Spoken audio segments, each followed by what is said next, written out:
Wait. All right.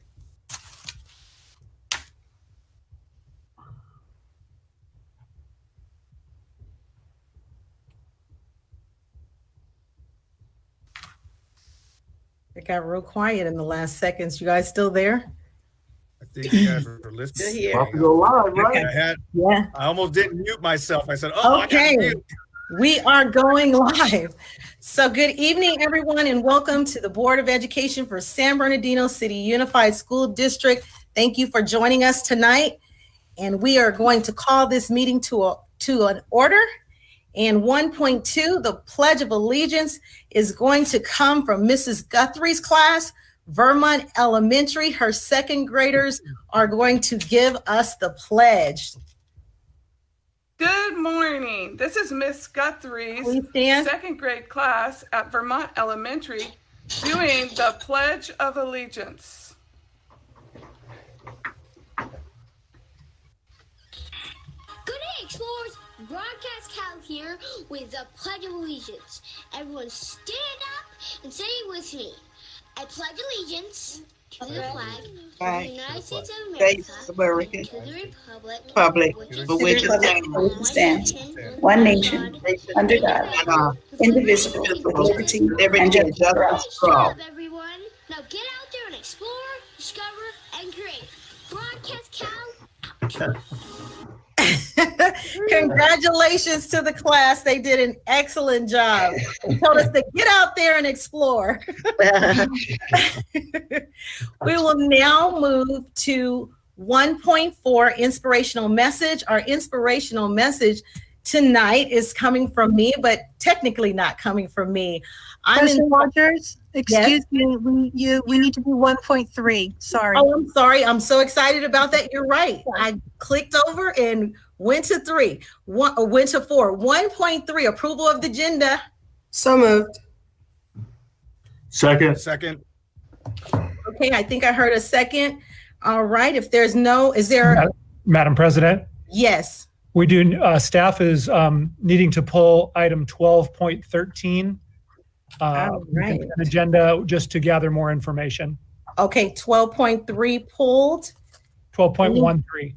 12.13. Correct. I don't see anything. There's so many people on the screen. I'm like, ah. I know, there's a lot on Okay. Okay. Madam President, I'm going to pull 7.2 just to talk about it. Okay, so we'll take that in advance so we know. So Okay. 12.3 and 7.2 sounds like we're good, and I'll go ahead and take the vote if I'm not seeing anyone else. All right, Dr. Wyatt. Aye. Ms. Rosales Medina. I know I heard it. Okay. Aye. Dr. Hill. Aye. Ms. Ceballos. Okay, I think I heard her. Dr. Flores. Aye. Mr. Tillman. Aye. And Gwen Rogers, aye. Motion carried. Thank you. All right, let me get back to my screen. We didn't get to see Ms. Ceballos get sworn in. When she gets sworn in before the meeting? Did you see the agenda? We're on our way. Wow, okay. We're on our way. Okay, we're now at item 1.4. We're all going to be actually sworn in. 1.4 inspirational message. Again, as I said, from me, however, not by me. We are inspired, we know, by our students, and we have had many students that are doing amazing things out in the community and just everywhere. But more importantly, this past week, I had a chance to spend some time with our student advisory with Dr. Volkermer, and we were inspiring our young people again that we want them on the board and we want to hear their voice. And we have a former board member who is joining us tonight that's going to inspire us and kind of give us an update how things are going. And I saw her on the screen. So Casimir Middleton, you can take yourself off mute if you have it. You are up. Uh-oh, her dog. It's okay. I'm so sorry. Hi, you guys. I'm Casimir Middleton, for the ones who don't know me. I was a prior student board member for our district. Since since residing off the board, I've currently moved up north to College of the Redwoods. I'm in my sophomore year, and it's just going great. I've been playing beach volleyball, so I'm on the beach volleyball team, so staying fit. And it's everything what like I imagined, just moving away from home and getting my own peace of mind and just being my own individual. It's all worth it. And I thank you guys so much for pushing me and being there along all the ways and helping me put an extra foot in extra doors and a lot of opportunities and just being there for me. I really appreciate everything. And Kashmir, you're currently on distance education as of right now, right? Yes. So I currently in the city of San Bernardino with you guys as well. All right. Well, we are so grateful for you to stop by. She even told me like she's working and she's going to take a break. So she is actually juggling a few things just to be here with us tonight. So you are an inspiration. You're inspiration of young women's empowerment as well. And we want you to continue to do amazing things. And San Bernardino City Unified is definitely here to continue to support you all the way. So thank you so much and good to see you tonight. And make sure you're back to work on time. Congratulations, Carol. I appreciate you guys. Have a good rest of your meeting. Congratulations. Good to see you. Thank you. Okay, we are now moving into 2.0. 2.1, our special recognition. And I'm going to be joined with some assistants here for Michael J. Gallo, who I think, yes, I see him on my screen.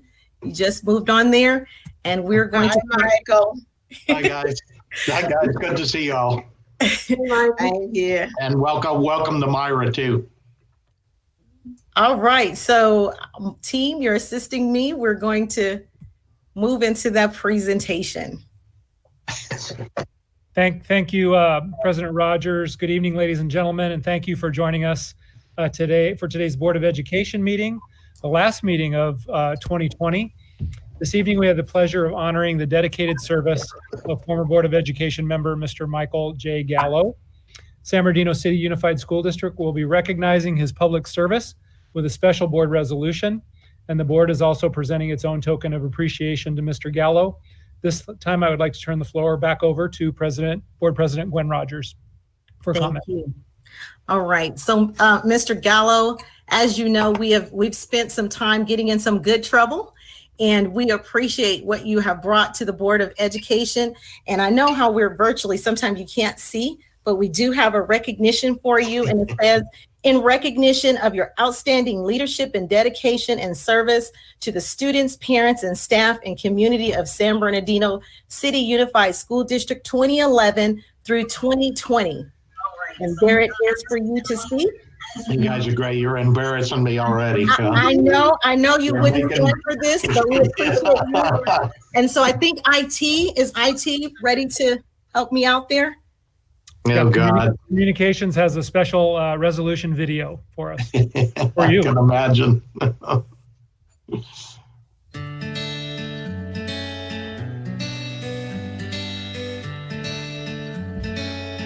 In recognition of Michael J. Gallo's exemplary service and leadership. Whereas, in November 2011, voters in San Bernardino and Highland elected Michael J. Gallo to serve on the Board of Education of the San Bernardino City Unified School District, a platform that allowed him to advocate for career education programs that prepare students for success in college and careers. And, whereas, before his tenure on the Board of Education, Michael J. Gallo founded Technical Employment Training, Inc., a nonprofit business and education partnership providing extensive skills training where students earn national industry certifications and are placed into high-demand careers. And whereas, a successful business owner in the aerospace industry, Michael J. Gallo was appointed by Governor Brown to the California Workforce Development Board in 2012, where he served as chairman of the Career Pathways and Education Committee and was a member of the executive board. And whereas, during his 9 years on the Board of Education, Michael J. Gallo served as both president and vice president, and he focused on innovation, technology development, and aligning education with workforce investment and economic development as a pathway to prosperity for our communities, resulting in the development of enduring partnerships between the district and workforce leaders. Therefore, be it resolved that the Board of Education of the San Bernardino City Unified School District expresses its deep appreciation for the outstanding contributions and dedicated public service of outgoing board member Michael J. Gallo and extends best wishes to him in all future endeavors.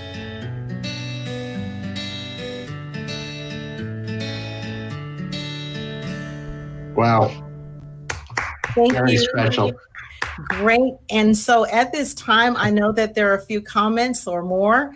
I know that we have Dr. Vogelmer will be making comments as well. And then I believe Ashley Bitasakala, she should be on the line during this time. So we're going to open it up. And this is the time. Dr. Vogelmer, you can begin.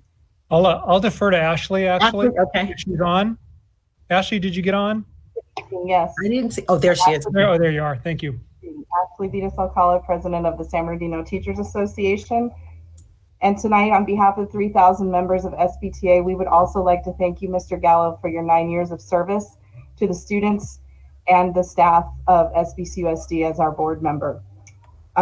We just want to thank you for the support that you've shown to our teachers, to our students, your steadfastness in bringing career technical education programs to the district and bringing a lot of awareness to that piece of our K-12 education system.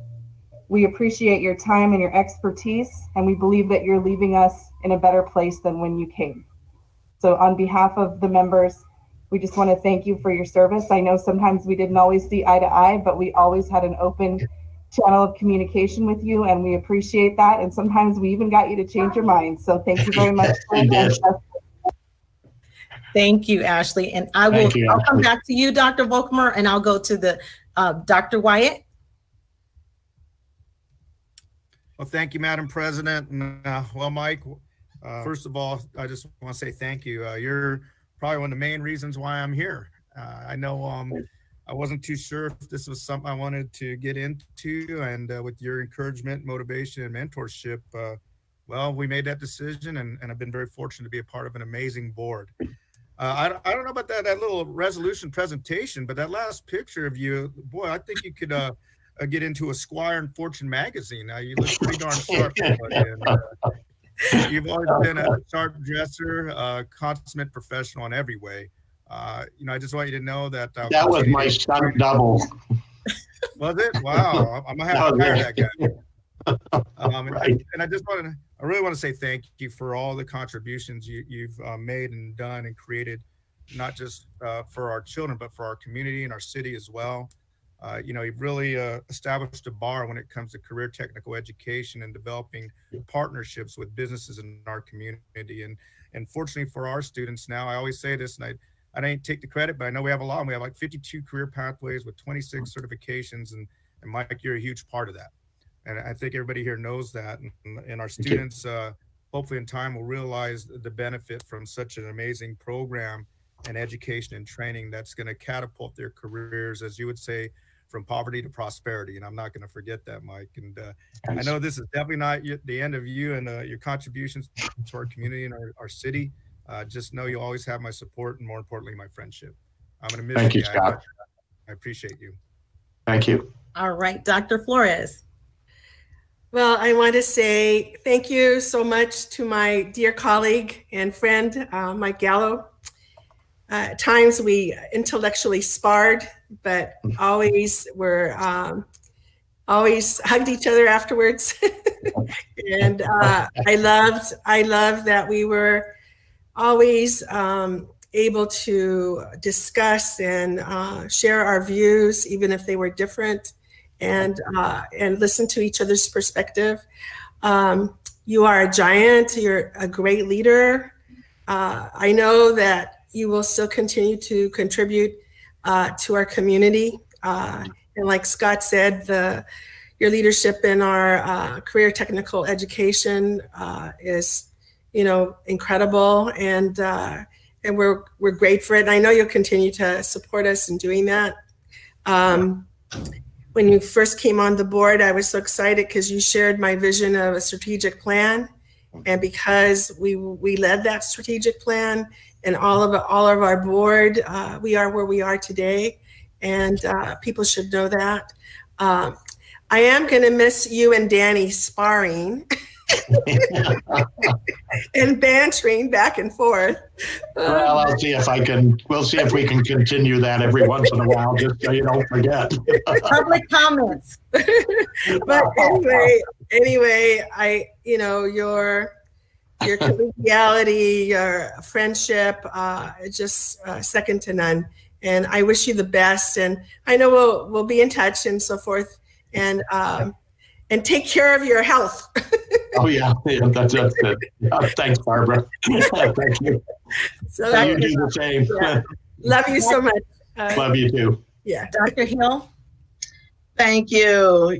Michael, we started this journey together and we had a great time running around this city and doing some good things. But I just wanted to go back to our relationship when I was assistant superintendent for county school. That's when I first got to really know you, when we were looking for a place to store all the machinists.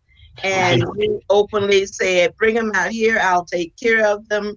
And we looked at them as a place to store our lemons, and you looked at them as lemons and a way to make lemonade. So we're just so glad with all you have done with our students, with TET.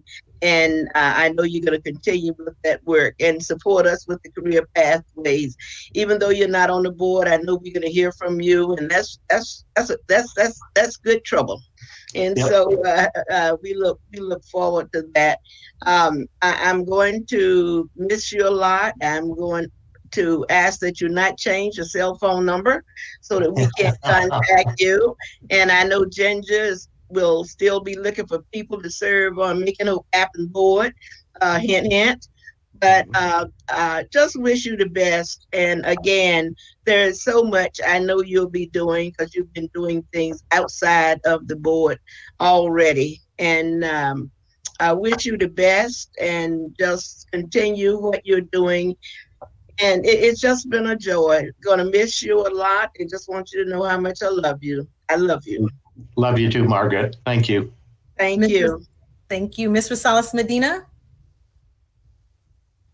I just wanted to say that when Mike Gallo was on the board in the beginning, before I was on the board, he pushed for college and career, and that's something that I've always appreciated from the get-go. And I know that in our district, it wasn't where it is right now. And there's still a lot of things that needs to be done.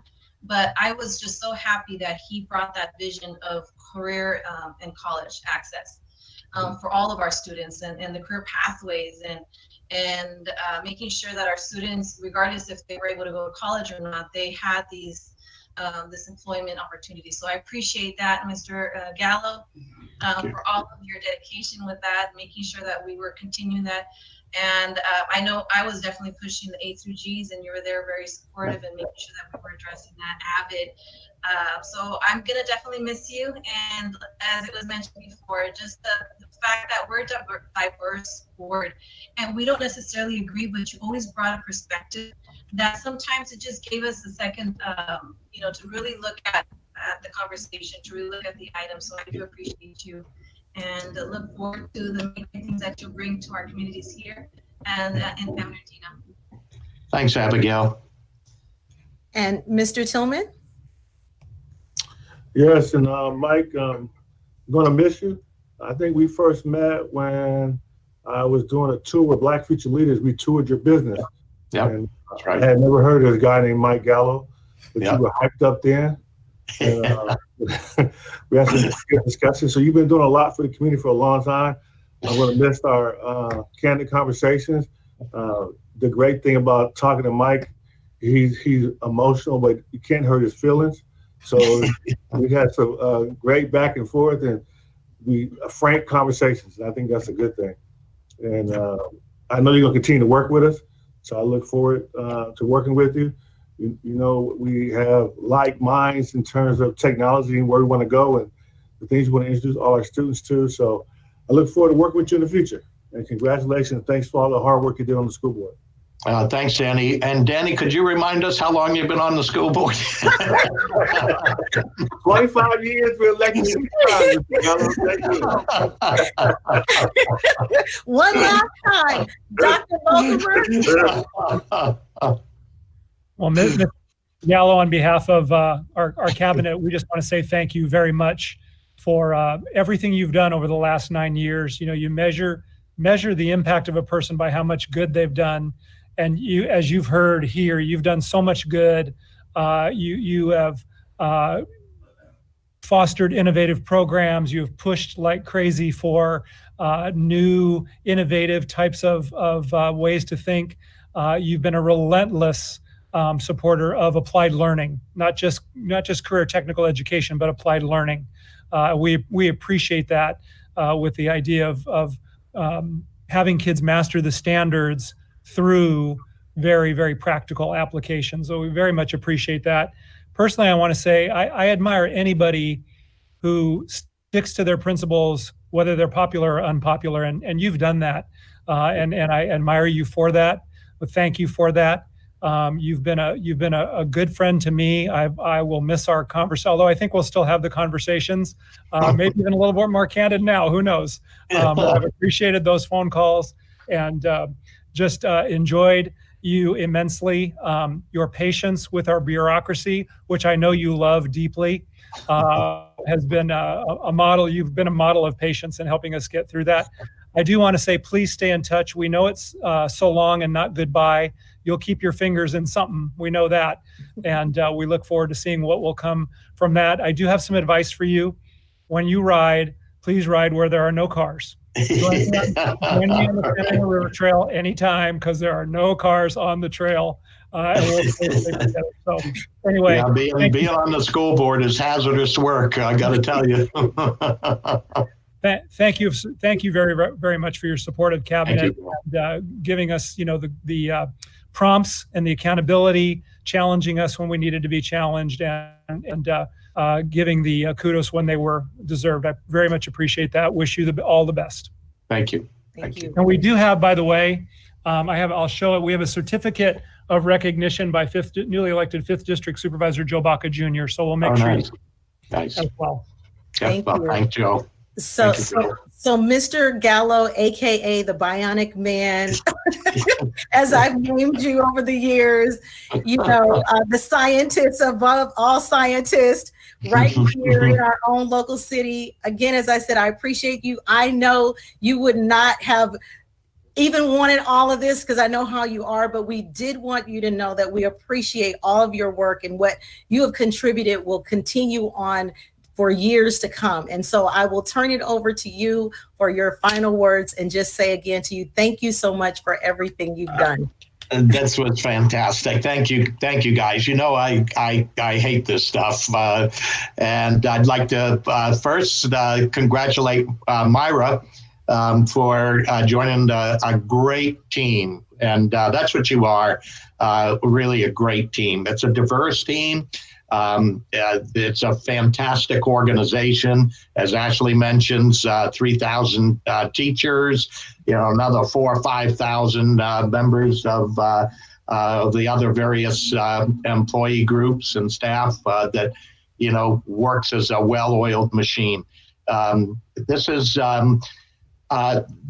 kind of God's work, the way I look at this. Setting strategic direction for our city, and one of the best things we have going in our city is all of you, and now with our new school board member as well.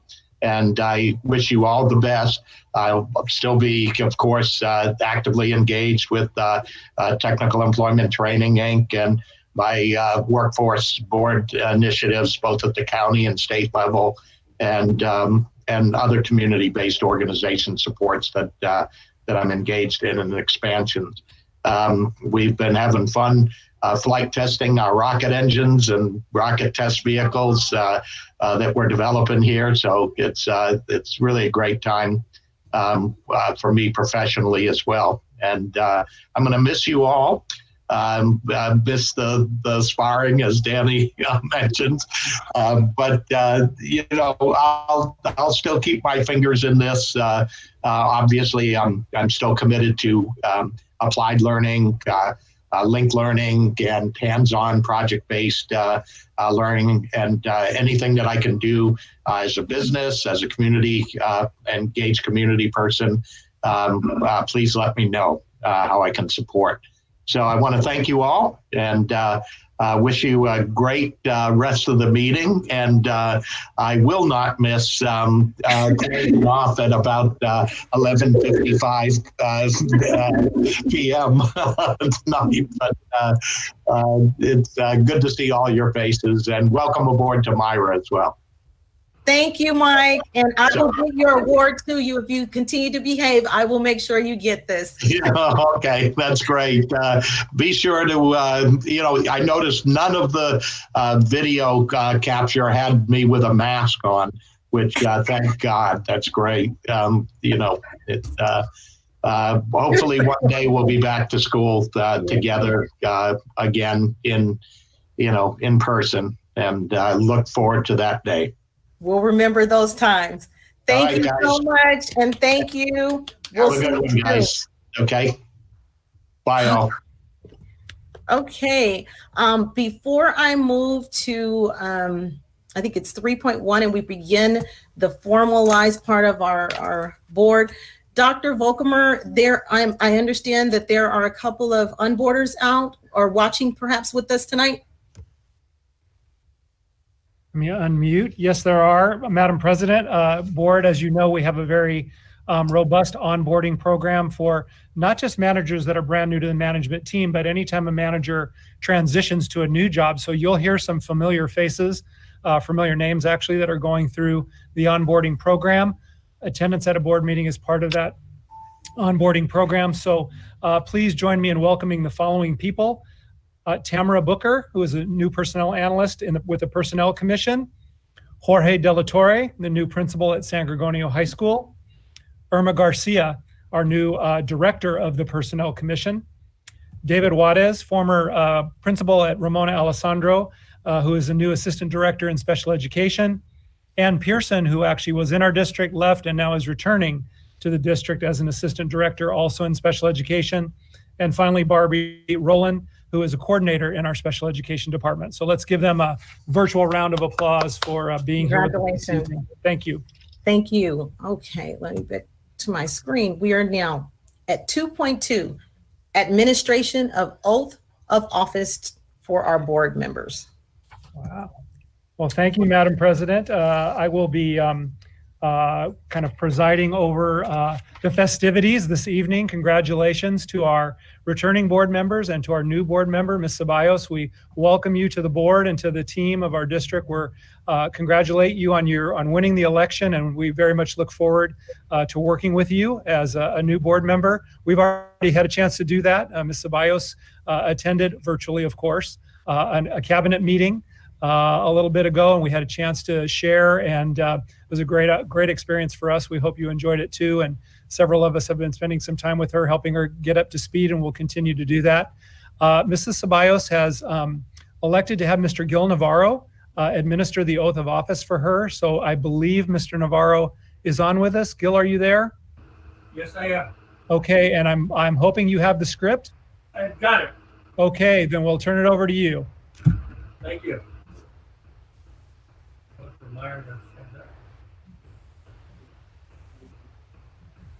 Did you mention, my name is Gil Navarro. I have the privilege and the honor of administering the oath of office to Myra Ceballos. And Myra, I want you to repeat after me. I, in your name, raise your right hand. I, Myra Ceballos. Do solemnly swear. Do solemnly swear. That I will support and defend. I will support and defend. The Constitution of the United States. The Constitution of the United States. And the Constitution of the State of California. And the Constitution of the State of California. Against all enemies. Against all enemies. Foreign and domestic. Foreign and domestic. That I will bear true faith. That I will bear true faith. And allegiance to the Constitution of the United States. And allegiance to the United States. And the Constitution of the State of California. And the Constitution of California. That I take this obligation freely. I take this obligation freely. Without any mental reservation. Without any mental reservation. Or purpose of evasion. Or purpose of evasion. And that I will well. And that I will well. And faithfully discharge. And faithfully discharge. The duties upon which I'm about to enter. Which I'm about to enter. So let me introduce the Honorable Myra Ceballos. Congratulations.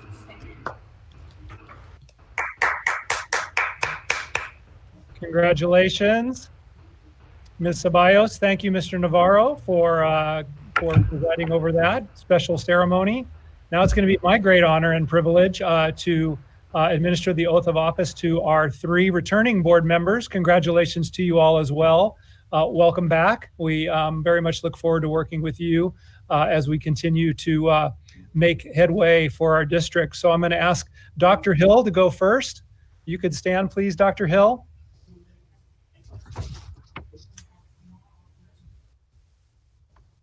If you could adjust your camera just a little bit so we can see you, that'd be great. I don't know if you can do that or not. I can't. Can you see me now? A little bit. Did I adjust it right or wrong? You're kind of coming in and out. I think that'll do, though. If you can move a little bit to your right, I think that would help. Your right. Okay, there because I can't see my. That's perfect, right there. Perfect. Okay. If you could raise your right hand and repeat after me. I, Margaret Hill. I, Margaret Hill. Do solemnly swear. Do solemnly swear. That I will support and defend. That I will support and defend. The Constitution of the United States. The Constitution of the United States. And the Constitution of the State of California. And the Constitution of the State of California. Against all enemies. Against all enemies. Foreign and domestic. Foreign and domestic. That I will bear true faith and allegiance. That I will bear true faith and allegiance. To the Constitution of the United States. To the Constitution of the United States. And the Constitution of the State of California. And the Constitution of the State of California. That I take this obligation freely. That I take this obligation freely. Without any mental reservation. Without any mental reservation. Or purpose of evasion. Or purpose of evasion. And that I will well and faithfully. And that I will well and faithfully. Discharge the duties. Discharge the duties. Upon which I am about to enter. Upon which I am about to enter. I do. Congratulations, Dr. Hill. Thank you. All right. Dr. Wyatt, you're next.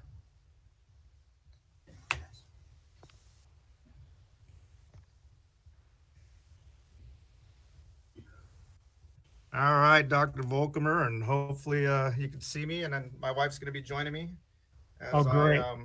I give my oath on our Bible as well, sir. Very good. I, Scott Wyatt. I, Scott Wyatt. Do solemnly swear. Do solemnly swear. I'm sorry. Yes, do solemnly swear. I'm sorry. That I will support and defend. That I will support and defend. The Constitution of the United States. The Constitution of the United States. And the Constitution of the State of California. And the Constitution of the State of California. Against all enemies. Against all enemies. Foreign and domestic. Foreign and domestic. That I will bear true faith and allegiance. And I will bear true faith and allegiance. To the Constitution of the United States. To the Constitution of the United States. And the Constitution of the State of California. And the Constitution of the State of California. That I take this obligation freely. And I take this obligation freely. Without any mental reservation. Without any mental reservation. Or purpose of evasion. Or purpose of evasion. And that I will well and faithfully. And I will well and faithfully. Discharge the duties. Discharge the duties. Upon which I am about to enter. Upon which I'm about to enter. Congratulations. You are duly sworn in. Oh, Lord.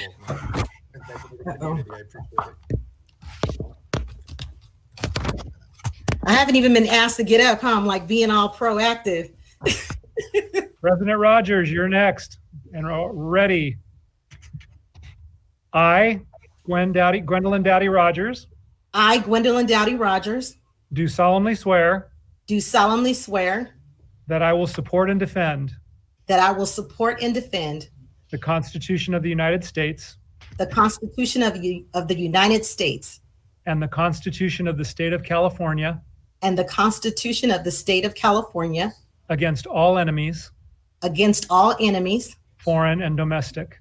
foreign and domestic, that I will bear true faith and allegiance that I will bear true faith and allegiance to the Constitution of the United States to the Constitution of the United States and the Constitution of the State of California, and the Constitution of the State of California, that I take this obligation freely that I take this obligation freely without any mental reservation without any mental reservation or purpose of evasion, and that I will well and faithfully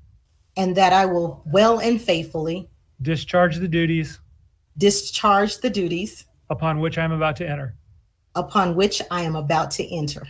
Congratulations, you are duly sworn in. Thank you. Let's hear it for all three of our candidates. 4. All right. Yes. Madam Harold, President, four, Harold. It was 4. Yes. 4, Dr. Wilkerman. You had 3 in your head. It's 4. All 4 of us. Oh no, I meant the three returning candidates. Oh, gotcha. The 3 returning board members and 1 new one, of course. Madam Thank you. All right. Madam Okay. President, Let me get back to the screen because I hear someone. Yes. normally when we have a new board member, we're allowed to say a few words. We're going to allow. Absolutely. Yeah. So if I can, yes, I will do that. So let me get my screen ready. All right. So as Mr. Tillman mentioned, we do have a new board member, and of course we're virtually, so it's a little bit different, and we're trying to, be as normal as possible. But as you've heard tonight, we definitely want to welcome our new board member, Ms. Myra Ceballos. We are so happy to have you. And so at this time, you will now have words. You can come off mute and give your words of welcome. Well, thank you. Thank you so much, President Rogers. Good evening, fellow board members, cabinet, Dr. Baltimore, and community. I want to start off by acknowledging that the results of this election are a reflection of God's work more than my own.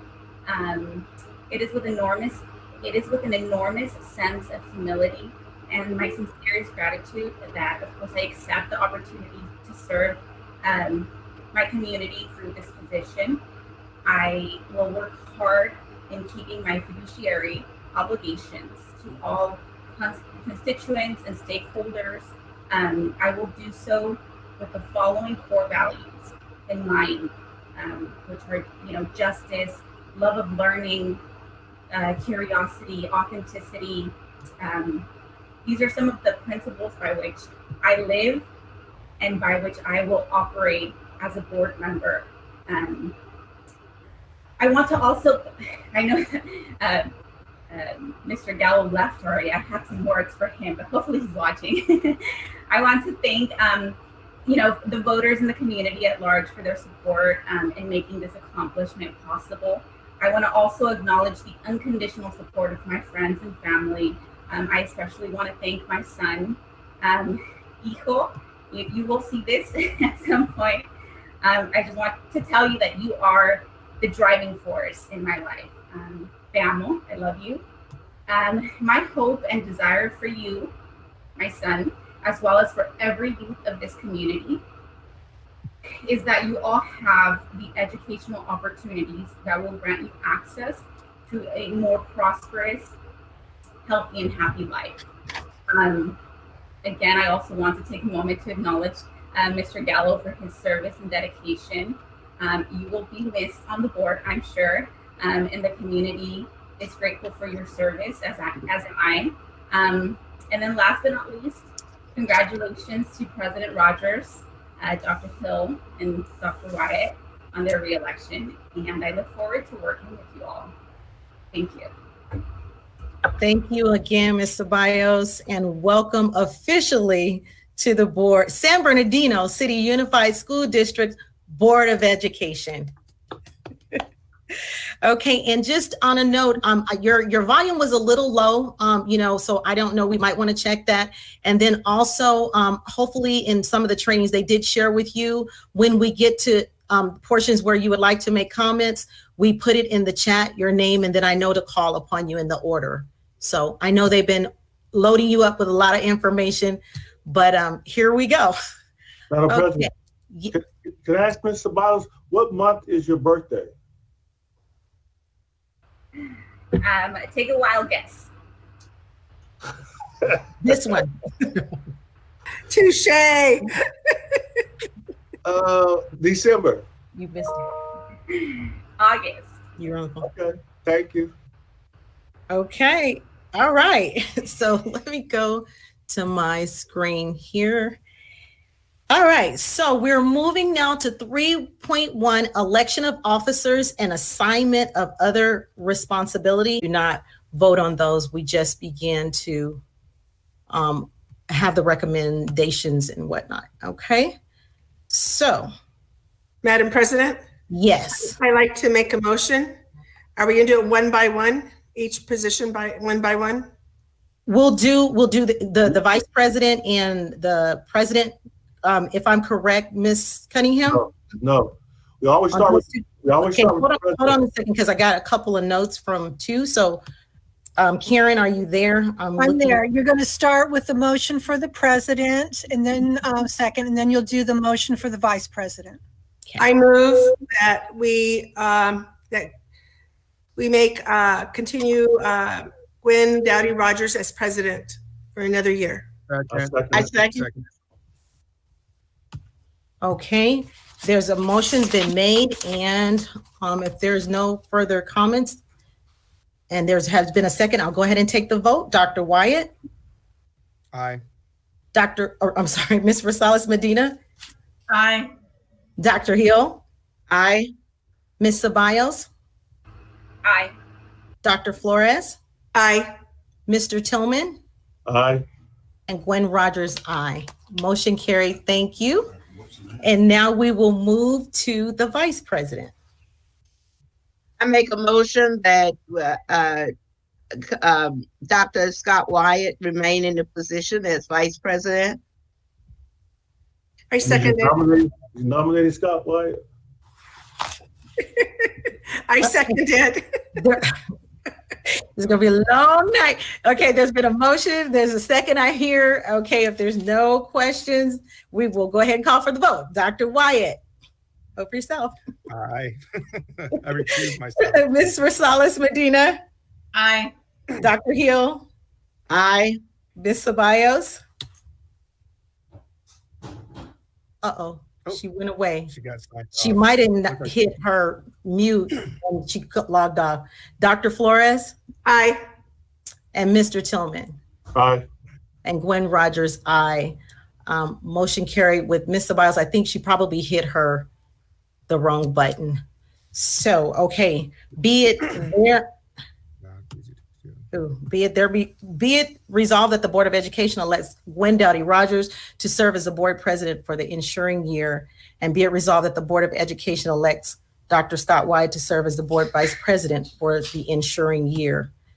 Now we will go into the appointments, and Karen, if I need to go back and do that at each one, I will. President Rogers, do the next two, be it resolved. You've got to vote on. Go ahead and do those as well, okay? Yeah. Be it resolved that Ceballos is back on the line if you want to get her vote. Okay, Ms. Ceballos, did you want to record? I know you probably actually hit the wrong button. I did. Aye. Aye, and that she's recorded as an aye. Okay, Karen, I'm going back. Be it resolved that the Board of Education elects. Be it resolved that the Board of Education appoints interim superintendent Harold Volkemer to serve as the board secretary until such time as the new superintendent is appointed, and Karen Cunningham to serve as assistant secretary. Go ahead and read the second one too, and then we will vote it together. Be it further resolved that Harold Volkemer, secretary of the board, and Karen Cunningham, assistant secretary to the board, be authorized to certify or attest to action taken by the Board of Education whenever such certification or attestations is required for any purpose as prescribed by Education Code Section 35250 and 35036. So moved. Second. Okay, it's been moved and second. Is there any discussion? If not, Mr. Tillman? Aye. Dr. Flores? Aye. Ms. Ceballos? Aye. Okay, Dr. Hill? Aye.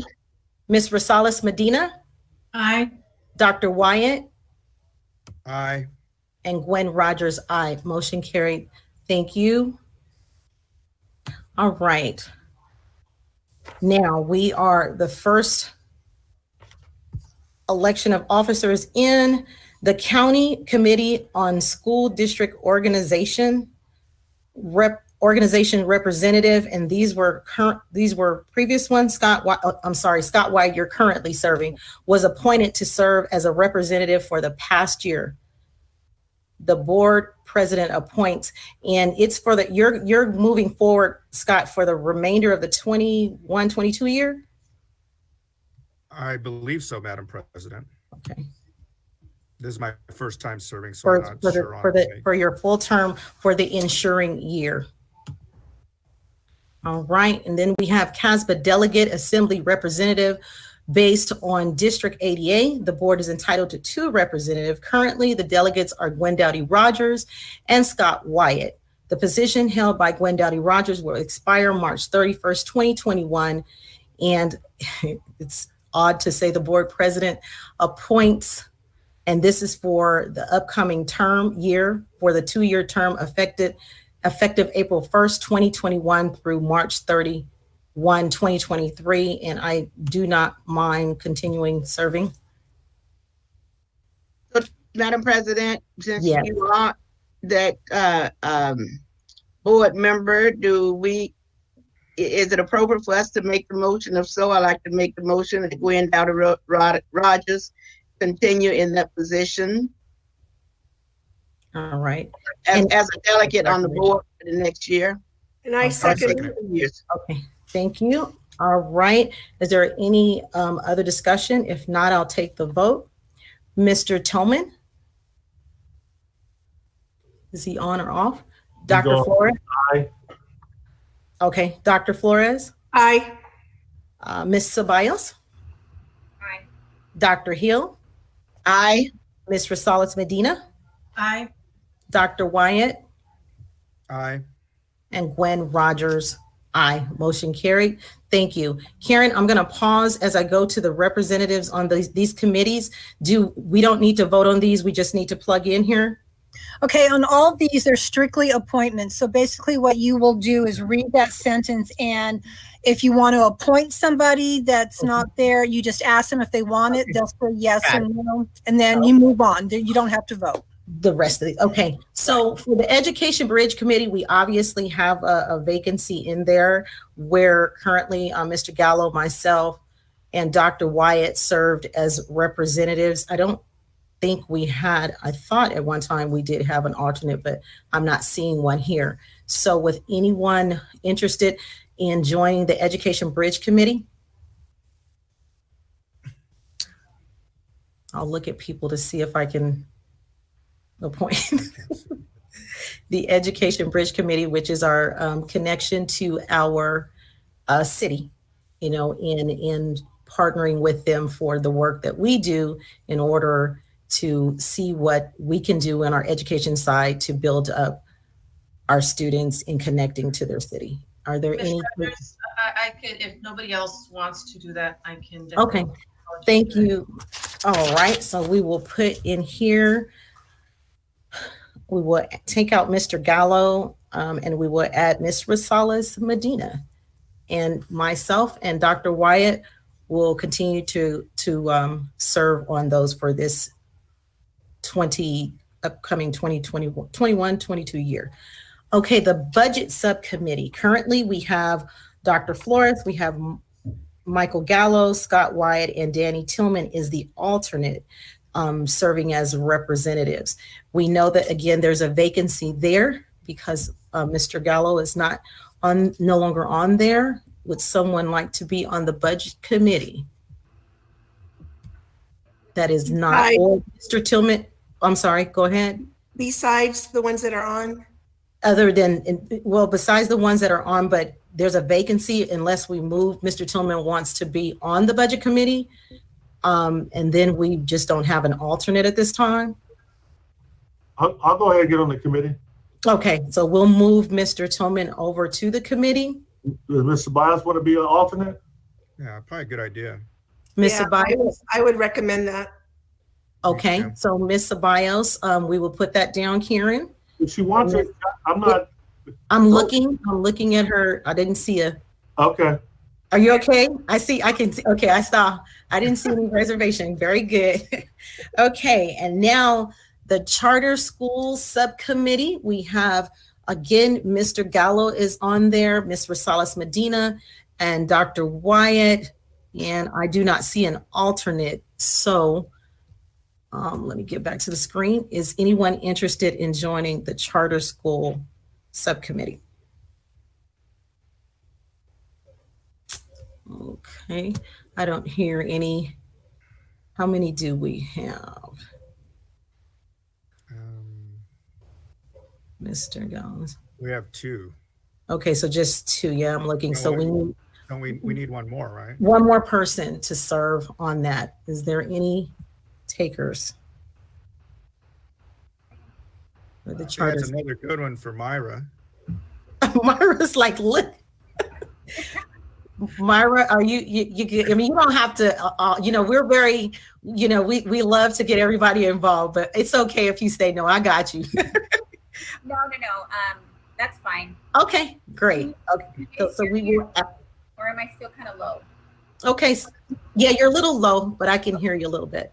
So, all right, good job, Myra. Ms. Cunningham, you have that one. So moving over to this one, currently on the Curriculum Instruction Subcommittee, we have Dr. Flores, myself, and Mr. Tillman. I'm okay continuing to serve. Dr. Flores, are you okay? Yes, I am. Mr. Tillman, you're okay with that one? What committee is this? This is the Curriculum and Instruction Subcommittee. If someone else wants it, they can take it. Anybody? Other than that, we have 3. Thank you, Mr. Tillman. Facility Subcommittee representatives, we had Mr. Gallo, we had Ms. Rosales Medina, and we had Dr. Wyatt, and then we had Dr. Hill serving as an alternate. Dr. Hill, do you mind moving over? I have no problem doing that, Madam President. Okay, so we'll do that, and if there's someone that wants to serve as an alternate, please let me know. Don't have a problem with that. I think at one time I did. And you know what? You can go ahead and put me on the facilities, Karen, as an alternate as well. IT and Communications Subcommittee representative. Currently, there's Dr. Flores, there is Mr. Gallo, and there's Mr. Tillman on the committee. So that means there is an opening. Does anyone want to get on the IT and Communications Subcommittee as a representative? If not, I'll go ahead and join that one. Karen, you have that? Okay, and the Policy Committee Subcommittee is currently Dr. Flores, Dr. Hill, Ms. Rosales Medina, and Mr. Gallo was an alternate on that one. And not that we're all, do I hear anybody mentioning anything? If not, Dr. Wyatt, I think was on as an alternate, weren't you? Yes, and I don't mind being an alternate. You want to? That's a pretty Okay. busy one. And we asked that again, if anybody want to rotate out, because Dr. Wyatt we kind of had some, he wasn't, but it was really Mike, but we had it from the previous time. But if anybody wants to move themselves out of the actual committee and to bring him in, then please let us know that. That way, he can be a little bit more involved and learn. But other than that, all right, I think we are through. Was there any that particularly Myra wanted to be on? Myra was picked up on 2. I didn't hear her. Poor Myra. She's like, look, let me look, you guys. No, but if there was something sure. else, If there's something she wants that likes and passionate about, The policy subcommittee alternate sounds like a interesting one. Okay. But I have years. And that again, that's why I asked if anybody want to move out. And I do think in the future, board, this is just making a special note. It is important knowledge for all board members to learn. So if we can, I wanted to get on it, but I understand there's others that are on it, but maybe we can look at that going down the road to be able to, even if you switch out and become an alternative, because I think every board member should have the opportunity to look at two important, not that they all are not, but the budget committee is also important. One, and kudos to you, Myra, you did what I couldn't do in 5 years. So, but know that that's good, because it's good knowledge for us to know what's happening with the budget, and likewise what's going on when we're talking about policy. But we appreciate you all that are serving, and we will move from there. President Rogers? Yes. I just want to clarify. Are we moving Myra in as an alternate and not Scott, or are we doing Scott for the policy? I just want to make sure. I think Scott was still remain. I don't know. Did you come out, Scott, as an alternative? I don't mind coming off if Myra wants to be on it. I'm on quite a few already. Okay. So Myra, we'll put you on as an alternate that's the policy committee. Okay, so great, and Ms. Cunningham will capture all of this, so we'll get it right this time, because for some reason we kept putting Scott on, and it was really Mr. Gallo. So this night has a lot of information, so it can get kind of cumbersome. Okay, all right, I think I'm good to go. All right, I'm moving on, Karen, to 3.2. The annual consideration and adoption of the current district board policies. And I don't believe there's a vote on this. Is there a vote? Yes, there's a vote. You need a motion. Madam President, so moved. Here we are. Okay. I have a motion. Is there a second? Second. Okay, there's a motion and a second. Any discussion? All right. Be it resolved that the Board of Education adopt all existing board policies until revised or revoked by the board. Board bylaws 9310 states that the board shall review certain policies annually as required by Education Code 35160.5. If no revisions are deemed necessary, the minutes shall indicate that the review was conducted. Other policies shall be mentioned and reviewed as specified in the policy itself, or as needed to reflect changes in law or district circumstances. And I will take the vote. Mr. Tillman? Aye. Dr. Flores? Aye. Ms. Ceballos? Aye. Dr. Hill? Aye. Ms. Rosales Medina? Aye. Dr. Wyatt? Aye. Gwen Rogers, aye. Motion carried. Okay. All right. Section number 3.3, recess as the Board of Education of the San Bernardino City Unified School District. And at this time, the Board of Education of San Bernardino City Unified School District will now recess its regular board meeting. You hear me banging over here? All right. And we will move. My computer's stuck. 4.1, call to order the organizational and annual meeting of the San Bernardino Schools Financing Corporation is now in session. Are there any comments in here? Mrs. Cunningham? There will be no public comments. Okay. But do 4.2 next. I will go now to 4.2. 4.2 is designation and election of officers. All right. Be it also resolved that, is that Dr.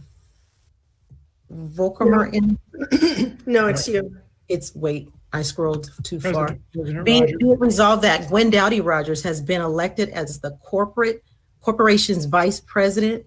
Be it resolved that, my screen, hold on. Be it resolved Let me start at the top again. Sorry, my screen slipped. President Rogers, can I say something really quick? Sorry. Go ahead. Go ahead and you'll get a nomination for the president, and then you'll do the one for the vice president. Okay, go ahead. Madam President, I nominate you to be president of to be the corporation president. Second. Okay, there is a motion and a second. Is there any discussion? If not, I'll take the vote. Dr. Wyatt. Aye. Ms. Rosales Medina. Aye. Dr. Hill. Aye. Ms. Ceballos. Aye. Dr. Flores. Aye. Mr. Tillman. Aye. And Gwen Rogers. Aye. And motion carried. Okay, and then that's the be it resolved that Gwen Dowdy Rogers be elected as the corporation's president. Now we will go to the second one for the vice president. Is there a motion? Madam President, this is Dr. Flores again. I nominate Dr. Scott Wyatt to be the corporation's vice president. Second. Okay, there's a motion and a second. If there's no discussion, I will take the vote. Mr. Tillman. Aye. Dr. Flores. Aye. Ms. Ceballos. Aye. Dr. Hill. Aye. Ms. Rosales Medina. Aye. Dr. Wyatt. Aye, thank you. Gwen Rogers, aye. Motion carried. Be it resolved that Dr. Scott Wyatt be elected as the corporation's vice president. All right. Be it resolved. Well, I want to read this and I want to vote. So let me see. Be it resolved that the interim superintendent, Harold Volkemer, be appointed as the corporation's secretary and treasurer until such time as the new superintendent is approved. Is there a motion? Madam President, I need to read the whole thing and with you and Dr. Wyatt and then Dr. Volkemer, and then we can all vote on it. I'll go to the second. I'll do the last two and then you can vote on those together since we did the others. So be it also resolved that this interim superintendent, Harold Volkemer, be appointed as a corporation secretary and treasurer until such time as a new superintendent appointed. Be it further resolved that Karen Cunningham be appointed as the corporation's assistant secretary. So moved. Second. Okay, there's a motion and second. If there's no further discussion, I will take the vote on the last two. Dr. Wyatt. Aye. Ms. Rosales Medina. Aye. Dr. Hill. Aye. Ms. Ceballos. Aye. Dr. Flores. Aye. Mr. Tillman. Aye. And Gwen Rogers, aye. Okay. And Karen, I saw that they didn't have to. Okay. We are now moving 4.3. Are there public comments? President Rogers, there was no public comments for this. Okay.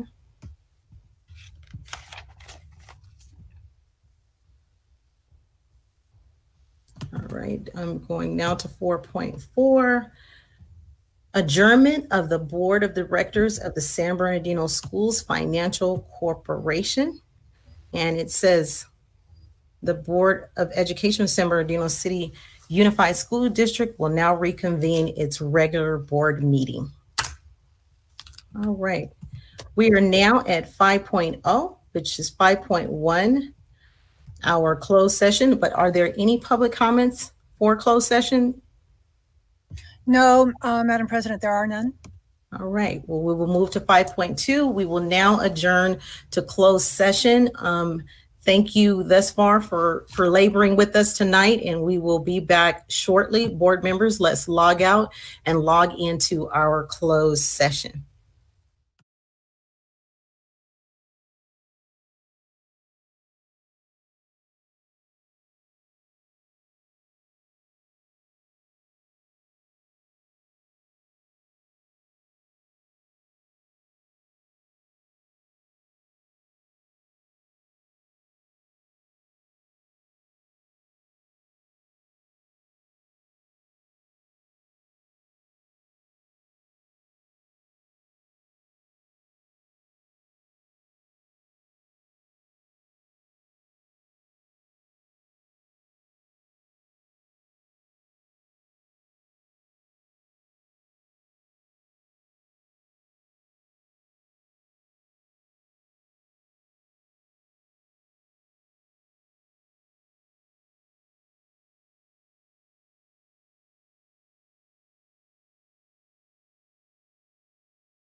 Let's see.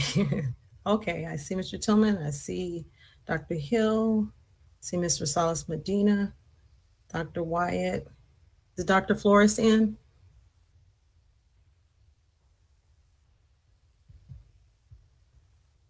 Do we see Dr. Flores? Dr. Hill, I saw. Did I see Dr. Hill? Yes, Dr. Hill, I see. Dr. Hill here. No Dr. Flores yet.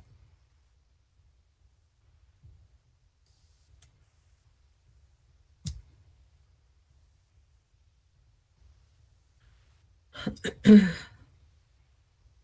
me see if she is coming. Oh, there she is.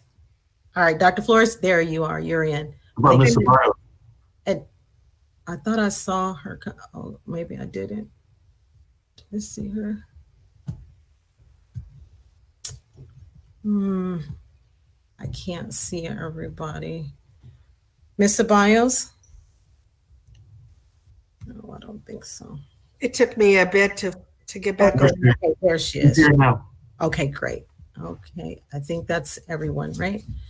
Okay, let me get back. We are now 5.2, moving to 6.1. Get my computer. All right, be it resolved that the Board of Education approves settlement agreement number CI 20-21-02 in the amount of $18,000. So moved. So moved. Okay, because I can't hear you guys. Okay, it's been moved and second. If there's no discussion, I will take a vote. Dr. Wyatt? Aye. Ms. Rosales Medina? Aye. Dr. Hill? Aye. Ms. Ceballos? Aye. Dr. Flores? Aye. Mr. Tillman? Aye. And Gwen Rogers, aye. Motion carried. Thank you. 6.2. Be it resolved that the Board of Education accepts the notice of recommendation for disciplinary action and statement of charges to suspend without pay for 5 days the following classified employee for his employment with the district, HR class 20-21-02 ER. So move. Second. Okay, it's been moved in second. If there's no discussion, we will take the vote. Dr. Wyatt? Aye. Ms. Rosales Medina? Aye. Dr. Hill? Aye. Ms. Ceballos? Aye. Dr. Flores? Aye. Mr. Tillman? Aye. And Gwen Rogers, aye. Motion carried. 6.3, be it resolved that the Board of Education accepts the notice of recommendation to disciplinary action and statement of charges to dismiss the following classified employee from his or her employment with the district, HR class 20-21-06 ER. So moved.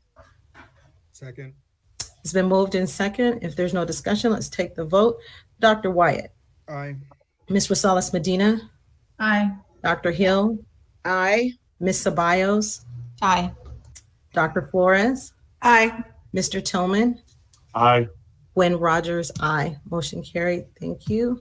6.4, be it resolved that the Board of Education accepts the notice of recommendation for disciplinary action and statement of charges to dismiss the following classified employee from his or her employment with the district, HR class 20-21-07 ER. So move.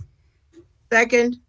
All right, it's been moved in second. If there's no discussion, I will take the vote. Dr. Wyatt? Aye. Ms. Rosales Medina? Aye. Dr. Hill? Aye. Ms. Ceballos? Aye. Dr. Flores? Aye. Mr. Tillman? Aye. Gwen Rogers, aye. Motion carried. Thank you. All right. We are now moving into our public hearing, 7.1, and we will now hear a public hearing to receive comments from the public regarding consideration to enter into the energy conservation services contracts for the design, installation, and construction of energy conservation measures at the district site listed as authorized by Government Code Section 421712. And at this time, board, we will discuss and vote on this directly in the next 7.2. And so at this time, The hearing is open. And are there any comments or questions? President Rogers, there were no public comments for this item. All right. At this time, I will now move to close the public hearing. I had a question. Oh, okay. Go ahead. I'm sorry. So just for clarification, Ms. Christakis, all these sites are going to potentially have a solar installed? Yes, so it's up to 61 sites. We will start with, we'll be doing them in a series. In fact, on the next agenda item, Mr. Pace is going to give you an overview on it. So a couple of the smaller sites, we may not do it. We wanted to bring the public hearing forward and the approval forward for all of those 61 sites, but most likely we'll do a majority of them. And I would just, I mean, this is great. I mean, compared to where we were at just a few years ago, this is exciting to me.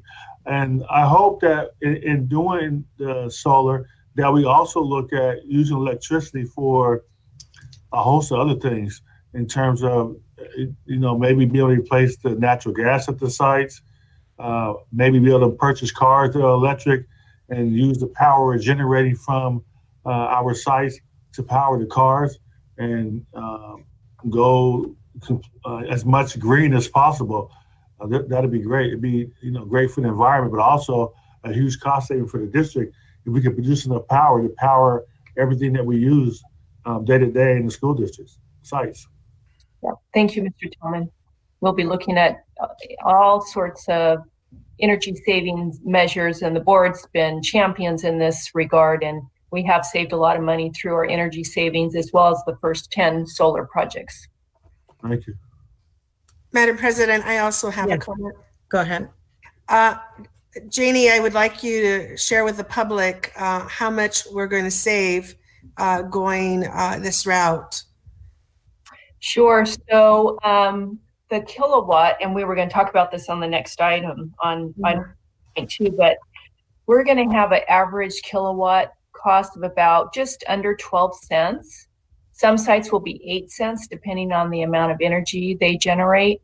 So with Edison, we pay up to 20 cents. It depends on peak time and peak hours. So this is going to save a considerable amount of money. I think it's over $40 million over the next 20 years. So, and again, Mr. Pace will have some of the details on that, but it is, the more money we save in energy, obviously, is more money for education and other things that we can do for our students. And so we're really excited. Again, this was something the board asked us to do. Right. And I want to give Mr. Pace and Mr. Precy a lot of credit for all the work they've done to get us to this point.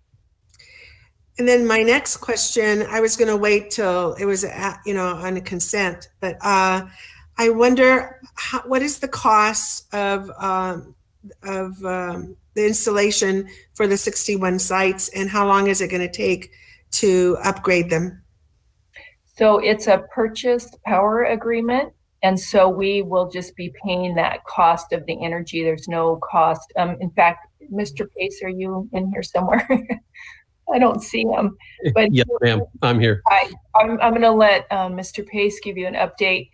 The contract alone was a lot of work that he, legal, on the team has done. And so I'm really, really grateful for their work. Go ahead, Tom. So appreciate it, Janie. And we are excited by the prospects of clean energy in the district. This will, if we achieve 61 sites worth of solar, we will be 100% clean energy. A power purchase agreement requires that the energy provider finance, design, install, and maintain the system. In exchange, we guarantee that we will buy the power generated from the solar facilities. So for us, it's a zero cost investment, and it caps our electrical use for the next 25, or energy rate for the next 25 years. Okay. So substantial savings. You haven't estimated it, have you? We have. So if we achieve all 61 sites, the savings will easily top $40 million over the next 25 years. And how long is it going to take to upgrade all the 61 sites? What's the projected time frame? Roughly 3 years. 3 years. Okay. Thank you so much. Okay. All right, great. I don't see any other comments, board. So if not, the public hearing is closed and we will entertain a motion. So moved. Second.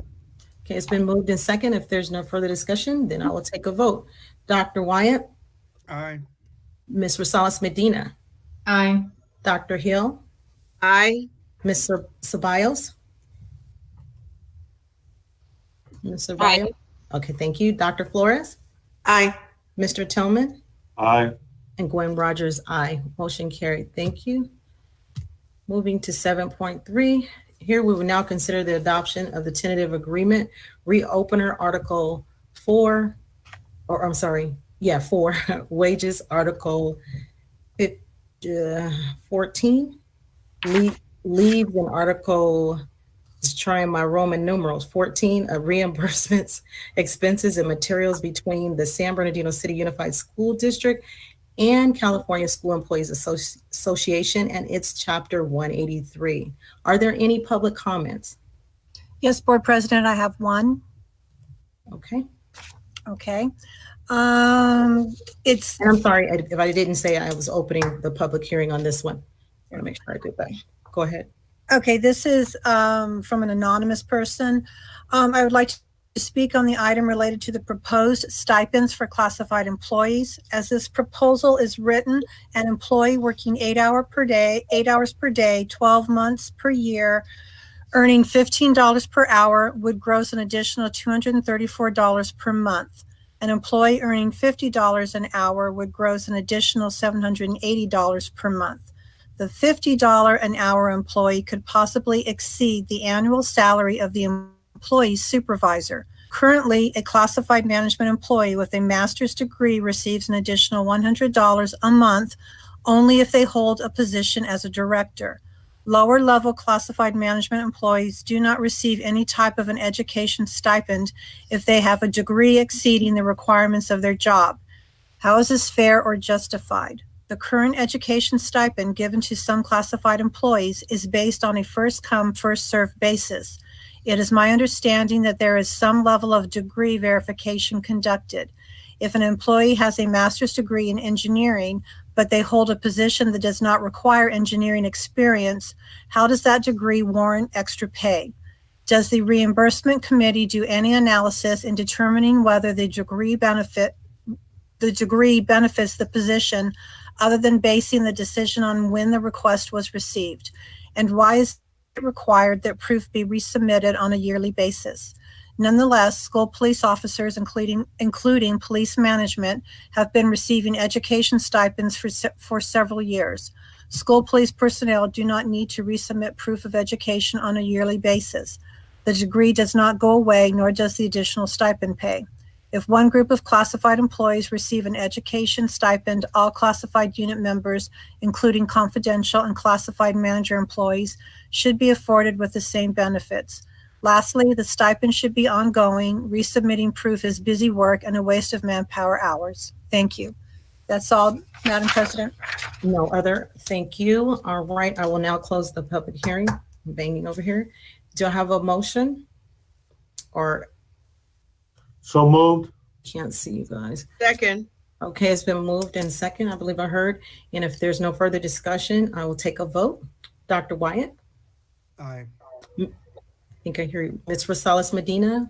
Aye. Dr. Hill? Aye. Ms. Ceballos? Aye. Okay, Dr. Flores? Is she on? Dr. Flores? Don't hear Mr. Tillman? Aye. And I'll call for, and Gwen Rogers, aye. Is Dr. Flores off the screen? Okay, all right, motion carried. And we will now move to 8.0, 8.1, public comments. Ms. Cunningham. Thank you. Yes, we have. And I'm going, okay, and I'll read the statement. Okay, public comments is a time during the agenda when the board is prepared to receive comments from the public within their subject matter jurisdiction, such as policies, regulations, and procedures of the district, comments on programs, services, or operations of the district, or fiscal matters of the district. This is the only time the public will have an opportunity to address the board on items not on the agenda. Pursuant to the provisions of the Governor's Executive Order N29-20, dated March 17, 2020, certain requirements of the Ralph M. Brown Act are suspended.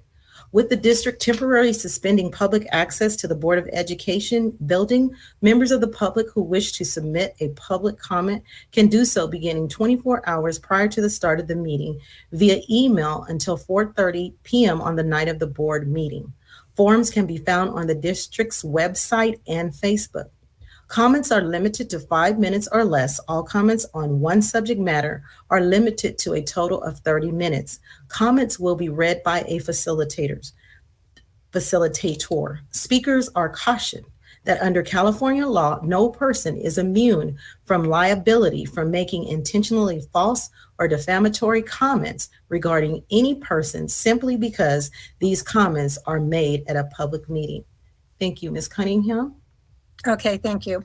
Our first comment is from Ana Gonzalez.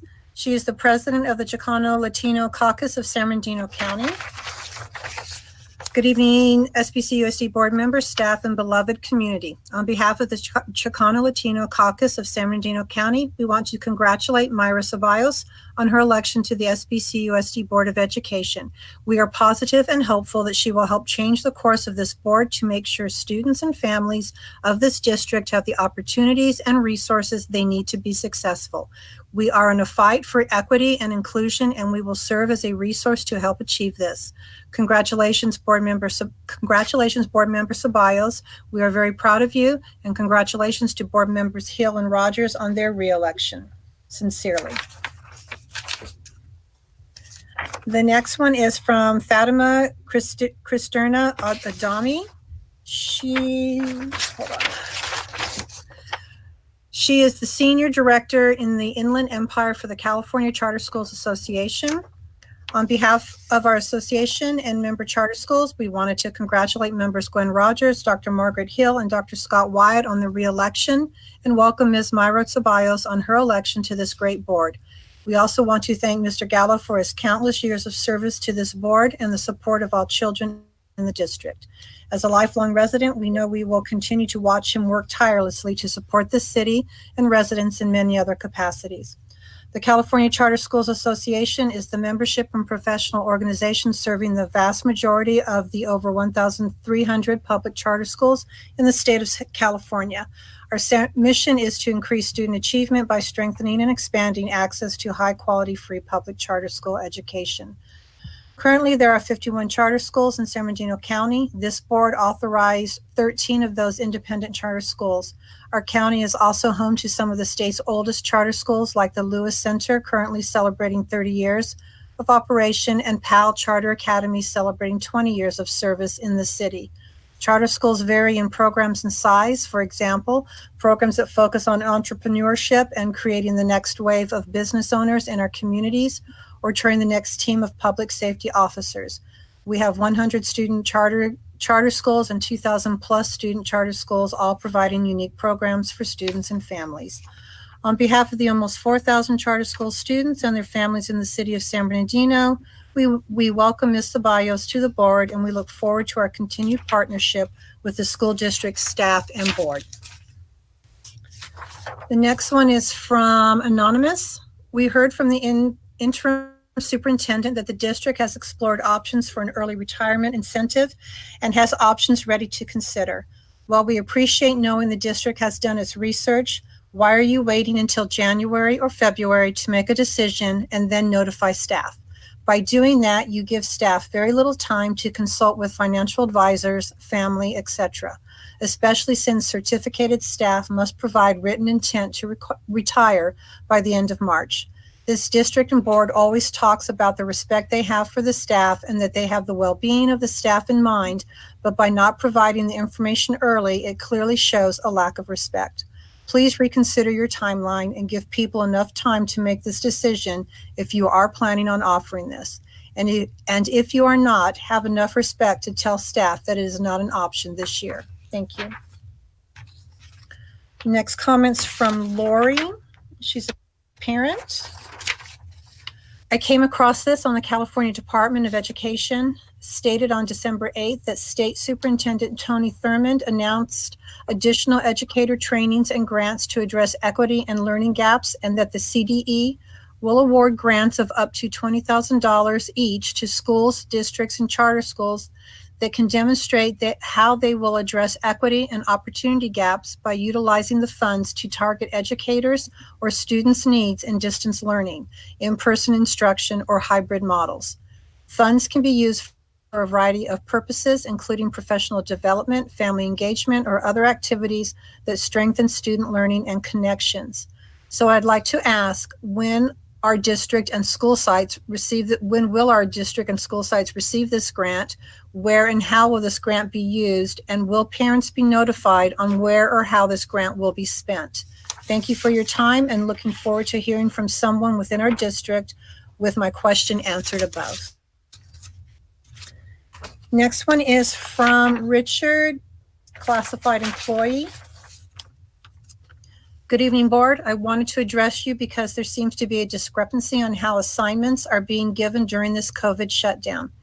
I am a custodian for the school district. Since we are not working 5 days a week at the sites because of the safe at home order, my administrator assigns me videos to watch and answer questions on student mental health and safety. I don't understand why these assignments aren't uniform across the district. I have assignments to do while my custodian colleagues at other sites aren't being assigned the same modules that I must do. I feel that there should be a uniform process district-wide that the district should be using to keep classified employees engaged. I was also told that rec aides and other classified workers are being asked to do the same by their administrators. We all should either have to do the same assignments or modules at home, or none of us should have to do them. I feel like administrators are just creating stuff for us to do at home because we are not working on site. Thank you. Next one is from Nancy Richardson, a concerned citizen. I'm a retired public school mathematics teacher from the Corona Norco Unified School District. I have lived in the San Bernardino Mountains for nearly 30 years and have substituted in the RIM district. It is unconscionable that schools are not open after 10 months into the so-called pandemic. Children do not transmit COVID to other children nor to healthy adults. Suicides are up 800%, including children taking their lives on Zoom. All this for a 99.96% chance of surviving COVID. Only 2 children in the entire state of California have died exclusively of COVID in the 0 to 17-year-old range. Time to get back to teaching the students in a normal setting. Open now and prevent further suicides and domestic violence. Otherwise, you are complicit to the psychological and physical harm that will continue to occur. Teachers who care about the children need to go on strike against their own unions, prioritizing lives over paychecks, which they have not lost during this time, constituting a huge disconnect with what is happening in the real world. I encourage teachers to call in sick as a protest and strip the district of attendance funds for a minimum of 2 weeks. If teachers don't stand up to the unions, I urge parents to pull their children out of public schools. The students aren't getting an equal education anyway. I would love to see parents form a class action lawsuit to get a refund of the money they are paying to educate their children. Many parents have to work, children aren't being monitored, and most parents are telling me their children are despondent and teachers say they are failing. I have a number of testimonials from teachers, parents, and students, but time prohibits those today. Remote teaching is an impossible learning experience, and to think otherwise is folly. Enough is enough. Teachers, parents, and students cannot thrive under these conditions. Students are missing out on social events again, scholarships again, equal opportunities for employment again, and equal access to colleges again. Give the kids a break and give them a chance in life. The cure cannot be worse than the disease. Open the schools now. Save lives. The next one is from Christy Sepulveda Burchett.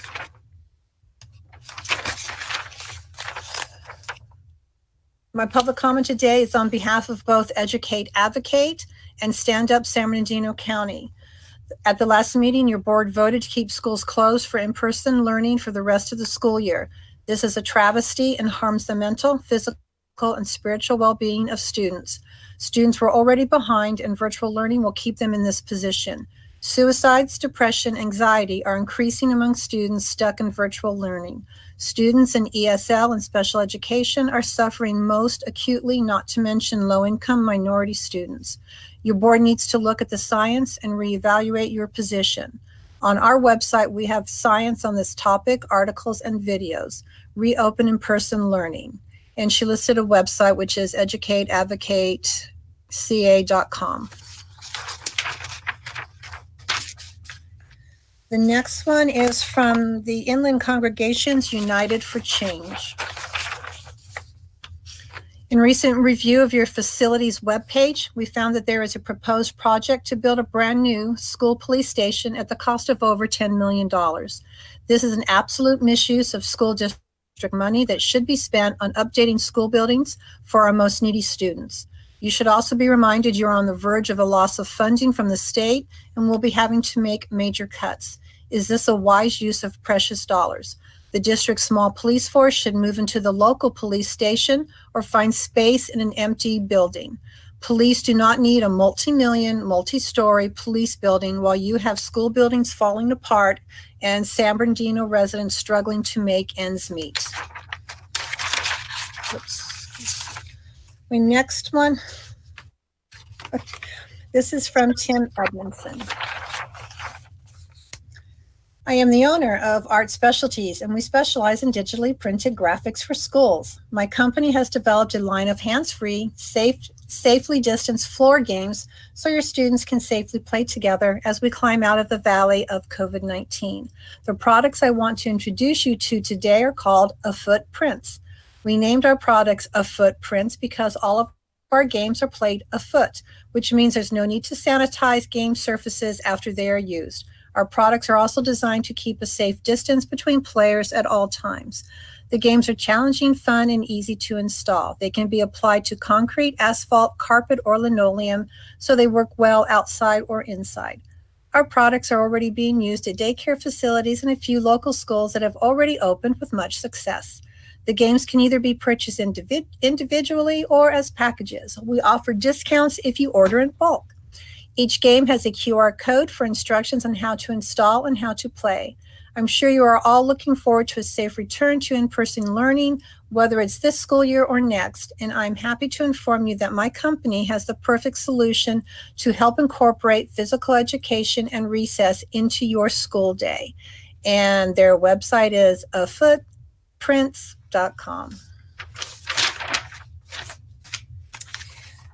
And my next one is from a parent. What grace is being given to our students? Are you going to allow teachers to fail half the school? And this one is from a community member.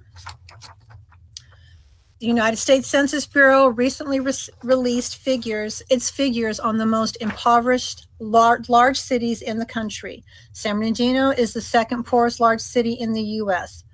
This year, 2020, this year of unprecedented unemployment, homelessness, and poverty, this board voted unanimously to gift a board member's daughter $439,000 to house her elementary charter, Savant, on a middle school campus, Del Vallejo, in the middle of a pandemic, all the while professing to keeping teachers and kids safe when we return to our schools. Is hope happening for these children? A handful of students that are not from our district received valuable space. For example, Del Vallejo Special Ed Building, STEM Lab, Computer Yearbook Lab, and more, totaling 11 classrooms. What about social distancing? Even with the vaccine, we will still need to social distance for the school year 2021-22. What about saving lives? Why force our special education department, children and teachers in classrooms not designed for their special needs? Special education funds paid for that building for the students at Del Vallejo, as it did for all middle school students in the district. Why deprive our community? The district informed Del Vallejo staff that a parent center is a luxury, apparently one that our community does not deserve, one of the classrooms given to the elementary charter. Del Vallejo Leadership and STEAM Academy has over 600 students this year, and we cannot even get Savant's small number of student enrollment occupying the much-needed classrooms. Why target an underprivileged community of taxpayers and voters? Okay, are you sorry? All right, we're good. Sorry. Why target an underprivileged community of taxpayers and voters where 95% of the school's population lives below the poverty level? The money gifted to Savant, $439,000, is slated for renovations, including a fence blocking Del Vallejo students from common areas and a play area for the elementary school charter. There was a district special education charter occupying half the space in the special ed building. We had been trying to have them removed from our campus for years. Now, all of a sudden, they are gone. Why now? Why have our concerns not been addressed? Comments will continue until our voices are heard. There has been a lot of construction occurring on district properties. One former board member is said to have several small construction companies. Who is getting Savant's contract and who has been receiving district contracts for construction over the past 5 years? Perhaps someone should file a public records request under the state of California's open records rules. It is a shame that a taxpayer would have to file to get this information. My understanding of the statute is that the records must be made available for public inspection and review. The rules are there to safeguard the public's interest, the taxpayer's interest. Since this board has refused to answer any of the questions or concerns posed, the public is free to draw its own conclusions. Why are you devaluing an entire population of underprivileged children for a charter that belongs to a board member's daughter? The district has paid to rekey the classrooms promised by this board to Savant. What is that in addition? What is that? An addition of $10,000 or more? After 10 years, the homeless population is miraculously removed from behind 7-Eleven, a stone's throw away from our school. Why is this important, one may ask? Because the homeless has been occupying our campus for years, in our cafeteria, the overpasses, and our classrooms. Savant now has their own key for Del Vallejo, and approximately 2 weeks after receiving the key, the city moved the homeless from behind 7-Eleven. The sad part about it is that this was not done for the safety of the community children that attend our school, but for a board member's daughter and the goddaughter of another board member. And my last public comment is from Anonymous.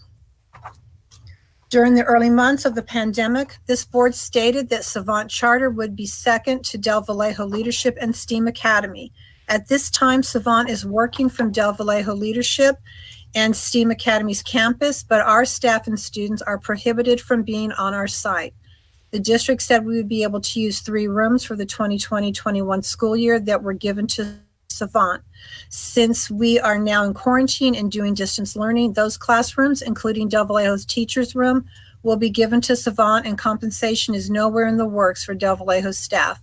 The district promised a workroom for teachers and a STEAM lab for students, none of which are near completion, even though this board said it would be done by October 2020. This pandemic has only given Savant the ability to work from our site while our students are struggling using distance learning. I invite any board member to go to Del Vallejo and see that Savant staff is there working all week long. The staff at Del Vallejo does not matter to this board. Tom Pace promised that our new STEAM lab will be up and ready by October. As of December 15th, that room is gutted and there isn't even tile on the floor. Also, there is a multi-purpose room that is going to Savant. I wonder how many parents in our community feel as though a parent center, teacher workroom, and STEAM lab is a luxury. That is what our superintendent called it, a luxury. Del Vallejo staff were to enjoy what was ours for 1 more year, then get a comparable room to replace it. The multipurpose room is completed and ready for Savant, but Del Vallejo still has no teacher workroom. Does this seem right or fair? According to this board, that is a luxury that we don't need. The construction for Savant has been in full motion, while Del Vallejo is still waiting for classrooms to be reinforced so that the homeless don't use our classrooms as their new place of living. How long do you think we will stand mute? As of now, the staff has met with CTA and we will continue. How much do you want Del Vallejo to stand by and say nothing? As of now, the staff has met with California Teachers Association, and until this issue is resolved, we will continue to get support until our voices are heard loud and clear throughout the community and the city as well. That's all the public comments, Madam President. Thank you. And I'm sorry, I was having you'll see me on there twice, but something was going crazy with the internet. Thank you for that. And again, Dr. Volkemer, I'm sure those are all duly noted and you will be reaching out in the areas for clarity. All right, 9.0, moving into 9.1, our reports and comments by union organizations. The first one is our San Bernardino Teachers Association. Is there a representative? Yes, good evening again, Ms. Rogers. Good evening. President Rogers, members of the board, Superintendent Volkemer. I am Ashley Vitasal-Cala, President of the San Bernardino Teachers Association, and I'm speaking to you tonight on behalf of the 3,000 members of SBTA. First, I'd like to take a moment to congratulate President Rogers, Vice President Wyatt, Dr. Wyatt, and Dr. Hill on their re-election to the SBCUSD Board of Education. I would also like to give congratulations and welcome to Ms. Ceballos on her election to the board. We hope to continue working with all of you as we weather through this pandemic and hopefully get back to some sense of normalcy at some point in the future, hopefully sooner than later. And as I mentioned earlier this evening, SBTA also would like to thank Mr. Gallo for his years of service to the students and employees of the district. I'd also like to take a moment tonight to thank the board for making the courageous decision at the last board meeting to extend distance learning through the end of the 2020-2021 school year. Since you last met, the COVID-19 numbers in the school district and county have continued to rise, doubling the number of cases per 100,000, which is now at 60, and our positivity rate is now at 20%. In order to move to a lower tier than purple, you have to be under 7 cases per 100,000. We are definitely still moving in the wrong direction. And as of last week, we're currently under a stay-at-home order again due to the ICU capacity for Southern California's region at dangerously low levels. Riverside County, just our neighbor to the southeast, is now hitting 0% of ICU capacity. Also, learning the last time that the board met, children ages 5 to 19 had 1,393 cases within our district. That number is now over 2,399, an increase of over 1,000 more positive cases amongst our youth within our district in less than 1 month. Although it's been very encouraging that the first vaccines are being delivered and distributed within our state this week, until they are widely available to our employees in this community, these numbers confirm that the safest way for us to deliver instruction remains keeping all students and staff in distance learning. We thank the board for continuing to keep our safety as your #1 priority. I'd also like to wish all of you a very happy holiday season and remind everyone that we must continue to be vigilant as this virus is still very prevalent in our communities. Please don't forget to do your part to flatten the curve. Wear your mask, wash your hands, and take care. Thank you for your time. Thank you. 9.2, California School Employees Association. Is there a representative? Yes, I'm here. My name is Darcy. Can you hear me? Welcome. Yes, we can. Hi, good evening, President Rogers, Superintendent Dr. Volkemer, board members and cabinet. My name is Nercy Garcia, and I am here to speak on behalf of CSCA 183. I would like to take this time and opportunity to welcome and congratulate to our SBCUSD family, our new board member, Mayra Ceballos. We are a family and we do stick together. And I would like to also congratulate our re-elect board members, President Rogers, Dr. Scott Wyatt, and Dr. Hill. I want to thank you for looking out for the well-being of our students, classified employees, and our certificated employees. It is during this time, difficult times is when our unions are working very closely with the district officials to make sure everyone is taken care of. And I want to thank you for approving our MOU 2% raise for our classified employees. This will help our classified families as they face this pandemic. We are thankful that we have our jobs, which many companies have closed, causing families to lose their jobs. Also, on behalf of Personnel Commission Board and staff, I would like to wish you happy holidays and a Merry Christmas to all your families, and to please stay safe. God bless you. Thank you. 9.3, Communication Workers of America. Is there a representative? There are no comments from CWA. All right. And 9.4, San Bernardino School Police Officers Association. Is there a representative? I don't hear any. Okay, if not, I will go ahead and move down to 10.0 presentations. We have 10.1, first interim report and budget and learning continuity and attendance plan and budget overview for parents update. Thank you, President Rogers. Board, this evening, Janie and her team have prepared the first piece of the budget cycle for you, called the first interim report.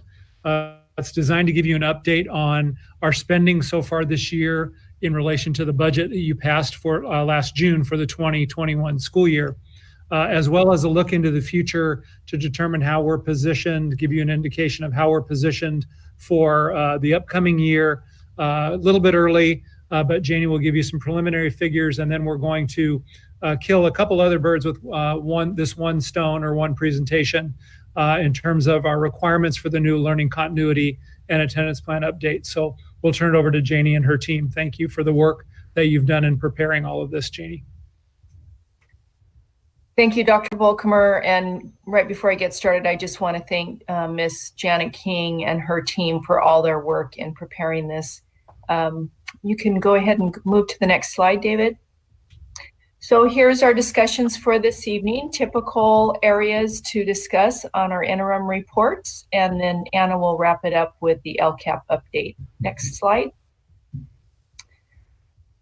The Legislative Analyst Office released their California Fiscal Outlook for 21-22. They noted that the COVID-19 pandemic has been an unprecedented disruption to California's economy. They did talk about some revenues, and they call it a windfall, not a surplus, a windfall because it's one time, and it will help with the operating deficits for 21-22, but also show those deficits in the subsequent years. It's a little early now. We don't know what this second closure, how it will impact the state. And we'll note a few times this evening that we're waiting for the governor's January budget proposal. The legislature will have a lot of demands on those one-time dollars. If you'll recall, instead of being cut drastically, they deferred money to us, which meant we have to borrow to pay our bills. And so the legislative analyst is recommending they pay down those deferrals, provide some additional one-time funding for student academic support, and to pay down future pension costs. The state budget in future years, declining enrollment, rising pension costs, and uncertainty related to the economic recovery will be something that we'll be grappling with for some time. Next slide. This is from the LAO's report. You can see the gray bar on the left. What happened is the budget turned out better than the Department of Finance had projected. It's one-time funding. You can see the little red line next to it that shows there's still an operating deficit, so ongoing expenditures higher than ongoing revenues, and that continues to grow as costs continue to increase over the projection period, and similar to our budget. Next slide. So the update that Dr. Volkemer talked about, Ms. King put together that a little higher revenue than we thought in June. And then there's been some savings related to salaries, transportation, utilities, and contracts of $19.2 million, little extra carryover than what we anticipated in June. And so it increased our fund balance by $23.6 million. We adopted the budget with a $10.5 million deficit, and that means we'll have a swing to have a positive 11 million. This is very important, and we're thankful for this because this will help us with the 21-22 school year. Next slide. So just some of our major assumptions. We have a 0% COLA for our projection period, which is the 3 years. If the governor and the Department of Finance fund a COLA, that will be really great for our projection. Our assumptions include that we'll align our enrollment with our staffing, because our enrollment went down, and that those changes will occur through attrition. There's significant increases in salary costs. As we move through the projection period, we'll show you a table that reflects that. This year, you'll see that revenues and expenditures are higher because we received $86.9 million in those one-time fundings. And then the multi-year projections, we show that we should make about $8.4 million in cuts for next year, so that of ongoing, so the following year is $48.1 million. A lot's going to change between now and budget adoption, and we'll continue to keep you updated.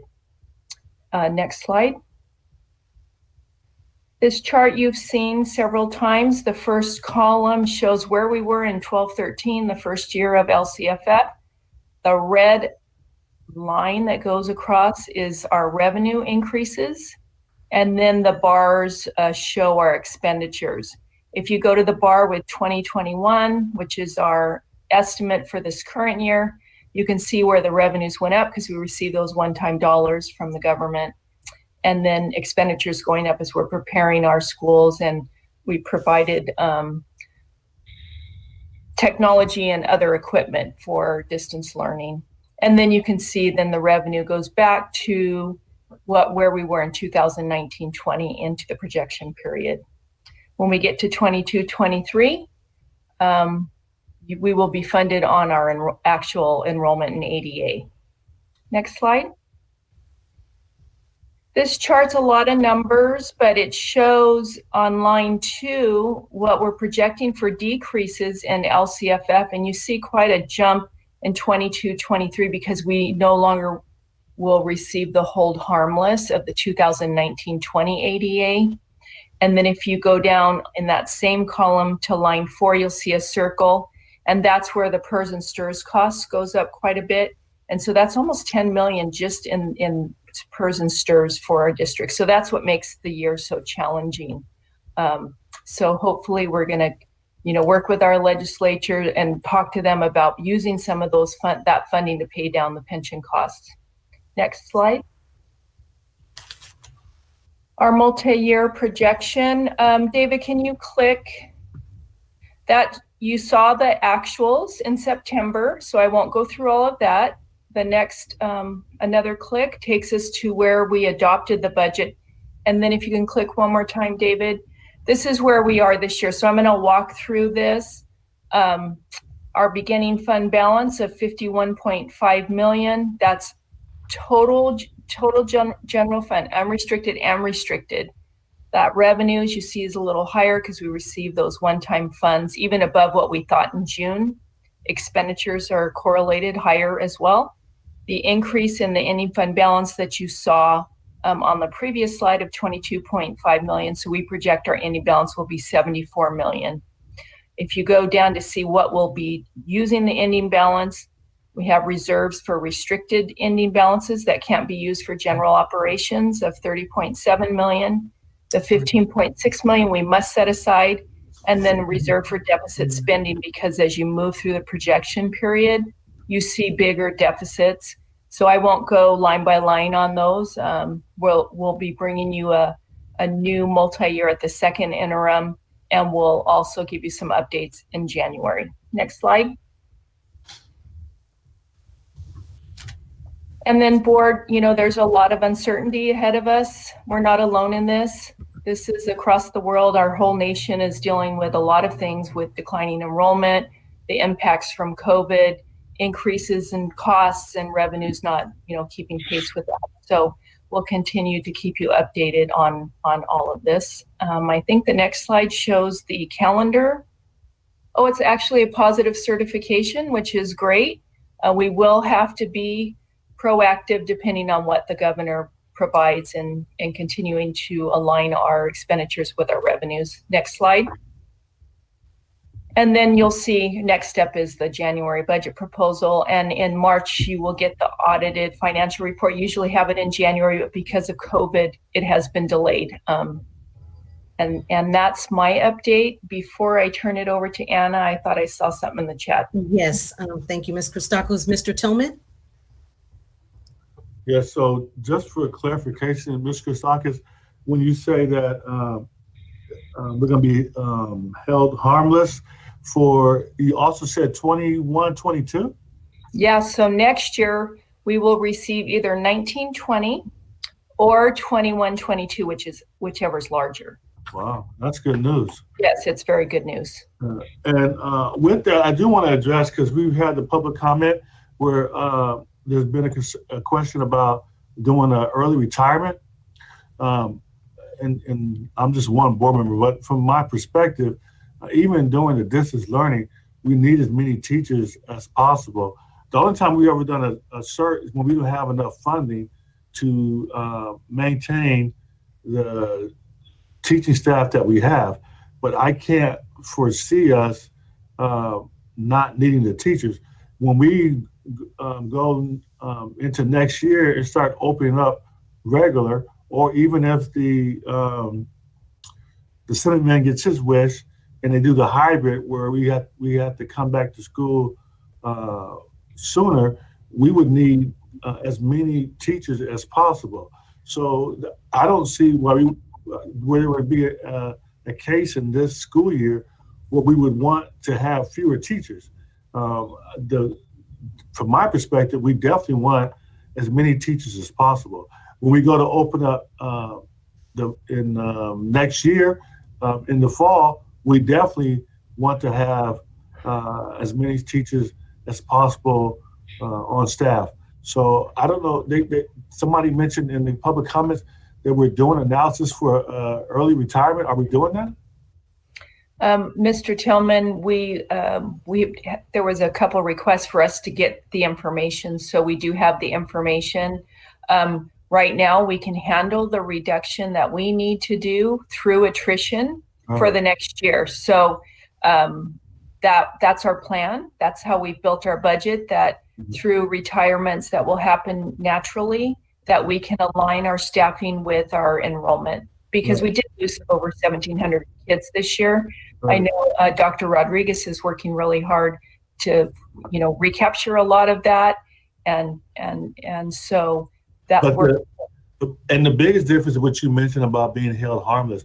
The fact that they're going to fund us at the highest level, whether it's the year before, or for instance, if we had declining enrollment this year, we would still get the funding from the previous higher year, which is a big deal. So we're not forced to have to make big reductions because of that, which is really a good news. But I'm practical, and I understand the folks who would like to see a cert, but there would be no reason for us to do a early retirement, only to have to try to scramble and find teachers, because we're going to need the teachers. Thank you, Mr. Tillman. Thank you. All right, Dr. Hill. Yeah, thank you.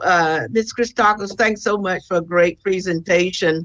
I know in the projections, and it would probably be after January, do you anticipate us getting additional or less federal funding at that time? Well, we're hopeful for more. That's all I can say. I don't know that I can anticipate either way, but we are hopeful. We know that our costs, as we move through the next 18 months or so, we'll still need, additional things as we move out of this pandemic. So my hope is that we do receive those to help support us as we move our kiddos back to school. Okay, I was just hoping the projection was not in what you had given us, or any anticipated amounts was in the projections you've given. Okay, good. That's hopefully good news. Thank you. Thank you, Dr. Hill. All right, Ms. Rosales Medina. Yeah, no, I'm really excited that we're moving in the right direction, at least when it comes to funding for the next following years. I do want to see an opportunity of looking at virtual reality and purchase devices that will help with a lot of the issues that we're seeing. Students who do gaming, they'll be gaming for hours at a time. I don't know if many of you experience that, but students will spend hours and hours and hours on gaming. And so back when I used to work with, I was a board member for California Association for the Gifted, they've spoken on how we can turn in gaming into a virtual reality where students are engaged in a classroom environment through that. And so I will share a couple of links that have shown that virtual reality may be an opportunity for students to stay engaged, social interaction, and I'll also kind of explain more on that during my board comments. But definitely looking at possibilities of using those extra funds to really have an authentic engagement for students in a different way. Thank you, Ms. Medina. We do have cuts built into the projection period, so we just know a lot will change between now and budget adoption. Thank you. All right, Dr. Flores. Yes, my question is for Janie, but Abigail, that's a great suggestion. I think that would really engage the kids. And if there are, gaming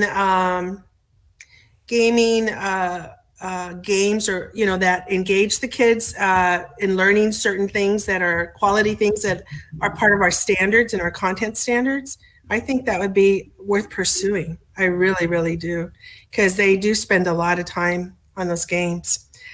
My question to you, Janie, is how did you guys come to project 48 million deficit for the 2023 budget?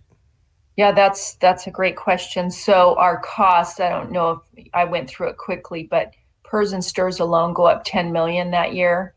And we're declining in enrollment. And so we generally go down 0.5% each year. We've lost more this year, and we're assuming that we get back at least half of them.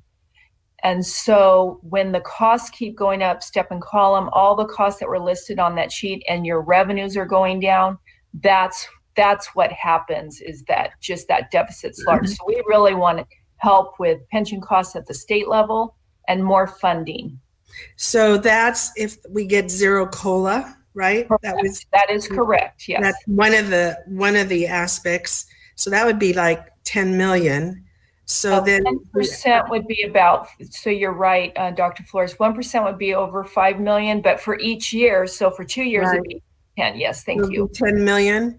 So that would put us at 38 million. And so the other revenue that because we're declining, the other revenue has to come from other places, correct?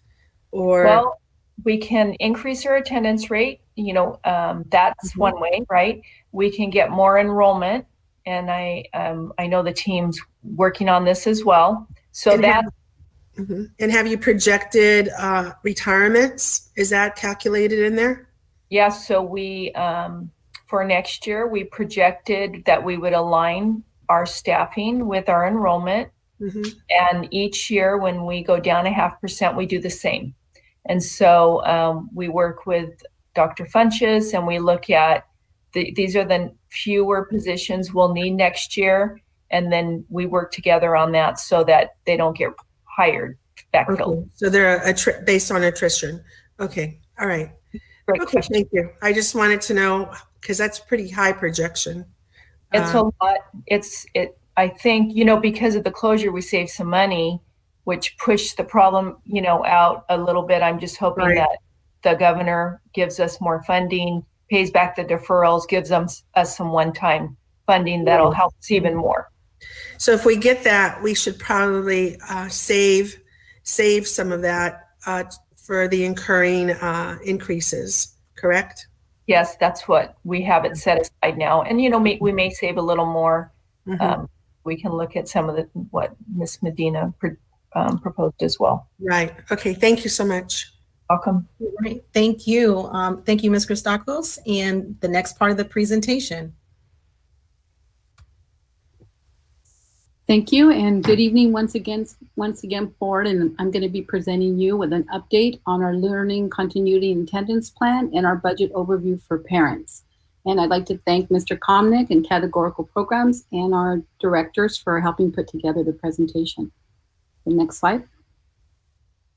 So for tonight, I'm going to be sharing the overview for the LCP, as we call our learning continuity and attendance plan, and the budget overview for parents. And we just had that meeting this past December 8th on a Tuesday. And I know that some of you were in attendance, so thank you very much for being there with us.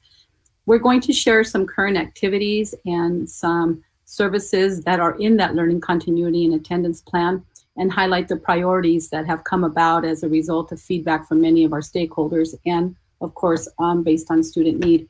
So you'll be seeing that a little bit more. And then we'll go over some timelines in the development of the new LCAP, the new 3-year cycle for 2021 through 2024. Okay, next slide. So board, as you know, due to COVID, the LCAP, the way we know it, the local control and accountability plan, was not presented this year in its normal form, but it morphed into the learning continuity and attendance plan, or the LCP plan, to really meet the needs of our students right now in distance learning. With that morphing into that new plan, the state did require several approvals from you, and board, you were compliant with all of them. The first one, July 1st, where we presented the LCAP COVID-19 operations report with the annual budget for 2021. We brought the LCP to you September 30th. November 10th, you reviewed the county recommendations for our learning continuity plan. And then today, of course, we will be going over what we went over with our parents in the budget overview for parents, really accepting some of their feedback from the stakeholders, and then showing you some of the activities and services that were provided through that in conjunction with the first interim report. Next slide. So in order to address distance learning, there are several components to the distance learning program. First and foremost, we wanted to make sure that there was continuity in instruction. And in doing that, we needed to provide access to devices and connectivity to our students. So as you can see, over 47,000 devices and over 20,000 hotspots were distributed to all our students. And we continue to provide technical assistance for our families. Pretty much, we're trying to get very good at response times, but we do have that service available for them. And we also provided portable solar chargers for our students who are in unsheltered situations so that they can continue to charge their devices. In the instructional program, we have developed a distance learning framework, which is a framework that takes all the effective practices that are going on and couching them in different areas, which you'll learn a little bit more about later, so that we can provide some clarity to our teachers and our site leaders on the expectation of distance learning. Within that framework, we address standards-based instruction with our curriculum guides that have been put, pretty much we joke that these are our curriculum guides on steroids, because they contain so many different digital resources and many other things to help meet the needs of all of our students. They help teachers differentiate instruction. We've also developed an educator digital library. Teachers can go there if they want to on a Saturday in their pajamas, and they can pull up videos, demonstration videos. They can go to different websites. We even have like virtual field trips on that digital library platform. So many resources for teachers, and we're continuing to update it in all content areas so that our educators have what they need available to them. And you'll learn a little bit more about how we've deployed additional support personnel to help assist in distance learning as well. Next slide. So having said that, that's part of our base program, but we have also gone above and beyond in response to much of our stakeholders' feedback to provide additional support for our different subgroups. So we do have additional supports for our English learners. The ELD progress reports or portfolios that we've used in the past to monitor progress of our English learners have been modified to be digital now. So our teachers can continue to use that to keep monitoring our English learners. We also continued with an optional LPAC to make sure that our students that were close to being meet the criteria for reclassification are still able to reclassify. We also have deployed support personnel to provide tutoring, especially to our newcomer students, those students that are learning English. So we have interns and ed assistants that have been helping with that. And we've also purchased some additional digital curriculum that's specific to EL needs that we have made available to all of our sites. For our African American students, we continue to offer mentoring support and tutoring. And we have also enlisted our community partners in helping us. They've been wonderful with mentoring our students and providing services all along.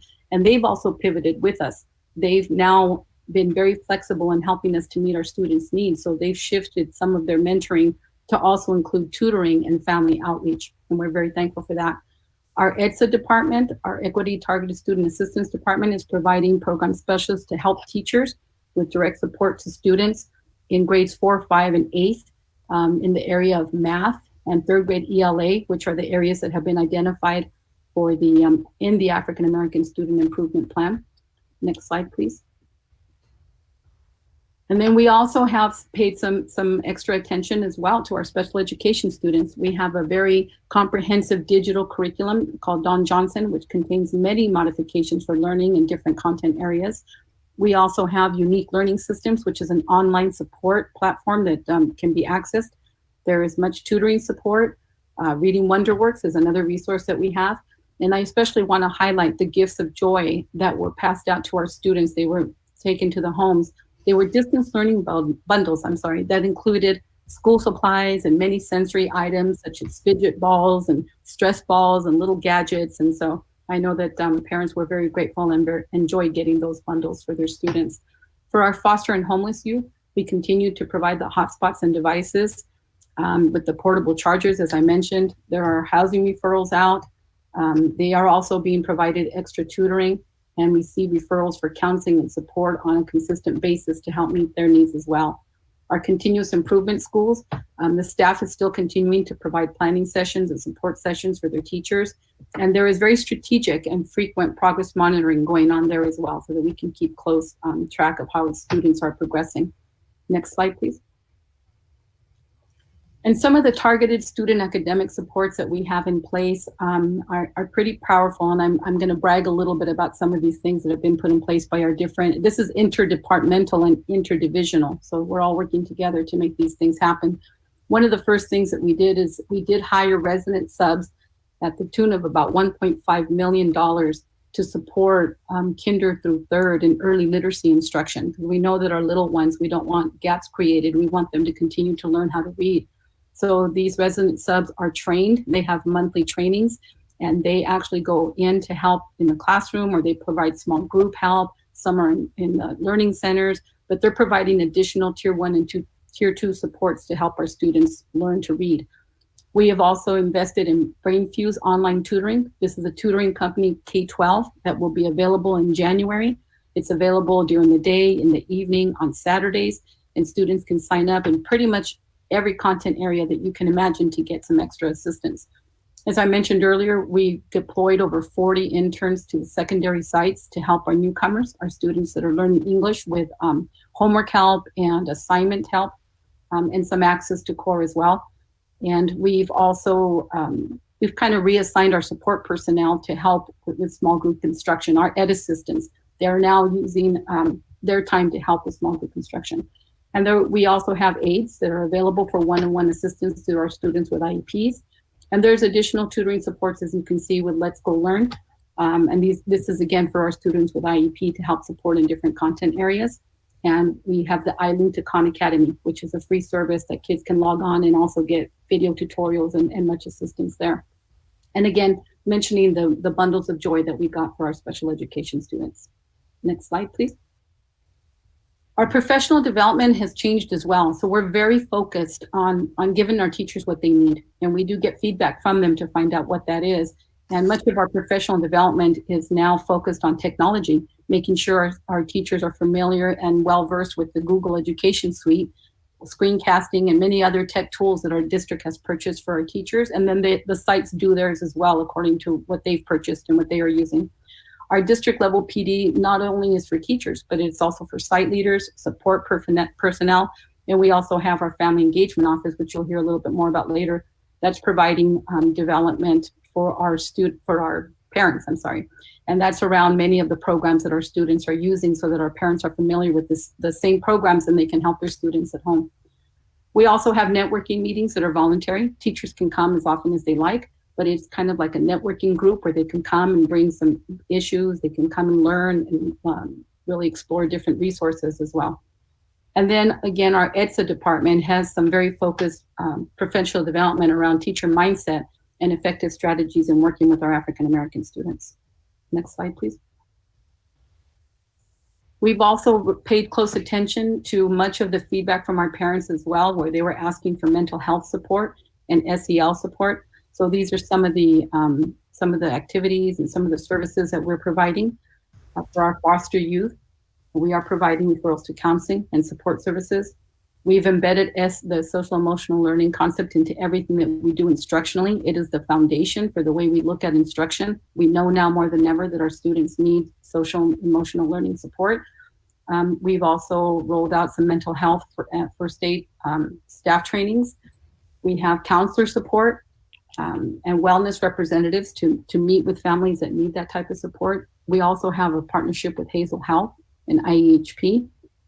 As you know, we have community-wide flu vaccines and COVID testing, even on some of our campuses. And that's in conjunction with Kaiser and the San Bernardino County Department of Public Health. And then we've developed a series of physical health guidance documents related to in-person learning once we go to that place if it is deemed safe to do so. Next slide, please. As far as our family engagement goes, we did conduct our Operation Student Recovery on October 13th, and you can see there that we were able to recapture 52 students re-enrolling. We were able to capture students. We realized that we re-enrolled 12 and 52 had enrolled in other districts. We are also engaging in Tier 1 and Tier 2 efforts to make sure that we are reaching out to our families, and that's helping with our chronically absent students. There's a district letter that we are consistently sending out. We've also had a variety of ongoing workshops and training. I know Ms. Gonzalez in the Family Engagement Department has really ramped up all the offerings for our families. And we also have a very comprehensive digital resource page for our families as well. They can log in and have many different resources in English and Spanish as well. And we are also adding some other languages. Our school nutrition services continues to provide meals for our students. As you can see, we're serving at 25 sites. You can see here Monday, Wednesdays, and Fridays from 8 to 11. Our students are receiving 7 days of breakfast and lunch with supper and snacks. And during winter break, you can see that we're continuing to distribute on Mondays. We are also notifying our parents consistently about our services so that they continue to take advantage of what we are offering. Next slide, please. So in summary, board, all of these activities and these services that we're providing, we are providing to help our students in distance learning and to help keep that continuity of learning for our families. And in doing so, I just wanted to do a little bit of an overview of what was required of us. So Senate Bill 98 required us to include the budget overview for parents in our LCP. And it also required that it be aligned with all the activities that I mentioned in our LCP. Those were some of the things that we needed to do to meet the goals of what the LCP, the intent of the LCP is. We also needed to make sure that you board adopted that budget overview for parents. That's why we are presenting it to you today in conjunction with the first interim budget report. And then we want to assure you that the budget template that is required is aligned with LEA's first interim budget report, which you heard, the Learning Continuity and Attendance Plan, the LCP, and the Local Control and Accountability Plan, all these acronyms, the LCAP or the LCAP as we know it. So we have, again, Mr. Komnick has done a fabulous job of aligning all those requirements into this particular budget overview for parents. He did present it on Tuesday, and there was quite a bit of very positive feedback from our families and our communities over it. Next slide, please.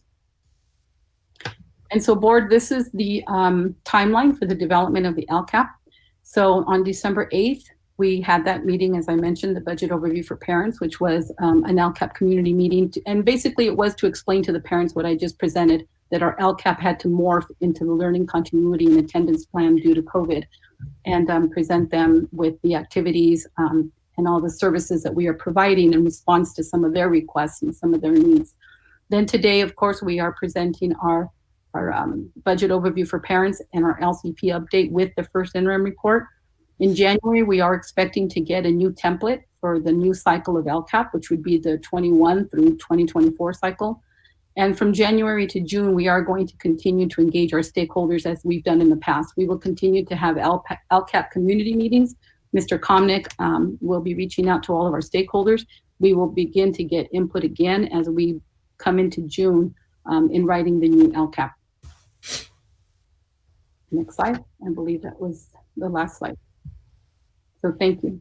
Thank you so much, Ms. Applegate. Several of us board members were able to be a part of that town hall, I guess is what we're calling it, but it was very excellent, very thorough. I'm not seeing any comments other than Dr. Flores just say great presentation, and that's certainly what it is, and that's the commitment that we have had about the transparency and making sure the parents know what we know, and then we can make better informed decisions. So thank you for that again, and we can move to the next. Great, thank you, Madam President. Okay. You ready? Thank you, Madam President. Board, based on your request, we prepared data sets in several key areas. We want to remind the board that the DNF data set that you'll see for chronically absent students is first quarter data. Grades do not become official until the end of the first semester. So we will be bringing this data back to you after we finalized first semester grades. Those are the ones that actually get recorded on the transcripts and become part of the official record for students. As you'll see, not to give away the whole presentation, but as you'll see, we are experiencing a downturn in grades, much like the rest of the state and nation. We'll be sharing a number of both short-term and long-term strategies designed to counteract this data and improve the situation for students. We've also prepared some data related to IEP compliance based on your request. So I'm going to turn it over to the team at this point. Rachel, if you'll get us started. Thank you. Thank you, Dr. Volkamer. Well, good evening, board. President Rogers, congratulations once again. Dr. Wyatt, congratulations once again. Dr. Hill, Ms. Ceballos, board, community, and cabinet. We are pleased to be here tonight. I almost feel like I want to have all of us stand and stretch, so please do so if you need to keep the blood going. As Dr. Volkamer shared, we will be sharing some student achievement data with you. So with that, next slide, please. So our objectives for the evening, as always, during this time of the pandemic, we will review current COVID-19 cases to date, both at the county and the district level, meaning the zip codes that make up San Bernardino City Unified School District. Then we'll go into sharing our secondary students' Q1 DNF rate, specifically for our chronically absent students. And so Ms. Applegate and Dr. Rodriguez will give information around that, as well as some information on what is happening with the Atlas program and our children who are in foster care or homeless situations. And as Dr. Volkamer said, the IEP compliance, that's all going to be part of the data sets. We're also going to share current and future interventions that we're referring to as safety nets for SBCUSD. So it's not just the data, but what we're currently doing to support our scholars so that they can, their brilliance can shine, and what we plan on doing in the future. And we'll close out with the highlight of distance learning in action, highlighting our high schools. Next slide, please. So board, here is the recap of the November 7th board meeting. It was almost a full month ago when you voted to remain in distance learning through the end of the 2021 school year. You also added to that action to make sure that we have in-person accommodations for small groups of identified students as part of phase 2 instruction that is allowed by state and local guidance when it is deemed safe to do so. So we would not move into any kind of small group instruction until you deem it safe to do so. The second action that you took is really to make sure that our community knows that we are steadfast to the commitment to prioritizing safety for students and employees of the district. You also firmly believe and verbally stated that the decision you made on November 17th provides certainty and consistency for our families and allows the district to focus all its attentions on strengthening distance learning experiences for students right now. In addition to that very courageous decision, you did welcome and celebrate our new Assistant Superintendent of Educational Services, Ms. Anna Applegate, and she is already a veteran, as we just saw in the last presentation, very comfortable in her new role. the Board of Education, you thanked the employees, and you looked at 2 staff appreciation videos to just, again, highlight the work that is happening throughout the district during this pandemic. And then finally, you approved a new board policy for telework during emergency situations. So November 17th was a very busy board meeting. Much to be commended, board. Next slide, please. So these have continued to be the guiding principles that you have used in your decision-making for SBCOSD. I'll just quickly go through them. First and foremost, ensuring the health and physical safety of students and staff while adhering to federal, state, and county guidance. In that, still making sure that we're providing high-quality learning experiences. You'll hear a bit more about that tonight from Ms. Applegate. We've got some new visuals that we will continue to bring back for you. And then finally, provides safe and accessible working conditions. So these continue to be the guiding principles, and want to continue to tell you how much we appreciate your pillar of strength and certainty for the community and the staff during this time of uncertainty. Next slide, please. So your decision on November 17th changed this slide slightly. As you know, we will continue to stay in phase 1, and we are in phase 1, which we call distance learning. And when it is deemed safe to do so, we will work on offering in-person for small groups of students. We call that phase 2, distance learning plus. Tonight, the data sets give some direction to who these small groups of students may be, but we're not finalized yet on that recommendation. We do know that there are children out there that need a bit more in-person instruction or in-person opportunities so that they can excel in their learning. So we look forward to when it's deemed safe to do so. Phase 3 is now off the board for the remainder of this school year, and we are hopeful that we will be able to open our schools in a regular in-person learning experience for next school year. Next slide, please.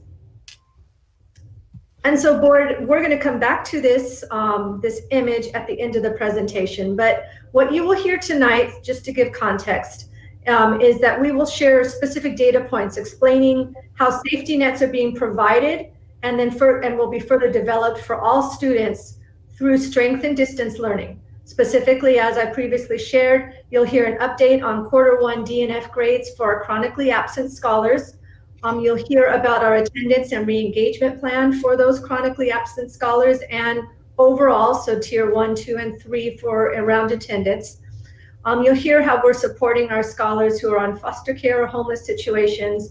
And then finally, how is our IEP compliance looking during this pandemic? As you know, the IEP is the place where we capture specifically the supports that will happen for students with special needs. When we are referring to the supports, we'll talk about what we're already doing and what's in the works to continue to alter the outcomes of data. You should hear an intentional approach to catch our scholars of greatest need and put them back on track. So now I'm going to turn it over to Mr. Vatier, our safety officer, and he will start with our data trend on the COVID updates at this point. Thank you, Dr. Menars, and good evening, board. As you can see here, we're seeing the most widespread spike yet in the COVID pandemic, and also beginning to see the impacts of Thanksgiving. Our county, the cities, including San Bernardino and Highland, as well as our own school district boundaries, are at the highest number of daily new cases we've ever seen. As you know, our regional hospital ICU capacity is down to a dangerous level of 1.7. Last I checked, there were just over 56 beds, ICU beds available countywide. And board, you know, we're doing our part by minimizing in-district activities and work, and also partnering with public health for testing, as well as their preparation for mass COVID vaccinations for our community once more readily available. And that's the update I have for you this evening. Thank you.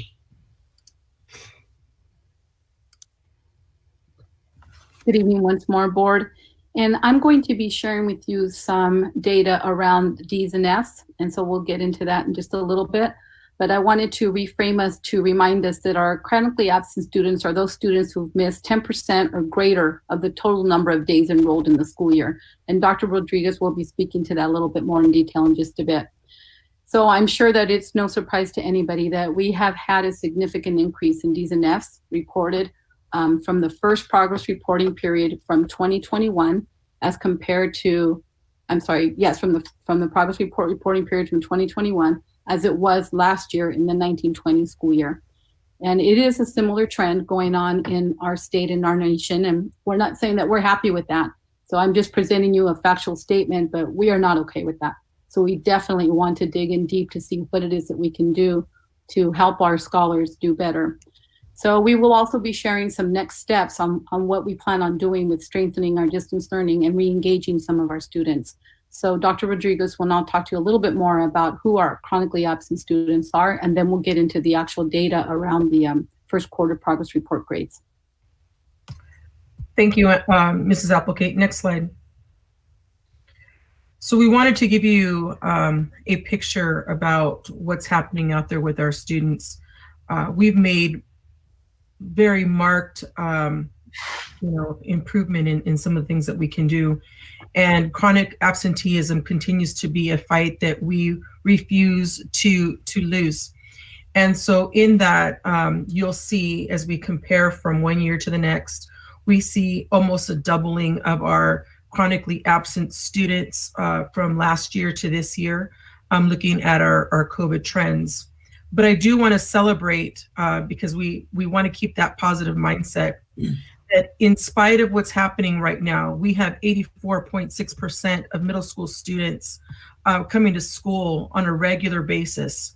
And I think that's something that we really need to celebrate because we have students that come from all walks of life. And even our students who come to school every day face challenges, but they make it a point to participate and be in attendance. So we're going to celebrate that for our students. But we do know that absenteeism is increasing at our middle schools. So we're looking at a number of about 1,400 students at quarter one being chronically absent, missing a significant amount of school within those first few months of school. Let's go to the next slide, please. Looking at our high school students, again, not such a sharp increase, but still a significant increase nevertheless. As we were looking at why we have students who are chronically absent, when you have students in the high school grades, there's many different reasons for that. And so we continue to explore how we can provide more support for those students. But again, looking at high school students, we have 80% of our high school students coming to school on a regular basis, which we believe, considering the circumstances, is something that we want to improve, but we want to also celebrate because we do have 80% of our students coming to school on a regular basis. So that chronically absent number, when we're looking at 19.8%, we're looking at 2,600 students who at the high school level are missing school on a regular basis. And we know based on just experiences and trends that students who are not coming to school on a regular basis will suffer consequences when it comes to their grades. And so we know that attendance is a direct factor in students passing their classes, and we're going to see as we unfold this how our chronically absent students are doing in English and in math. Next slide.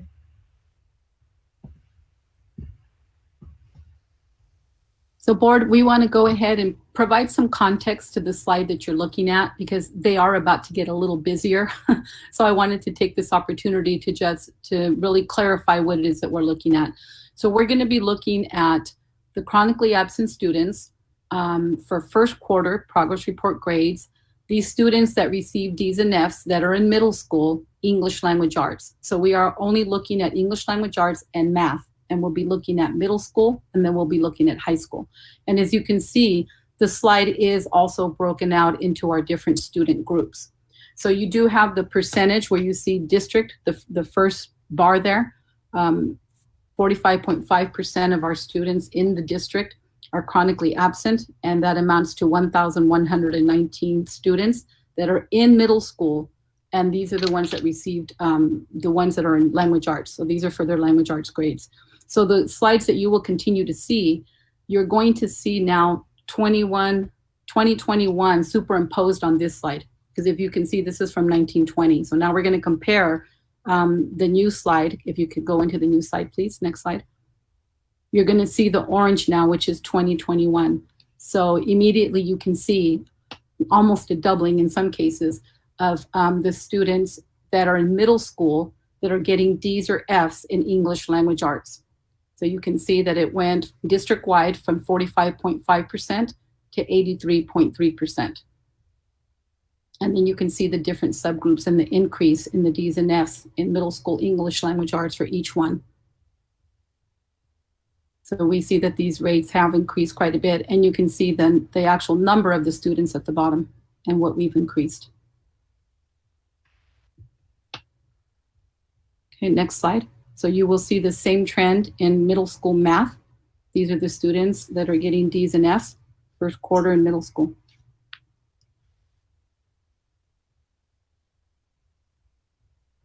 And then if we go on to the next slide, it is the same trend with high school. You will see that our high school students, again, in English language arts, the D's and F's have increased there as well. You can see the different subgroups, the trend continues. So it's pretty consistent that obviously if our students are not in school, they are not doing well. And that has increased quite a bit. If we can look at the high school mathematics.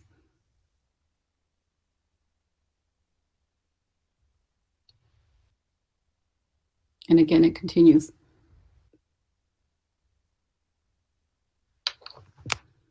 So we realize that we have had a significant increase in D's and F's with our students.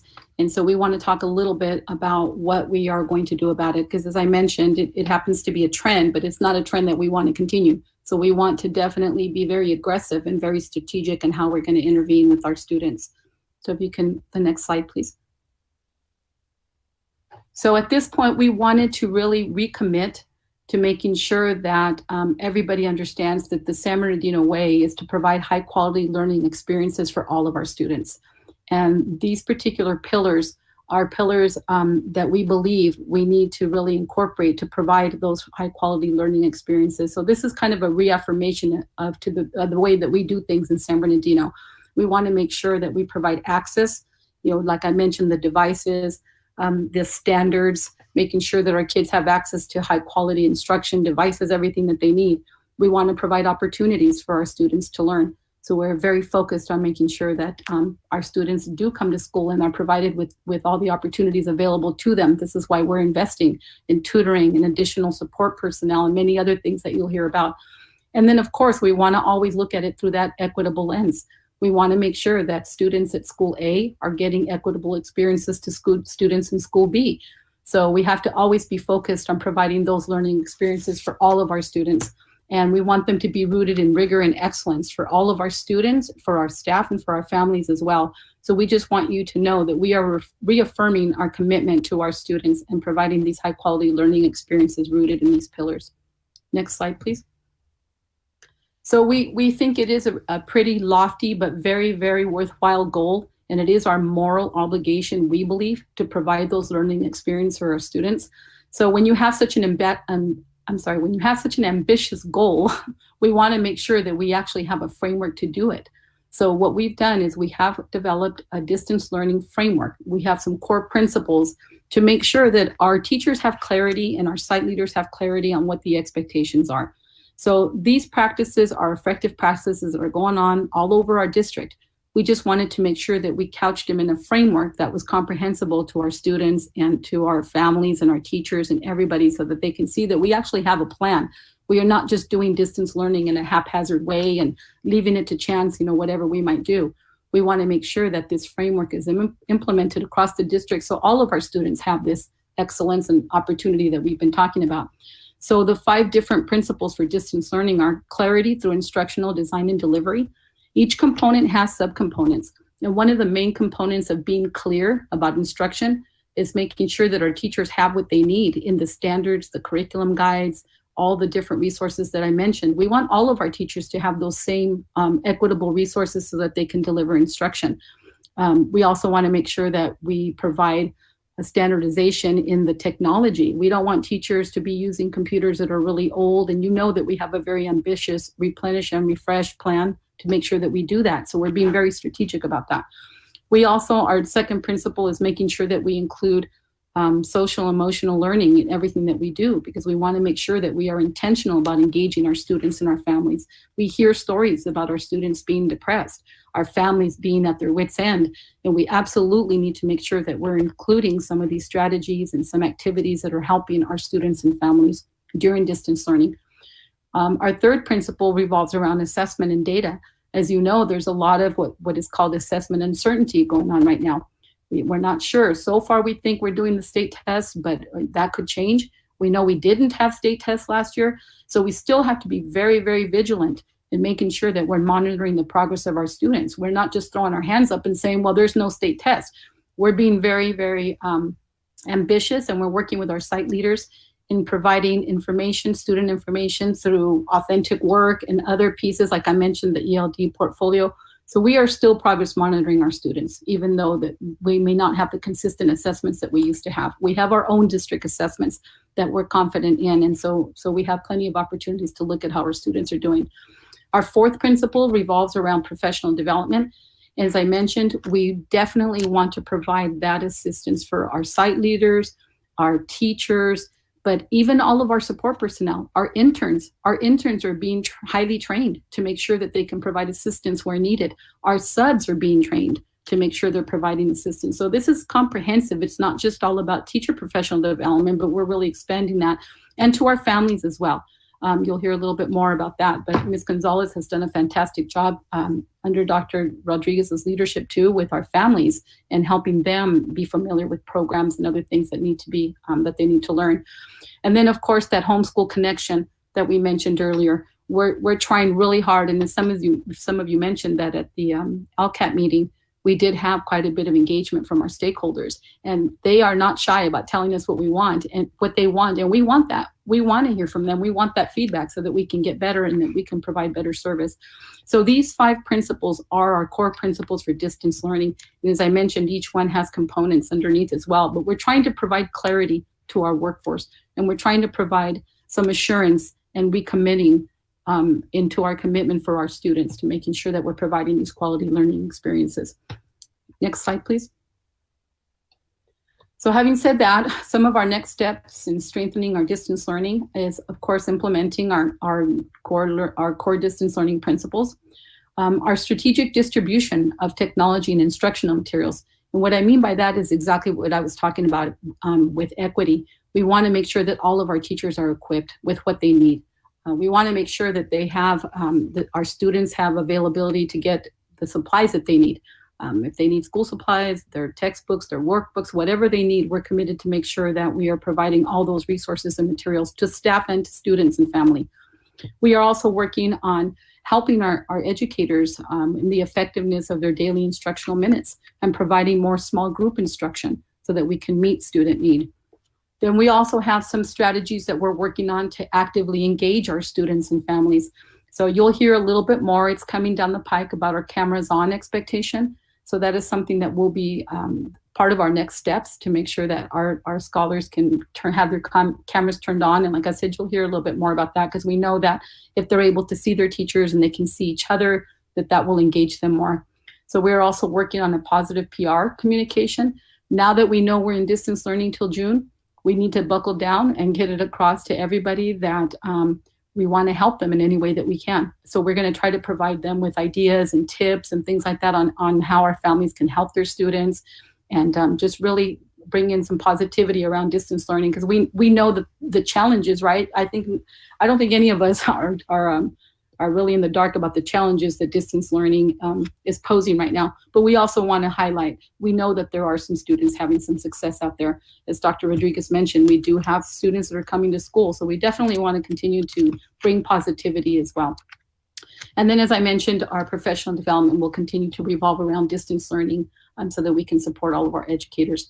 And I know that, again, our family engagement workshops are very tailored to our families and how they can support their students. And I know Dr. Rodriguez mentioned, and she can talk a little bit more about some of the learning at home, supporting the learning at home. We know that parents are having to be teachers at home now too, and they're having to support our teachers. So I know she has an initiative or a project that they're working on called the Corner Classroom, La Esquina Escolar, with parents, where they will be equipping parents and helping them to help their students as well.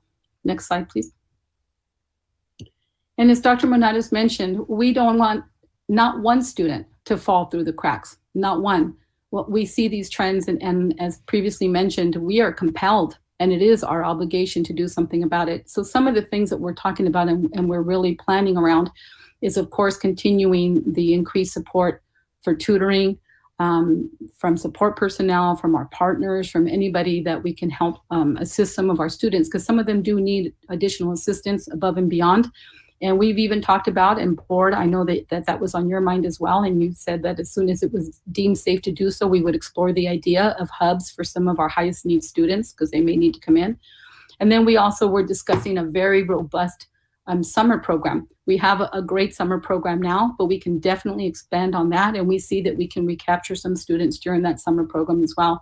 So these are some of the areas that we are working on currently to strengthen our systems around distance learning. And we will continue to receive feedback from our staff, from our families, to help us get better and perhaps get more innovative and more creative about what we need to do to make sure that our students are successful in distance learning. Next slide. I think I hand it over now to Dr. Rodriguez. So, you know, we understand. I'm sorry, Dr. Rodriguez, I had the thing on mute. I apologize. I wanted to just stop right here on this. And I see there's some questions coming, so I don't want them to get too far out on who presented them. So I'll start with you, Mr. Tillman. Thank you very much. Can we go back to the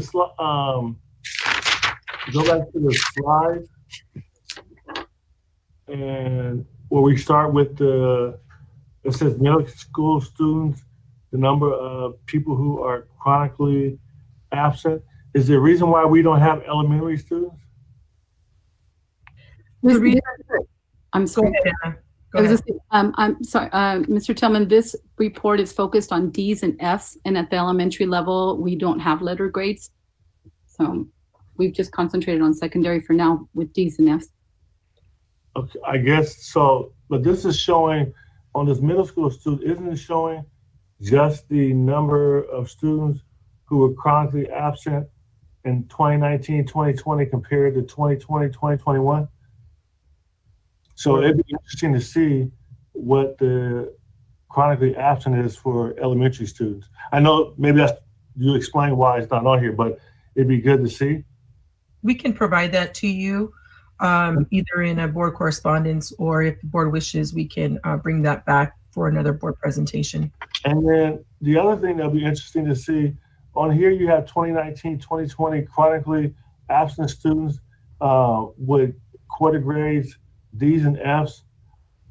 Could you show us what the non-chronically absent students, in terms of how many percentage that has D's and F's? That's the only way you get a perspective of whether or not being chronically absent is impacting this, right? Yes, Mr. Tillman, and I'm sorry, I forgot to mention that we are bringing a report. I know Dr. Wyatt had requested that as well in January. As soon as we get the semester grades posted, we are going to bring you a more comprehensive overview of our non-chronically absent. But my only point is, it means more if you show me, even from 2019, 2020, these are the D's and F's for students who are chronically absent, and you compare that with students that are not chronically absent. Because if they're the same, then the chronically absent is not impacting it, right? Correct. It means a whole lot more then. And then for the 2019, 2020 D's and F's, and it goes back to the same thing. It would mean a whole lot more if I could see the contrast, the chronically absent from the non-chronically absent. Because I mean, my big question now is, how do I know that the jump is not just as big for the non-chronically absent students? And the sooner we hear that, the better. And then my question is, are the students getting decent? Are teachers requiring, and are the grades being more impacted by work that's being done in class or work that's being assigned as homework? We can take a look at that, and that's a great question, and I can bring you that information. We can. And I would have that same question for the non-chronically absent students, because if we're finding that the way we're doing instruction now is putting too much weight on work that's being done outside of the teacher's purview versus when they're in class. I'm sure a lot of these students probably didn't have any homework in some of these classes, but now they got homework. And I didn't know how the challenge of homework was until Dr. Hill got on the board and talked about homework not being something that is always good. So it'd be interesting to see what the cause is if they have assigned it. But I think the sooner you get us information where we can compare the chronically to the non-chronically, that's a huge deal for me.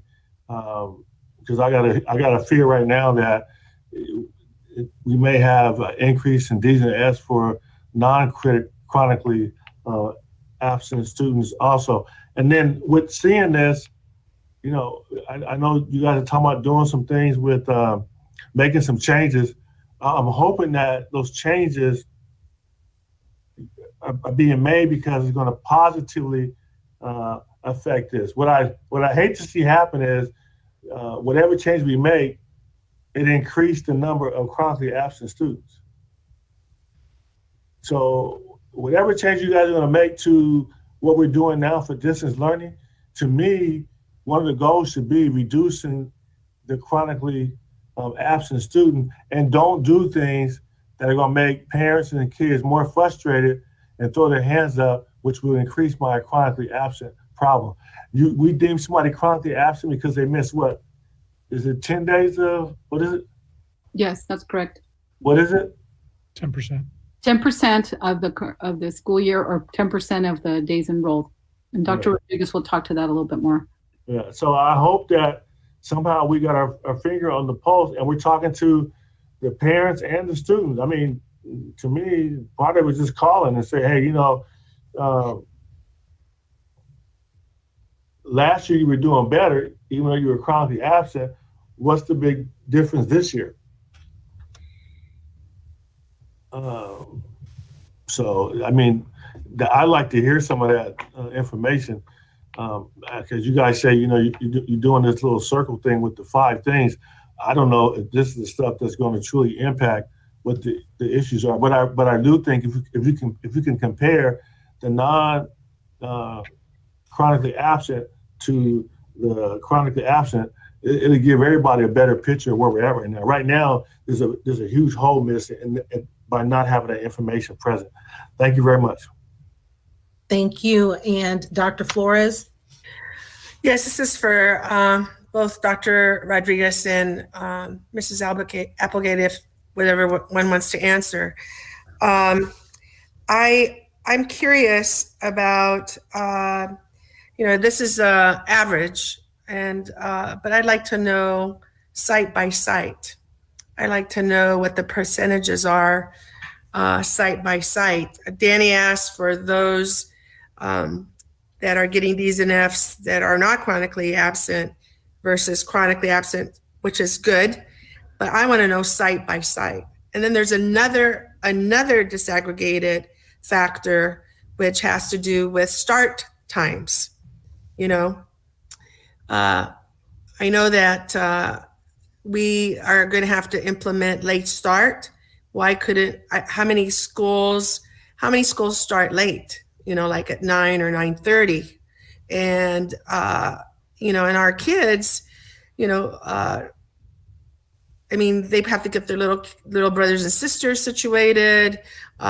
Maybe they have to work. I don't know, all the different aspects of it, so that I would like to see it site by site, by middle school and so forth, in terms of what they're chronically absent versus non-chronically absent with D's and F's, but then also start times. How many? I know that I would predict, or my theory would be, that the later they start, the more they are present, because they're awake, and so that's just my theory. Anyway, so I would like to see all of that. And then one last thing, I agree with Mr. Tillman. Why are they chronically absent? Why can't we have our clerks or our rec aides, or even our not our health aides, but people that are at sites calling our kids? Why are you not? How get the site people to start calling and finding out what the problem is. I mean, we don't know why they're chronically absent, or do we? Do we have that data? No, what we do have is that every school is making huge efforts to make contact with families. And so, we do have kind of this all hands on deck approach, where we have secretaries, clerks, principals, rec aides, anybody that's not teaching in a classroom is focused on attendance. Mm-hmm. And what we have found when we actually did a forum with students last week, and Ms. Rogers was there, and we heard from students, and they said that it's very difficult for them to concentrate and be in school when they have home obligations. Right. When they were in school, they were able to separate school life from home life. They were able to go to school, concentrate without distraction, participate in athletics or whatever they were working on, and then were able to come home and do their chores and make dinner and do all those things that they would do because there was that separation. And now there is none. And so they're having great challenges with meeting the obligations of family life and schoolwork. Mm-hmm. In addition to that, many of them said they just don't feel like it. I mean, that it's very difficult to be engaged in environments where they thrive on interaction. They thrive in environments where they're social. And so I was talking to a high school principal a few weeks ago, and he was at the gate every day greeting kids when they came in and acknowledging when they got a haircut or when they got a new pair of shoes, and that is lost now. And so the human connections that we took for granted are no longer there, and we're trying to create those in a virtual environment, but it is very difficult to do. And also, to take into account, and we'll talk about that a little, or we'll talk about it now and I'll reference it later. We really did rely a lot on our home visits. And now with COVID, we can't do those home visits. We cannot jeopardize and put our employees at risk because they don't know what's on the other side of the door. We don't know whether people are sick. In fact, there was a group of CalSafe teachers that were going out delivering for Thanksgiving, delivering gift cards for food, so they would have extra for their families. And they encountered a family that had COVID. And so the family didn't tell them that they had COVID. And so when they got to the house, no one came to the door. She's calling, the teacher's calling the house to talk to the student. And they're like, what, we're really sorry, but, we're sick and, we don't want to open the door. And so, we just don't know. But it's all hands on deck, all of our community partners, ICUC, we've had ACOMA, we've had Loma Linda, anybody that can do. So we need to report those narratives, and not just give statistics, not just go on numbers, I mean, these are real life kids, and this is the reality. This is, the reality of what we're facing. And that has to be, I think that has to be upfront, not just data. Not reduce them to just a statistic or a number, and these are real lives. That's just my feeling, about all of this. And like you say, they just don't feel like it, it's hard for them. Yeah. So thank you very much. Yeah. Thank you. Ms. Rosales Medina. And so it's also a lack of motivation. My son, Christian Medina, had actually written, and he's here with me, he's been listening. He wrote me a little thing because he's also been struggling. And so he wanted me, of course, to push virtual reality. But within it, I'm going to just read what he wrote, just a segment of it. It says, as a student, I believe that learning from a computer isn't a really functioning way to teach students, as it leads to students not really engaging in the class, which can lead to them not really getting excited, getting bored, and students not really paying attention.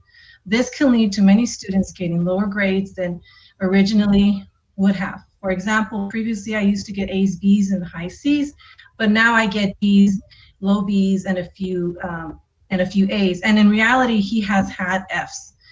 So he's part of your numbers as well. I'm not really proud of it to be true. Distance learning through a computer has made me lazier and caused me to not pay attention in class as much either. I even asked some of my fellow seniors how they feel about it, and each of them have told them similar stories, what he had mentioned. And so I'm reading this right now because I was supposed to read it later on, but it just shows that it may be more students, not necessarily chronically absent students that are suffering through this, but students who have just lost motivation and trying to find a way, lack of social interaction. And although they're doing this through distance learning, it's not the same. And so that's why we really have to be creative on how to really engage them. Extending hours is not going to necessarily be a solution.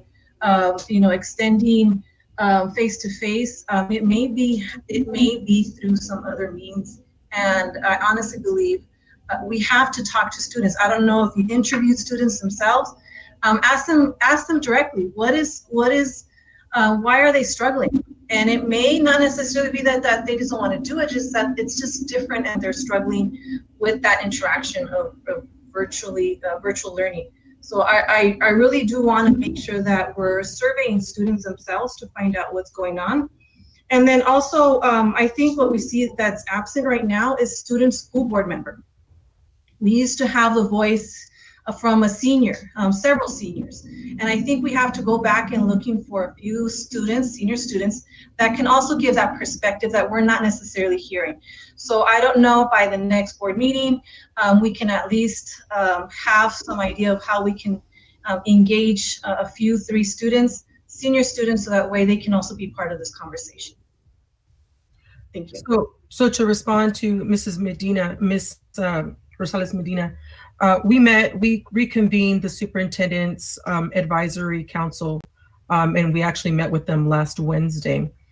So it was about between 50 to 60 students, and we actually built into the agenda time for students to give us their feedback. What's going on? How are they feeling?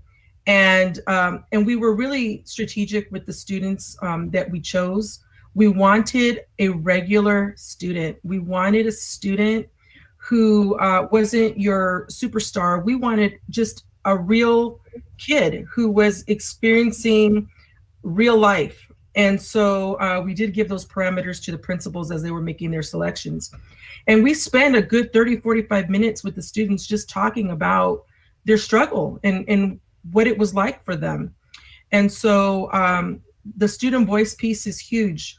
You know, Dr. Volkemer has been really stellar in trying to get stakeholder involvement from all voices. And so the last group that we engaged were the students, because we wanted to know what how they were thinking, what they were feeling, and really just digging deep on that. In regard to the student advisory, or I'm sorry, the student board member, we are working on that. And so we hope that we'll have something soon. We will be meeting with our student advisory group again in January as we start the semester, and also looking at how we can open that up where we have, you know, what are some activities, what are some things that will engage them outside of just the learning experience? Because for many students, for their parents, they think that high school was the greatest time of the year of their life, and for others, they hated it.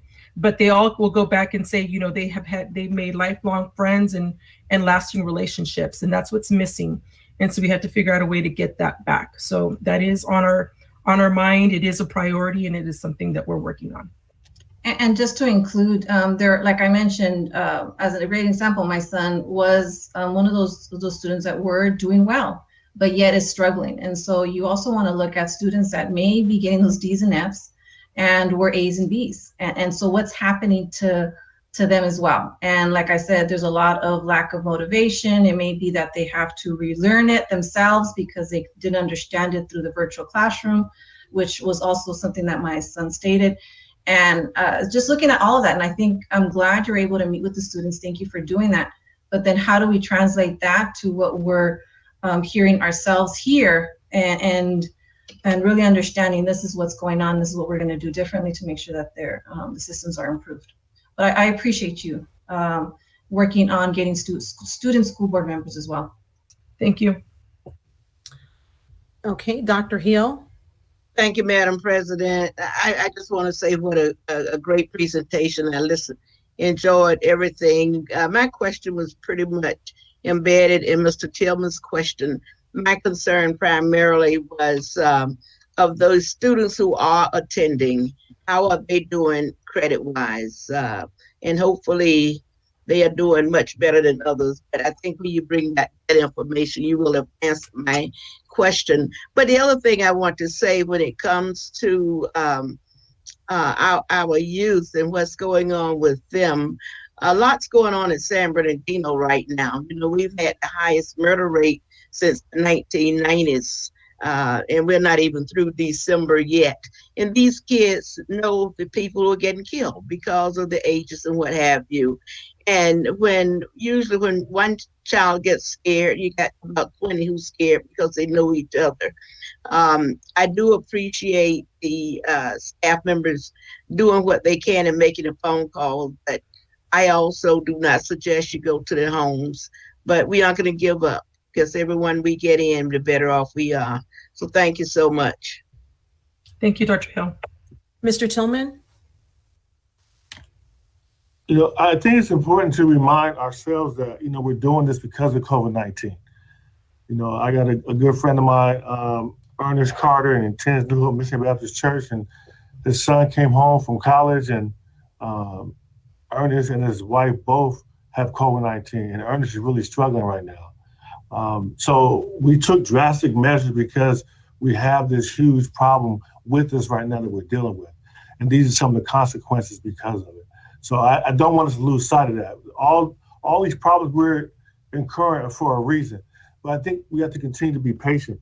You know, I have a concern about I hope we understand the importance of children showing themselves on camera, but we can't lose sight of those instances where it's not a good thing for some kids. So you can't force them to do it, right? As long as we keep that in mind, I think that's important. And then you can't lose sight of how important it is and what it means to students just to be around other students.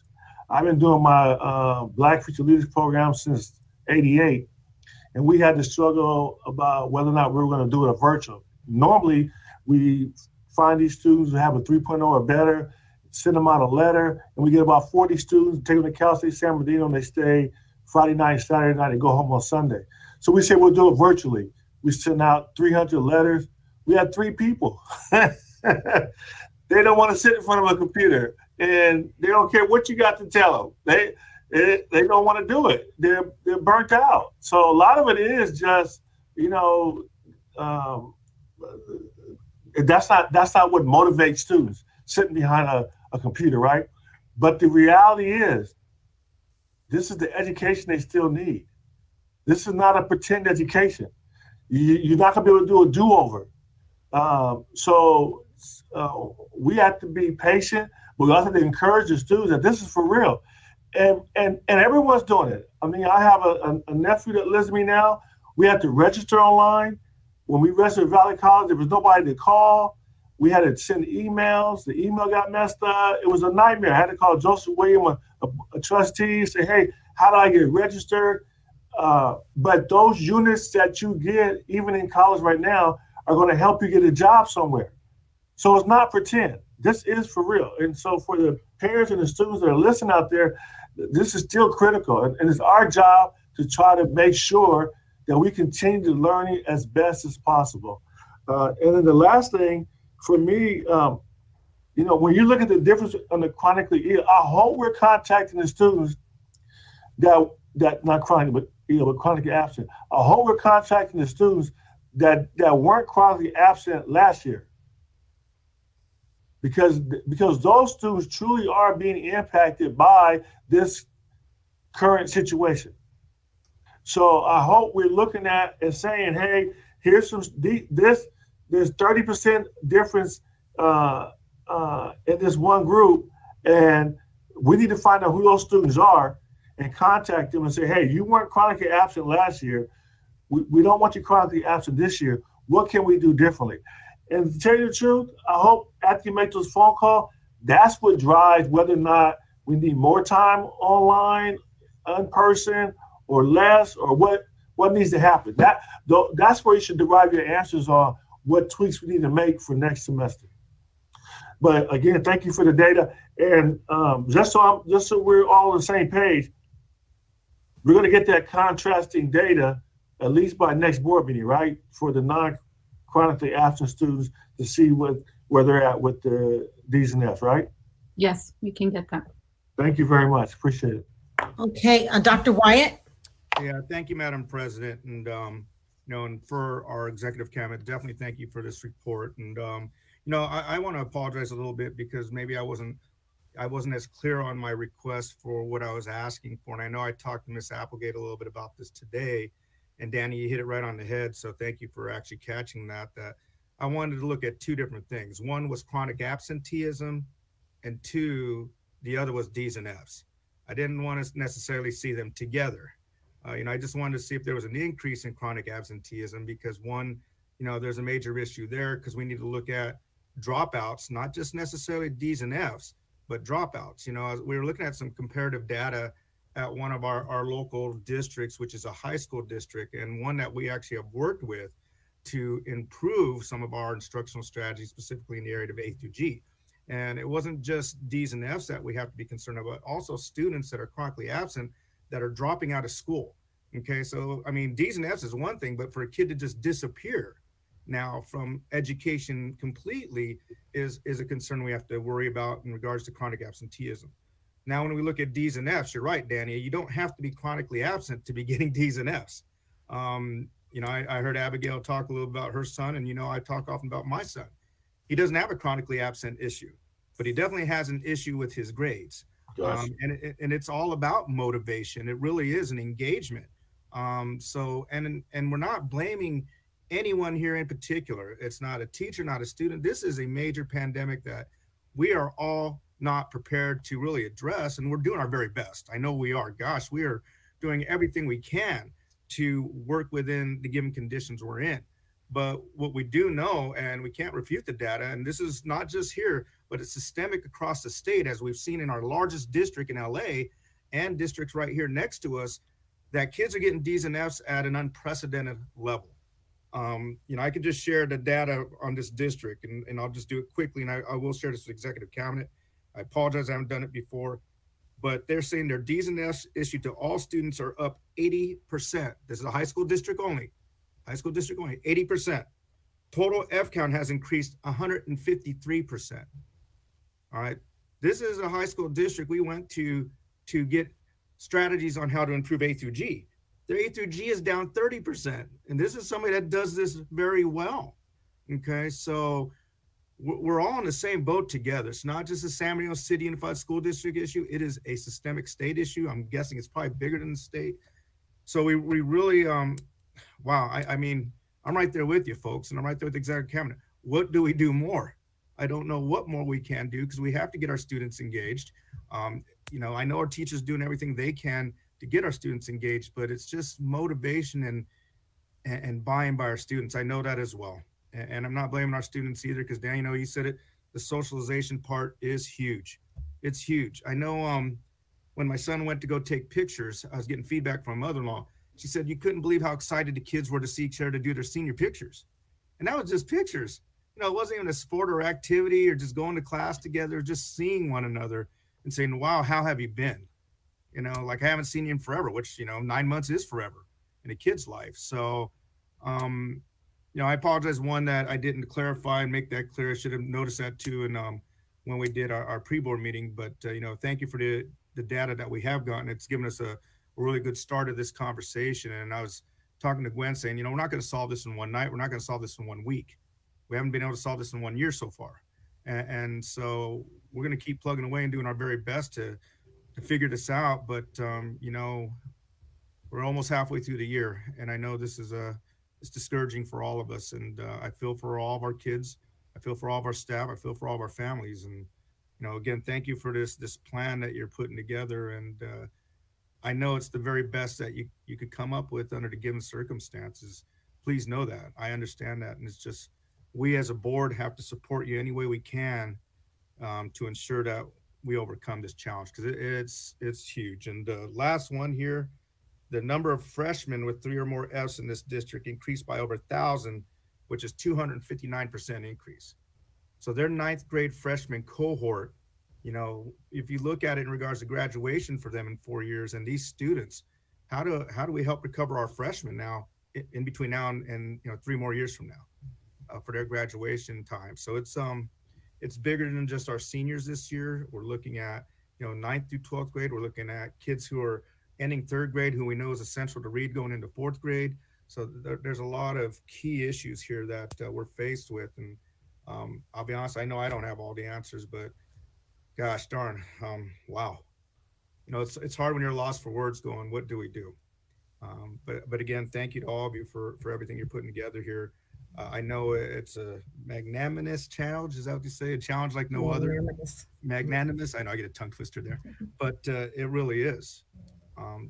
So again, just please know we're here to support you. We're here to support our staff. We're here to support our students and families. And trust me, as you've heard me say this all the time, I'm a parent first with a student who's a senior. So I get it. I truly get it. And I'm right there with you. And I want to be part of the solution, not part of the problem. So thanks. Thank you, Dr. White. Thank you, board. And I do believe, I know we kind of stopped you and there's a little bit more, and I know there's a wonderful video coming. And so again, I will pause and say the same thing here to you all. One of the reasons why I take, you know, pleasure in just being in the meetings that you all are conducting is because you're weighing in all of these things that we're talking about and more. And then you added the caveat of having our students, you know, be able to weigh in, because we know their voice is important. But again, we are here when we say things like in it together, it is. I mean, I can say from the jobs that I do or at work or the foster youth, it is all around us. But what I'd like us to continue to do is have that hopefulness that says we're working on it. And I think someone said that tonight. It's important for us to say, okay, here is where we are, but we're not hopeless. You know, we're still going to be creative, because from what I've seen from 8 months ago, 9 months ago, we can't even keep track. We've been in this so long, but we're not the same people. We're not the same mindsets. We're not the same ideas that when we first started, because we never said, we're just wait until things get better. You plugged away. And so that's a huge message that we want to continue to let everyone know. This is education in this environment, because we're committed to not stop education, because there's long-term effects if we just kind of, because we have the authority to say, well, maybe do this, but we want the best for our students. We want the best for our families. So these long meetings that we're having, you know, town halls, as we call them, it's purposeful. And I hear when you bring the information back, the fingerprints of our community is in there as well as our board, but we are hearing from everyone.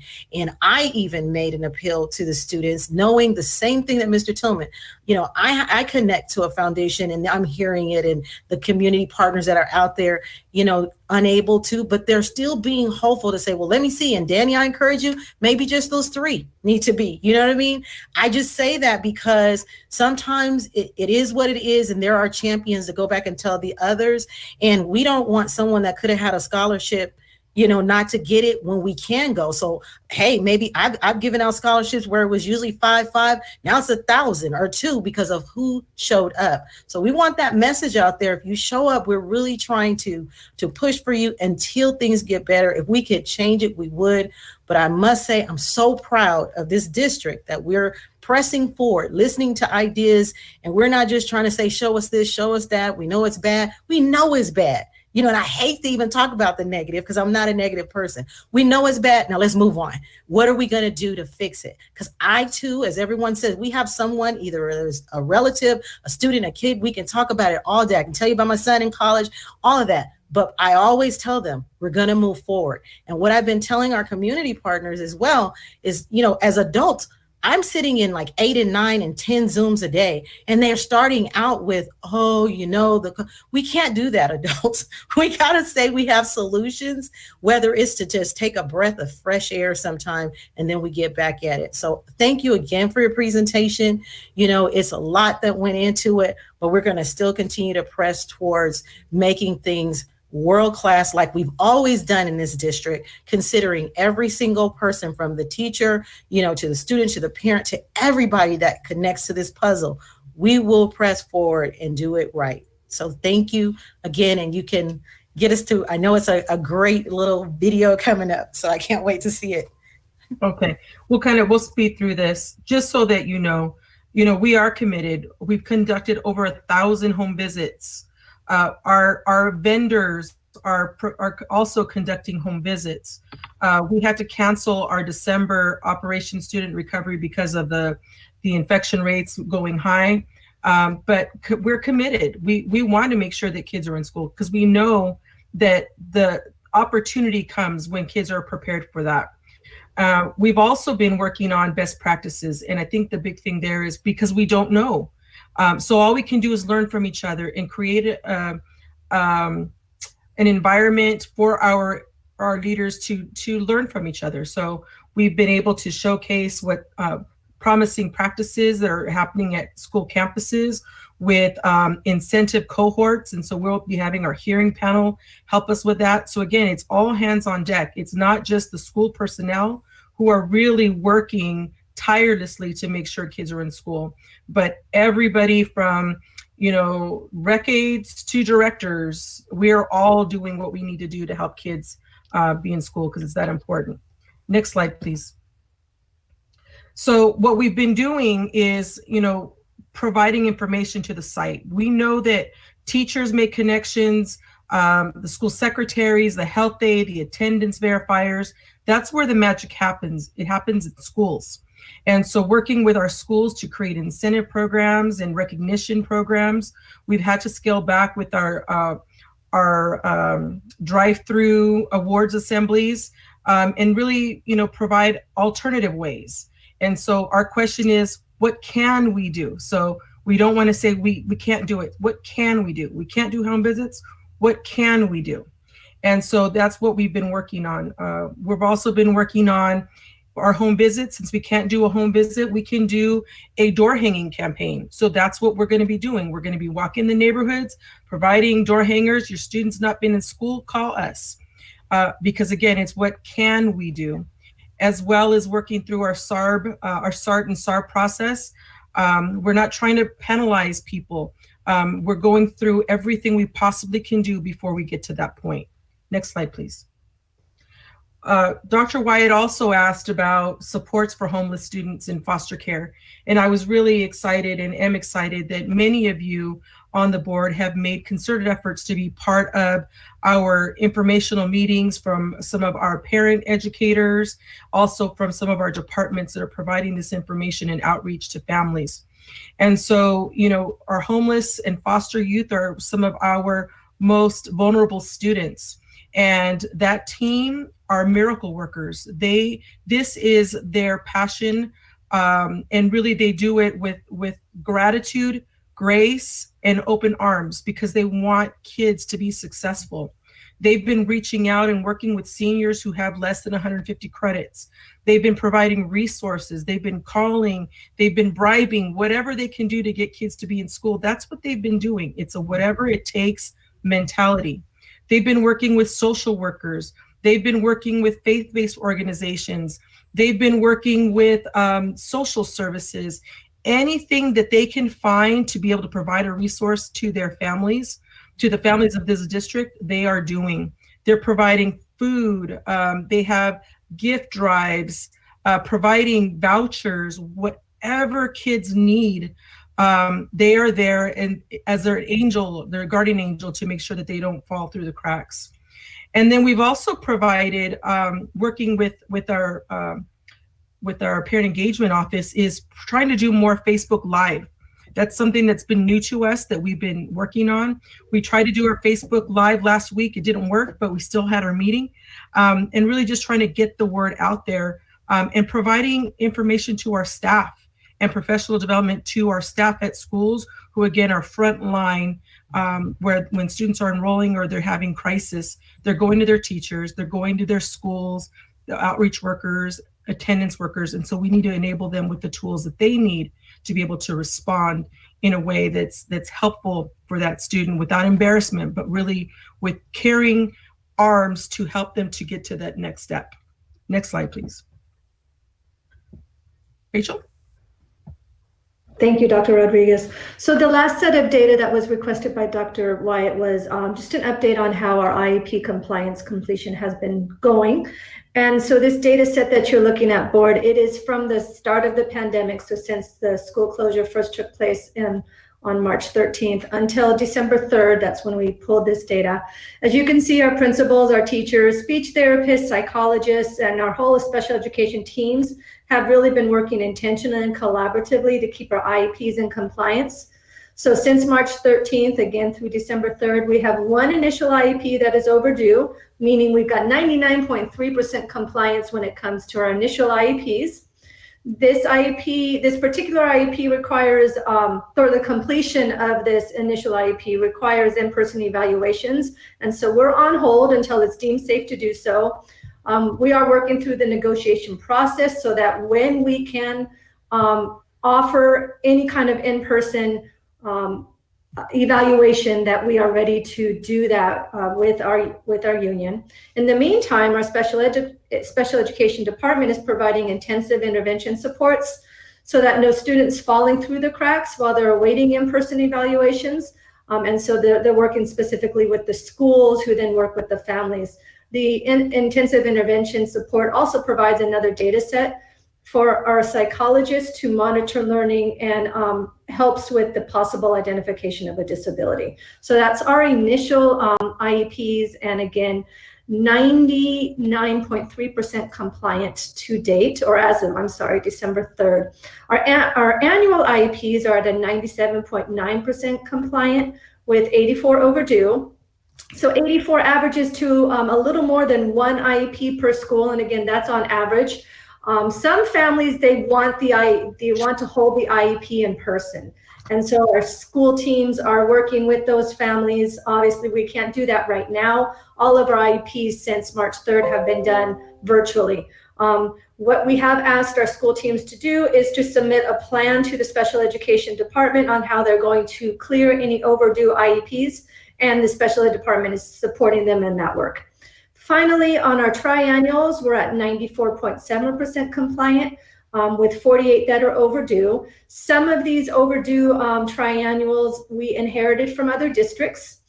Some require where the parent has requested for the in-person assessment. And so again, we're on hold with that. And or they want to have IEPs in person. So there's a couple of reasons why these triannuals may be overdue.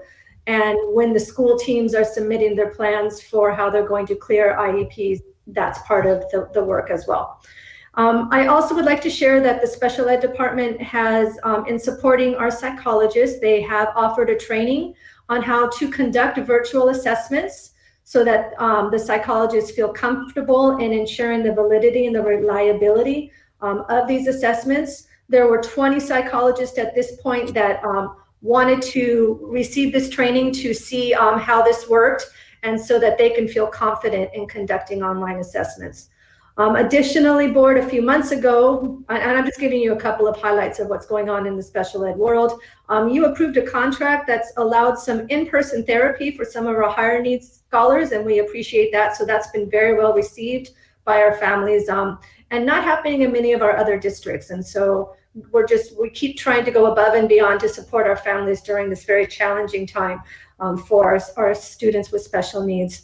And then you heard Ms. Applegate speak about these boxes of joy. Want to really give the kudos where that belongs, which is to our CAC president, Liliana Valenzuela. She was the one who said, can we get some things delivered to our homes to help our students in distance learning? So Dr. Lundy and team pulled together case carriers and talked to, really decided on what would be in these boxes of joy, and then had them delivered to our moderate to severe learners. They were so well received that now they're in the process of developing similar boxes that are more appropriate to our mild to moderate scholars, and those will be delivered as well. So again, the school teams and our special ed district department have been very intentional and diligent about providing safety nets for our scholars with special needs. Next slide. So with all that being said, we are trying our very best to do everything that we can in our power to provide the best education possible for the students of San Bernardino. And we do that through all of the interventions and all of the work. And like Dr. Hill said, it takes a village. And really the village of San Bernardino City has been committed to this work.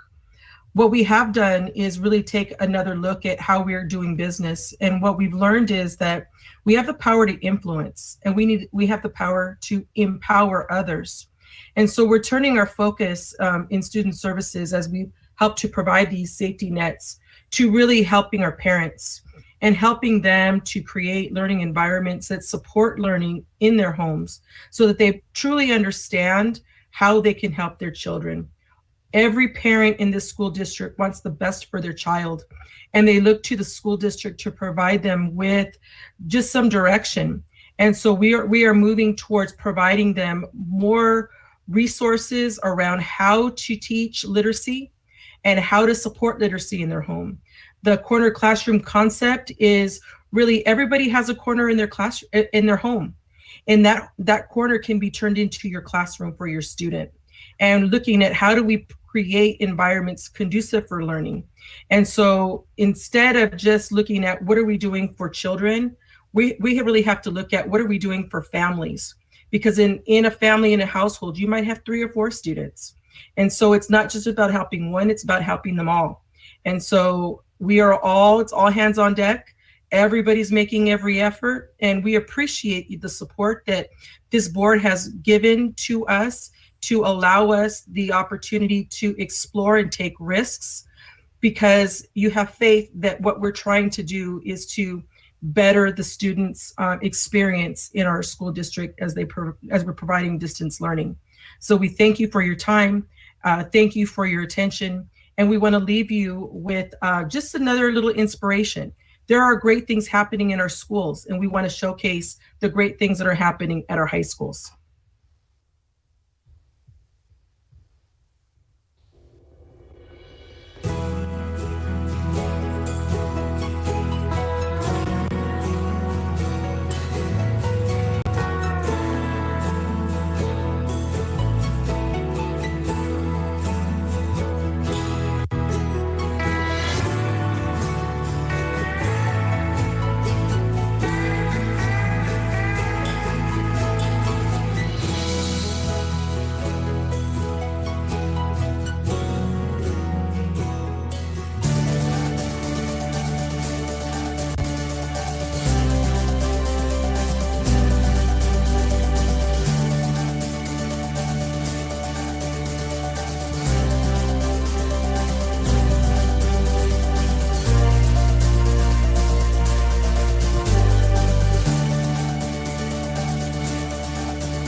back to Hawk News Network.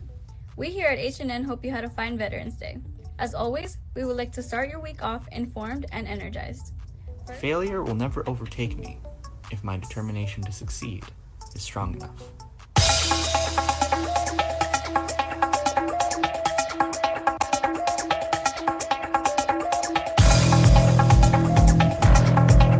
I just want to meet you and let you know that I am here to support your child's education, and if you have any questions for me, you can download the Remind app and join as a parent.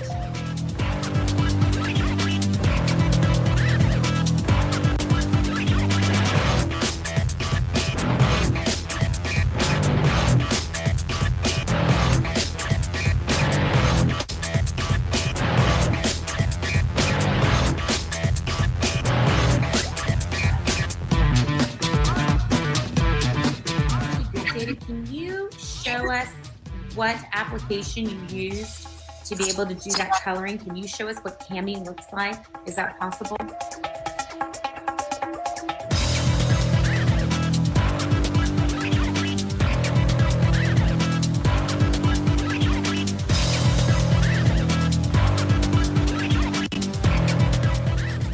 .com. Just do that. You're going to create an account. If you don't already have one, the whole reason we're doing these assignments is so you can get to that point where you can write that essay.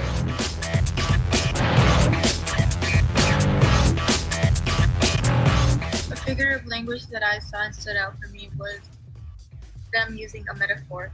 So in that verse, I feel like they tried to portray how we put up an emotional barrier to people around us.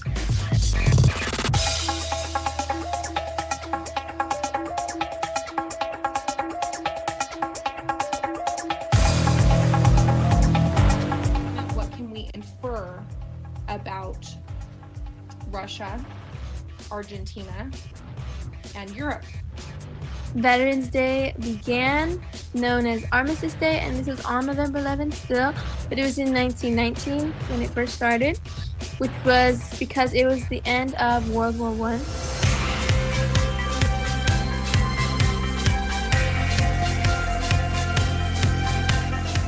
What does justice look like? In the past 5 months, think about how many times that question might have been asked. What is justice?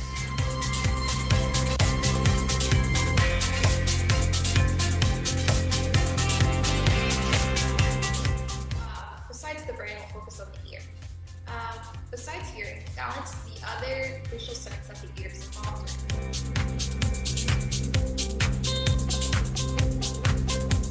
What I would like you to do is to predict what effect changing the mass sliders will have on the Earth's velocity.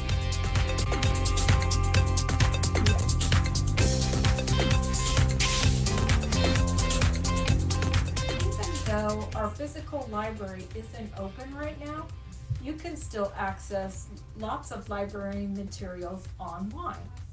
Scholars will study 7 units of geographical study to better understand themselves and their local and global community.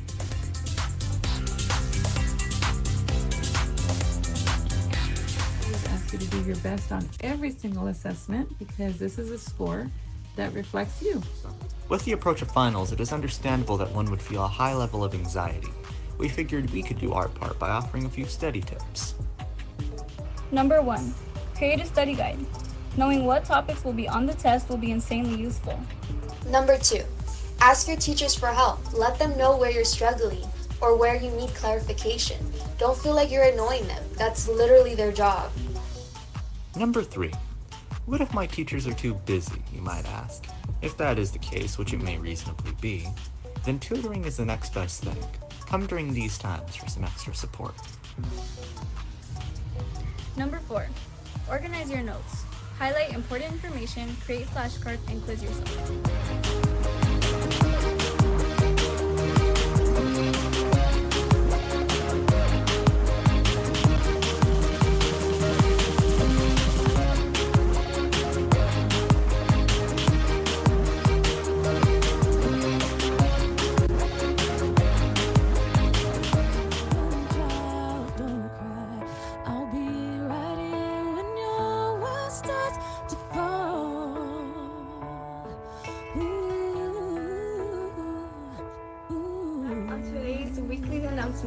Please participate and show us your kindly spirit. Bye.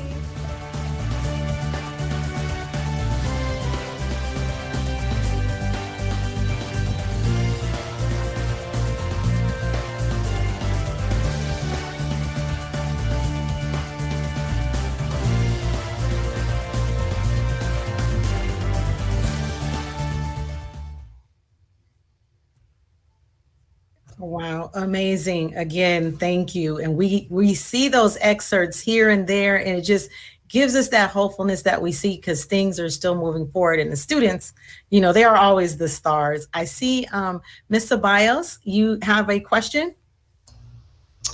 Yes, hi, thank you.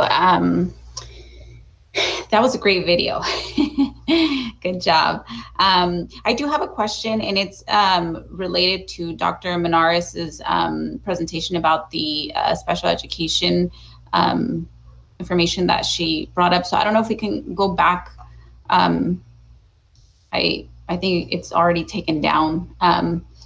But the initial, if I remember correctly, the initial evaluations, there we go, thank you. So we're saying that 139 are the initial evaluations that have been conducted thus far, correct? Correct. The ones who have had assessment plans signed and the evaluations completed and the IEPs held. Okay, so I have a few questions. I guess I'll start with, so for those initial evaluations, are these all new requests from this year, or are they rollovers? They include from March 13th. So there's some from last year and this year, but all of those within that time period were done within the timeline. Okay, and then how are those evaluations being conducted if we haven't, been able to come back to? They did them virtually, and they didn't do the in-person. And so the one that's still waiting is the one where the family wanted in person. And in the meantime, again, they're providing the intensive supports so that while we're still waiting for the in-person. So there were some families that were okay with the assessments being done through paper screening and those type of things, and then virtually. Okay, so they were full assessments. Yes, in order to be able to identify an eligibility. Okay, and then also, how many of those evaluations resulted in eligibility?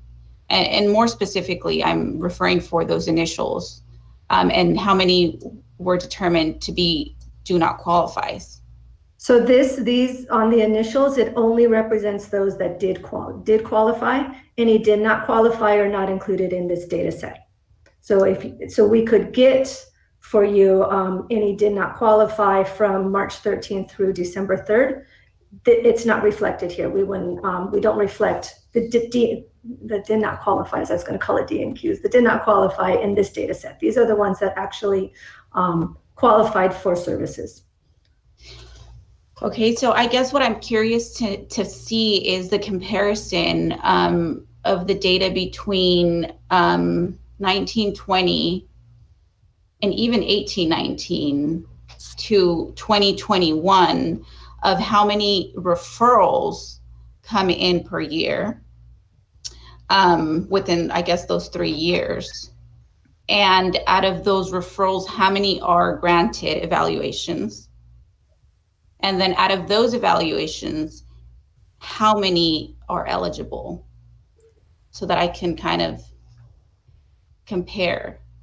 Yes, absolutely. We can get that for you. So 18, 19, 19, and 19, 20, and to date, the referrals, the did not qualifies, and the actual eligible for those 3 data sets or the 3 years. The referrals and whether or not how many of those referrals, so if you get, I don't know, say 100 referrals in the year, do you grant assessment to all 100? If you do, then yes, all referrals, but I want to know also how many of those referrals are actually being evaluated. Okay. And then, it just left me. I have a last, oh, and by school site, preferably. For all of this data set. Okay. We can do that. Thank you. And before I'm off the mic, I just wanted to say it was so nice to see our students. I miss them greatly. Yes. Great, as Dr. Flores put in the chat, great videos. So thank you all again. We appreciate you updating us on this much needed and crucial information. Board, we are now going to move into reports and comments. So 11.1, our board member comments. I'm going to go over to the chat and see if we still feel chatty. I'm not sure, but I will do it from there. And I see Dr. Flores she's there. I'm ready, Dr. Flores. Well, you know, COVID is, we don't know all the families that have had deaths or how many of our kids' parents or grandparents have died or have been victims of COVID. But I do know of this one young student that I would like us to have a moment of silence. He's 10th grader Jack Horingan from San Bernardino High School, who passed away of COVID. So I would like us to have a moment of silence for him.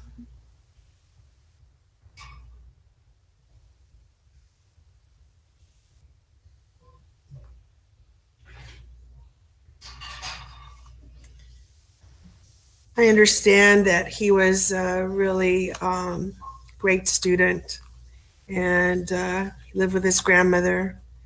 And so I know that our community contributed to their GoFund. So I just wanted to recognize him in terms of that. And then I have some more questions that I didn't want to bring up, but these are for Janie. And I hope that Ginger, I didn't see if you're on there, if you're going to take them down. But I would like to know how many early retirements do we need to mitigate a $38 million deficit through SERP.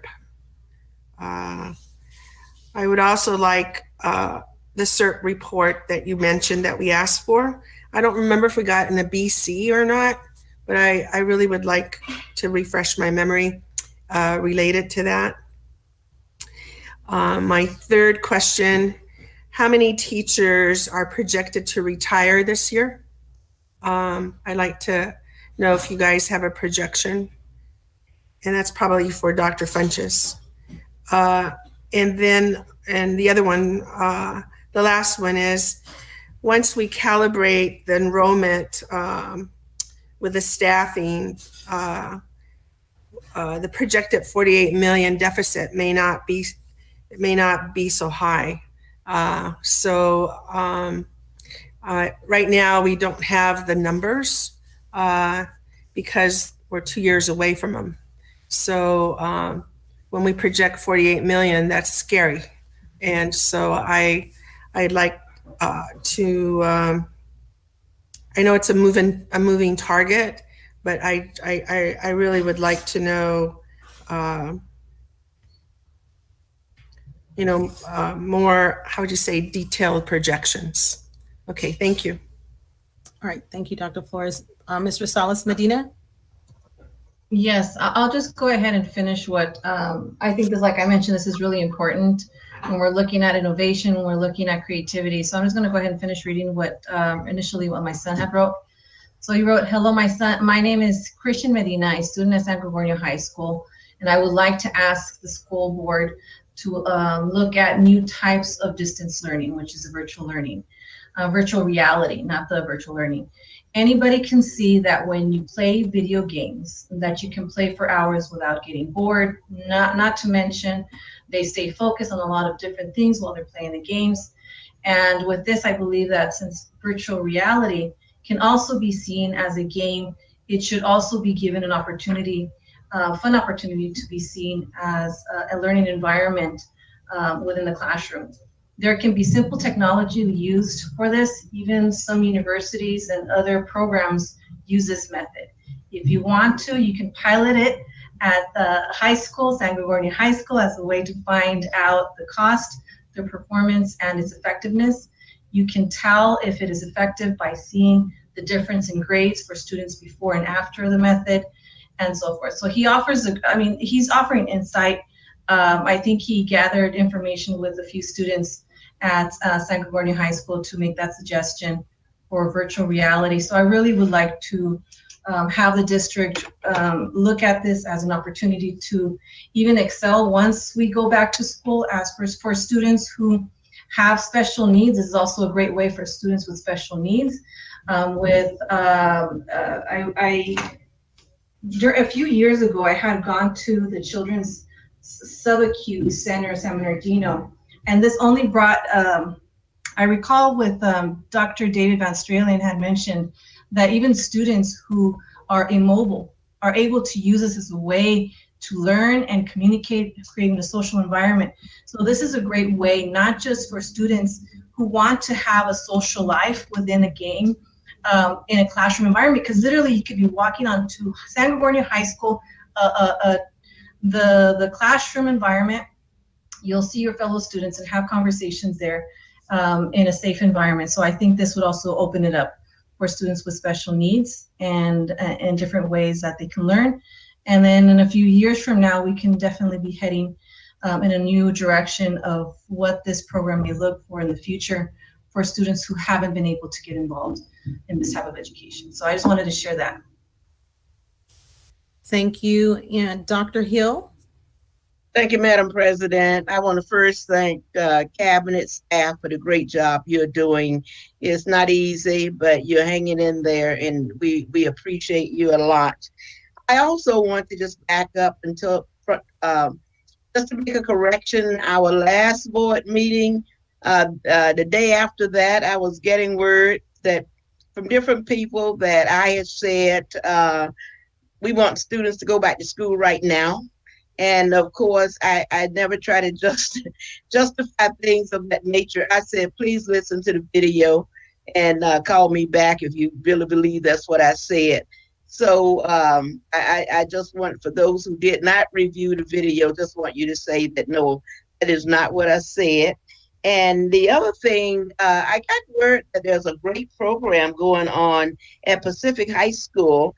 And I want to just compliment Dr. Raimondo and Jose Acevedo, who put it together. It's called the COVE, C-O-V-E. And they having some of their students to return and not only tutor students and mentor students, but also talk to them about their various issues.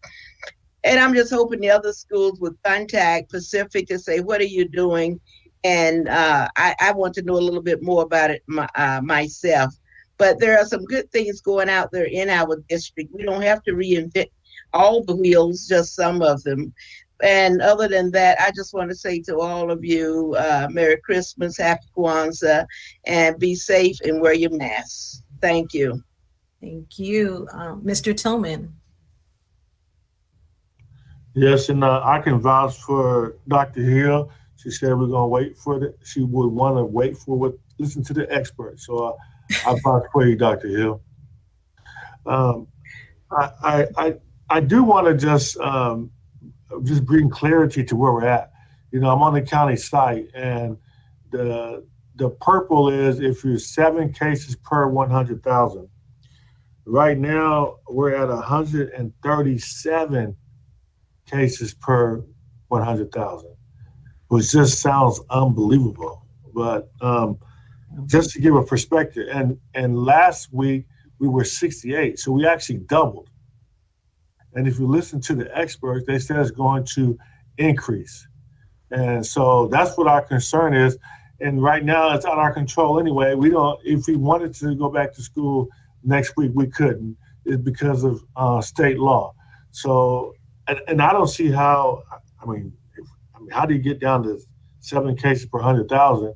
And everyone's saying that it's only going to increase more with Christmas and New Year's coming up. So I only say that so we don't get mad at ourselves.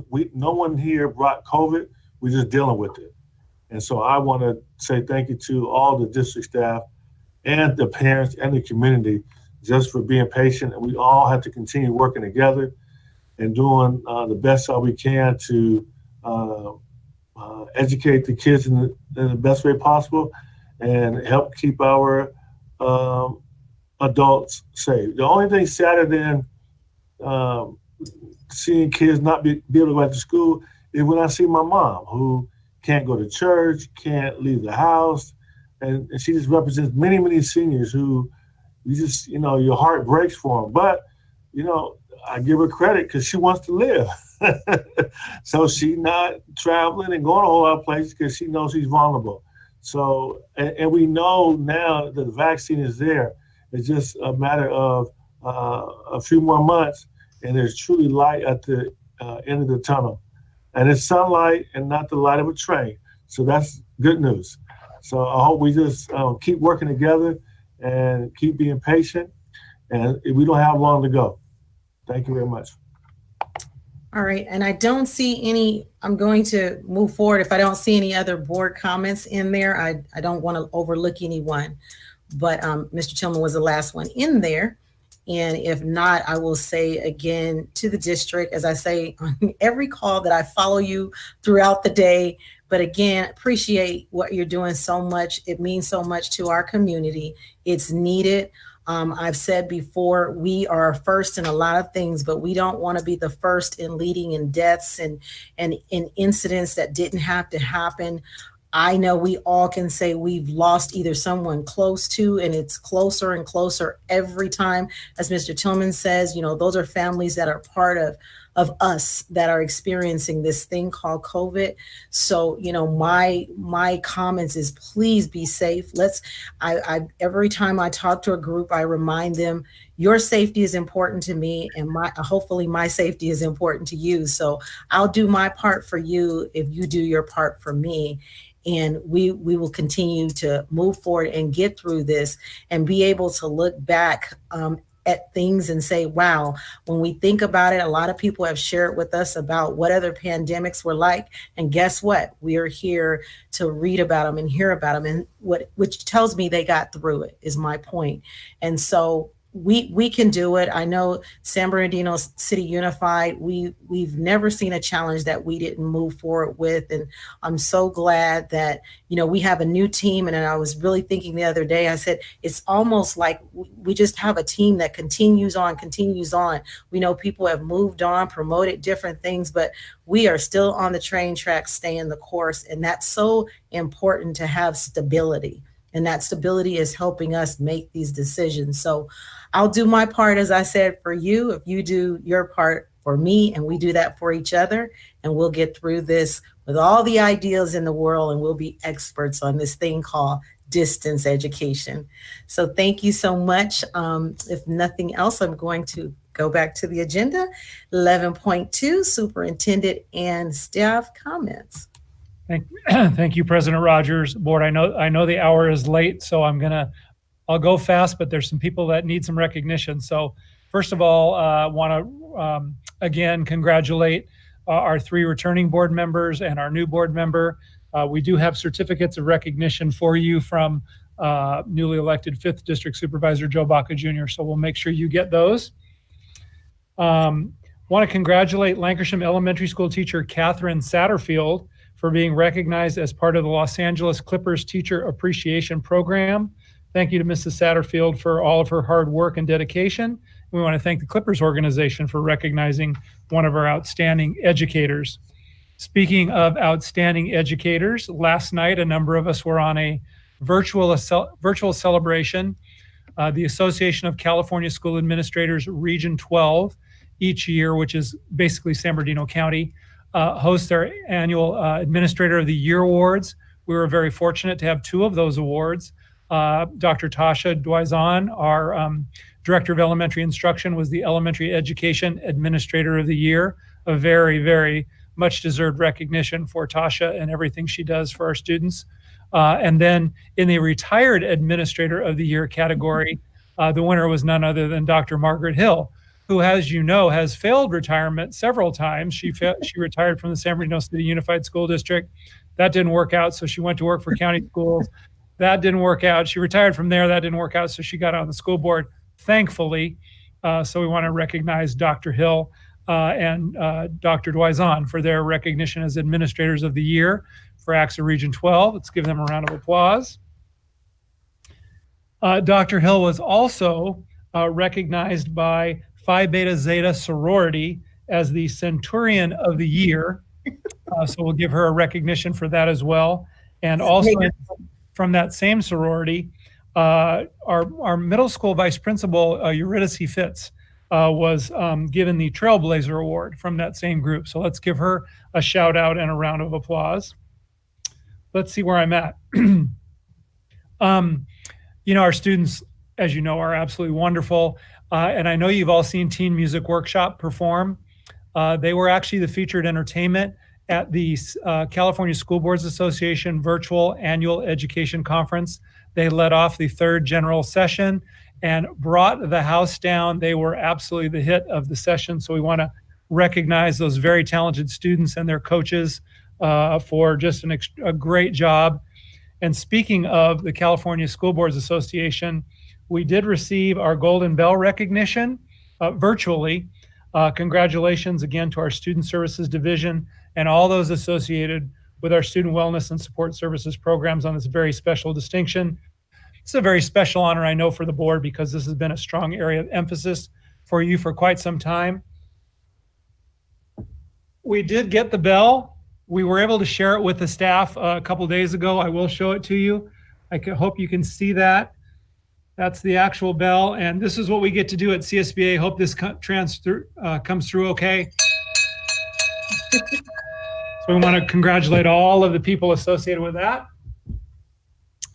And then two final announcements. Number one, our terrific communications department has completed the necessary work to prepare us to have live call-in public comment from the board. So this is something that you requested to move from turning them in and having them read to people being able to call in live. So we will be prepared to do that on January 19th, which is our next regularly scheduled board meeting. We'll get the word out so everybody knows that if they want to do public comment, that'll be the venue for them. So we're excited to meet that request by the board. And then finally, I want to wish our school community a safe and restful and blessed holiday season. We want you to get some well-deserved rest, have some great time with your family, and we're absolutely looking forward to a great second semester and second half of the school year. So thank you very much. Those are my comments, President Rogers. Thank you. And as I'm bringing Dr. Wyatt up, it's unheard of that even during this unprecedented time, there was even another award that Dr. Hill received. I can't remember the name of it. I knew Dr. Volkemer would do a great job, but I was like, you know, and that's why we just got to keep on going because it's been 3 awards, I think, in 1 month. But congratulations to you. And I'm glad that you mentioned again the Swiss. Didn't want to steal your thunder this time, but we did get a chance to be on the call with them. And as we know, that department, as all departments, but you know, that has a special place inside of me, and the work that they're doing is what we need right now. It's right now. So Dr. Wyatt, I saw that you just kind of, yeah, it's late. It's one of those late nights, so it's okay. Go ahead. Yeah, and thank you, Madam President. I was just going along with all the comments and dozed right off, I guess. But the good thing about me going last is pretty much everybody said what I wanted to say, so it'll be a lot more brief. And I want to make sure just to cover a few things again. And again, just want to thank Mr. Gallo for everything he's done for our district staff, student families. And I definitely want to welcome Ms. Myers Ceballos on being elected to our wonderful school board, and look forward to working with her and making hope happen for all of our students. As Dr. Volkemer said, our San Bernardino Unified School District Teen Music Workshop definitely brought down the house at our CSBA Annual Education Conference. And I know many of us have shared their video online on social media and just all the compliments they've received. Wow, I don't know how many times I've watched that video, but I know all of you that have seen it, it just lights us up and gives us so much energy. And really, I'll tell you what really makes me smile and get emotional and say, that's what this is all about. So I was really happy to see them represent state level. And again, you're right, Madam President, thank you to our Swiss team, our mental health team, and the Golden Bell for our wellness centers. Definitely a huge priority for all of us on the school board, and just so excited to see them recognized for that, and for us to support them on taking that to full capacity across our district. I was told about a pretty wonderful generation from SBTA. And if I get the donation number wrong, I apologize. I think it was somewhere around 9,000 or something like that for Thanksgiving meals to our families and our community over the Thanksgiving holiday, which is huge and really means a lot to us and our community. And then just want to thank our Atlas team. They had a live community presentation on social media last Thursday night, highlighting the services for our students and families who desperately need them during such difficult times. So thank you again to them. And then just had a blast these last couple of weeks doing the Family Leadership Institute with Lieutenant Colonel Consuelo Kickbush and hundreds of our families from the district. I know many of you came and joined in and said hello, and that was my first time going through the Institute, so great job to them. And we already said congratulations many, many times to Margaret Hill.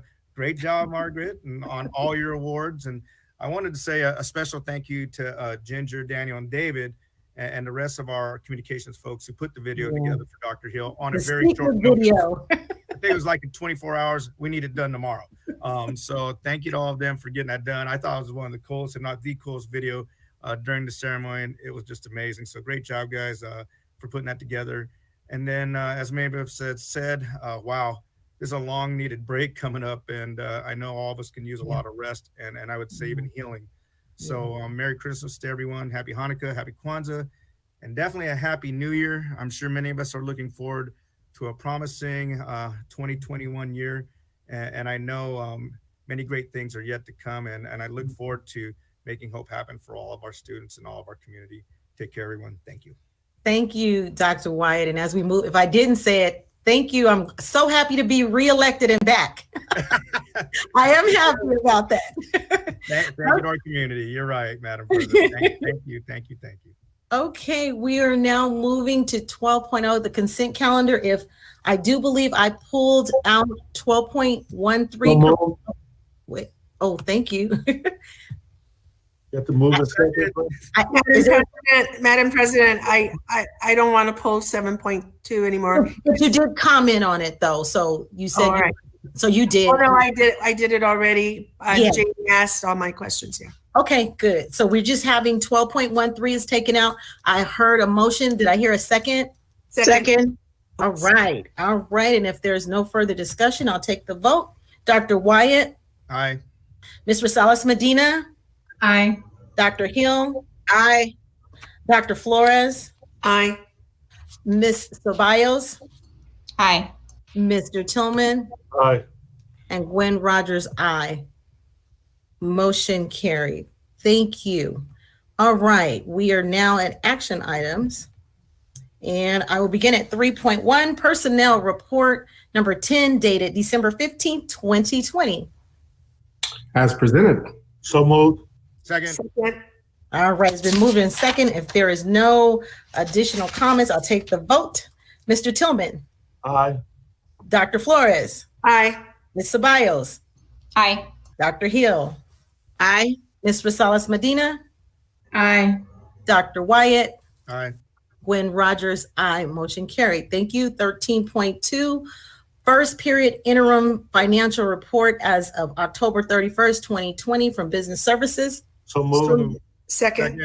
It's been moved and second. If there is no discussion, I'll take the vote. Mr. Tillman. Aye. Dr. Flores. Aye. Ms. Ceballos. Aye. Dr. Hill. Aye. Ms. Rosales Medina. Aye. Dr. Wyatt. Aye. Gwen Rogers, aye. Motion carried. 13.3, public disclosure of proposed SEA bargaining agreement, Business Services. So moved. Second. It's been moved in second. If there's no discussion, I will take the vote. Mr. Tillman. Aye. Dr. Flores. Aye. Ms. Ceballos. Aye. Dr. Hill. Aye. Ms. Rosales Medina. Aye. Dr. Wyatt. Aye. Gwen Rogers, aye. Motion carried. Thank you. 13.4, resolution adopting policies and procedures to opt in and become subject to the California Uniform Public Construction Cost Account Procedures, Public Contract Code, Section 22030, Business Services. So moved. So moved. Second. All right, moved in second. If there's no discussion, I will take the vote. Mr. Tillman. Aye. Dr. Flores. Aye. Ms. Ceballos. Aye. Dr. Hill. Aye. Ms. Rosales Medina, Aye. Dr. Wyatt, Aye.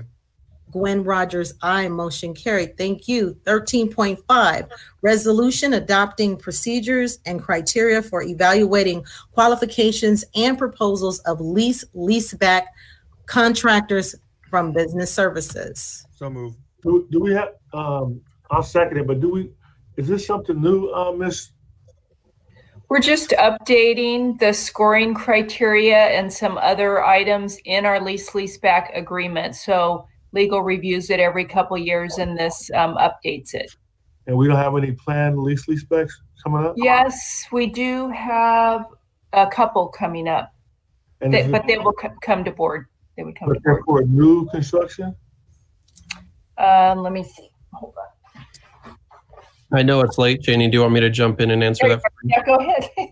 Mr. Tillman, we have two coming up. They're for modernizations at both Warm Springs and Del Rosa Elementary School, providing for new kindergarten classrooms, new administrative offices, and remodels of their MU room, as well as the demolition of the Town Lodge Motel. But just in terms of how it works, they do all the work and then charges. What's the leaseback part of it? So think about, we're leasing, it's a best value selection rather than low bid selection. They lease the property from us for a determined lease period, which is longer than the term of construction. And we pay them for the amount indicated in the contract, which is GMP, or gross maximum price. And then the properties turn back over to us. Correct. And that's We all. never lose ownership. They just lease the property from us. All right, thank you. All right, it's been moved in second and discussion. If there's no further, I will take the vote. Mr. Tillman? Aye. Dr. Flores? Aye. Ms. Ceballos? Aye. Dr. Hill? Aye. Ms. Rosales Medina? Aye. Dr. Wyatt? Aye. Gwen Rogers, aye. Motion carried. 13.6, appointment of members to the Special Education Committee, Community Advisory Committee, Continuous Improvement. So moved. Second. Been Do we, have, moved- do we have to assign people? Has that been done already? I think it's the new CAC membership list. Yeah, so they added some more or extended it, made it Correct. a little bit bigger. Yes, there were 7 additional members voted in. Okay. All right, so if there is no further discussion, I think I heard a second, right? Yes. Yes. Okay, all right, thank you. I'll call for the vote. Mr. Tillman? Aye. Dr. Flores? Aye. Ms. Ceballos? Aye. Dr. Hill? Aye. Ms. Rosales Medina? Aye. Dr. Wyatt? Aye. Gwen Rogers, aye. Motion carried. 13.7, 2020-2021 budget overview for parents, educational services. So moved. Second. All right, it's been moved in second. If there is no discussion, I'm hearing none. I will take the vote. Mr. Tillman? Aye. Dr. Flores? Aye. Ms. Ceballos? Aye. Dr. Hill? Aye. Ms. Rosales Medina? Aye. Dr. Wyatt? Aye. Gwen Rogers, aye. Motion carried. Thank you. 13.8, memorandum of understanding between SBCUSD and ASA Charter Schools Educational Services. So moved. Second. It's been moved in second. Is there any discussion? If not, we'll take the vote. Mr. Tillman? Aye. Dr. Flores? Aye. Ms. Ceballos? Aye. Dr. Hill? Aye. Ms. Rosales Medina? Aye. Dr. Wyatt? Aye. Gwen Rogers, aye. Motion carried. 13.9, termination of memorandum of understanding for police services by and between Provisional Accelerated Learning Academy and SBCUSD Educational Services. So moved. Second. All right, it's been moved and second. Is there any discussion? If not, Mr. Tillman? Aye. Dr. Flores? Aye. Ms. Ceballos? Aye. Dr. Hill? Aye. Ms. Rosales Medina? Aye. Dr. Wyatt? Aye. Gwen Rogers, aye. Motion carried. Okay, 13.9. Termination of memorandum of understanding for police services by and I'm sorry. 13.10. Acceptance of the new board policy 3311.11 Uniform Public Construction Cost Accounting Act, first reading. Business services. So moved. Second. Second. All right, it's been moved and Discussion, please. all right, go ahead. I would like this to be also sent to, well, I would like to know, well, I would like the policy committee to review this as well, because I would like to explore adding our local businesses and how do they get on the list and so forth, in terms of how we go forward with construction. Okay, that has been captured, I'm sure. All right, if there's no further discussion, I'll take the vote. Mr. Tillman. Aye. Dr. Flores. Aye. Ms. Ceballos. Aye. Dr. Hill. Aye. Ms. Rosales Medina. Aye. Dr. Wyatt. Aye. Gwen Rogers, aye. Motion carried. Thank you. 13.11, 13.11, adoption of the new board policy, ethnic studies, second reading. So moved. Second. All right, it's been moved and second. Is there any discussion? If not, I will take the vote. Mr. Tillman. Aye. Dr. Flores. Aye. Ms. Ceballos. Aye. Dr. Hill. Aye. Ms. Rosales Medina. Aye. Dr. Wyatt. Aye. Gwen Rogers, aye. Motion carried. 13.12, adoption of amended board policy 0430, comprehensive local plan for special education, second reading. So moved. Second. It's been moved and second. Is there any discussion?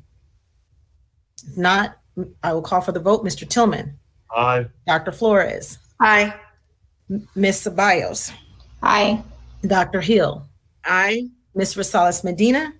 Aye. And Dr. Wyatt. Aye. And Gwen Rogers, aye. Motion carried. Thank you. 13.13, adoption of amended board policy 6159, individualized education plan, second reading. So moved. Second. Been moved in second. And is there any discussion? If not, I'll call for the vote. Mr. Tillman.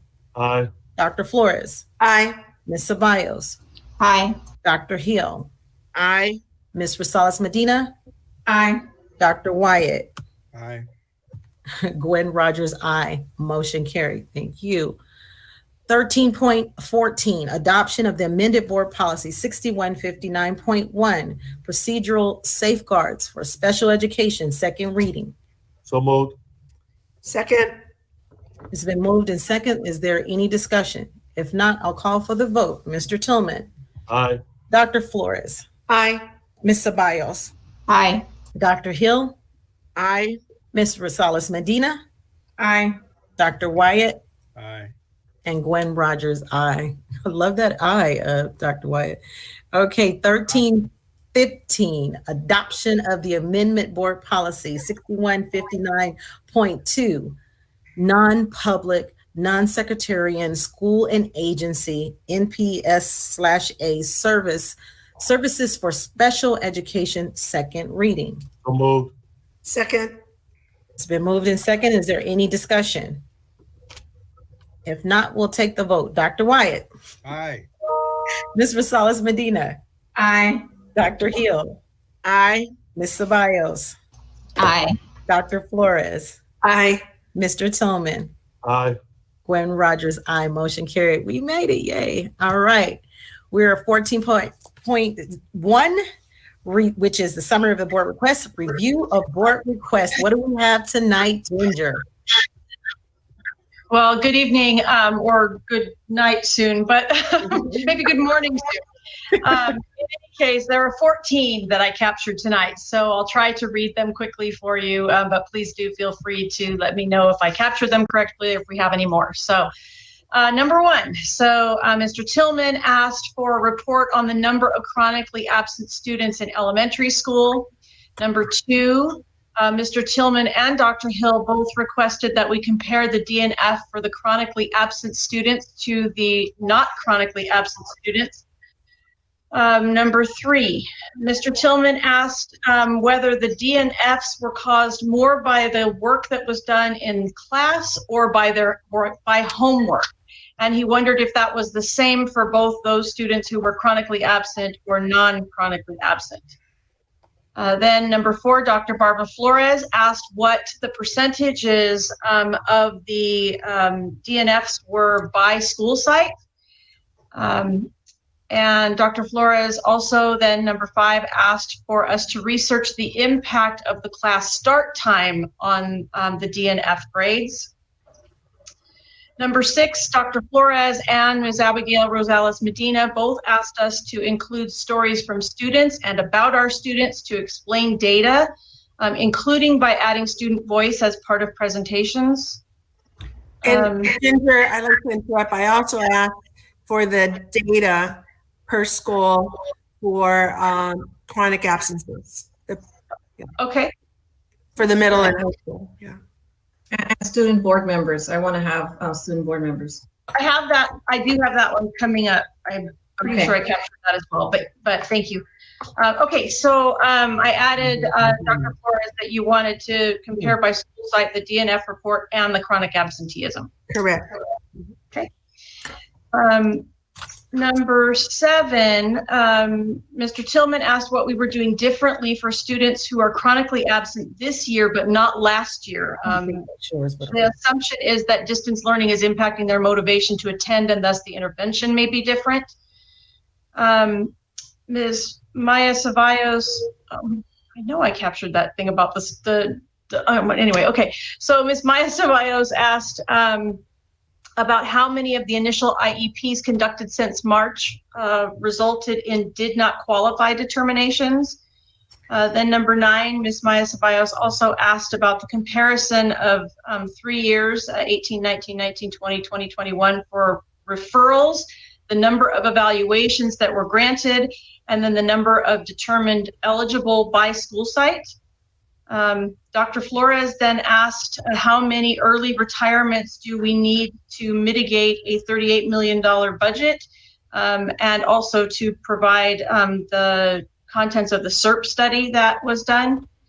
Dr. Flores then also asked for detailed projections for the number of teacher retirements that are projected for this year and next. Ms. Abigail Rosales Medina asked us to consider strategies for using virtual reality in teaching and in order to promote a connection. Dr. Margaret Hill asked for us to, or requested more information about the COVE program at Pacific High School. And then Dr. Flores asked to review Board Policy 3311.11, the Uniform Public Construction Cost Accounting Act, to consider opportunities for local contractors. And I will add into the student voice one, appointment of student board members, because I'm not sure where that went, but thank you for that. Those were all of my things that I recorded.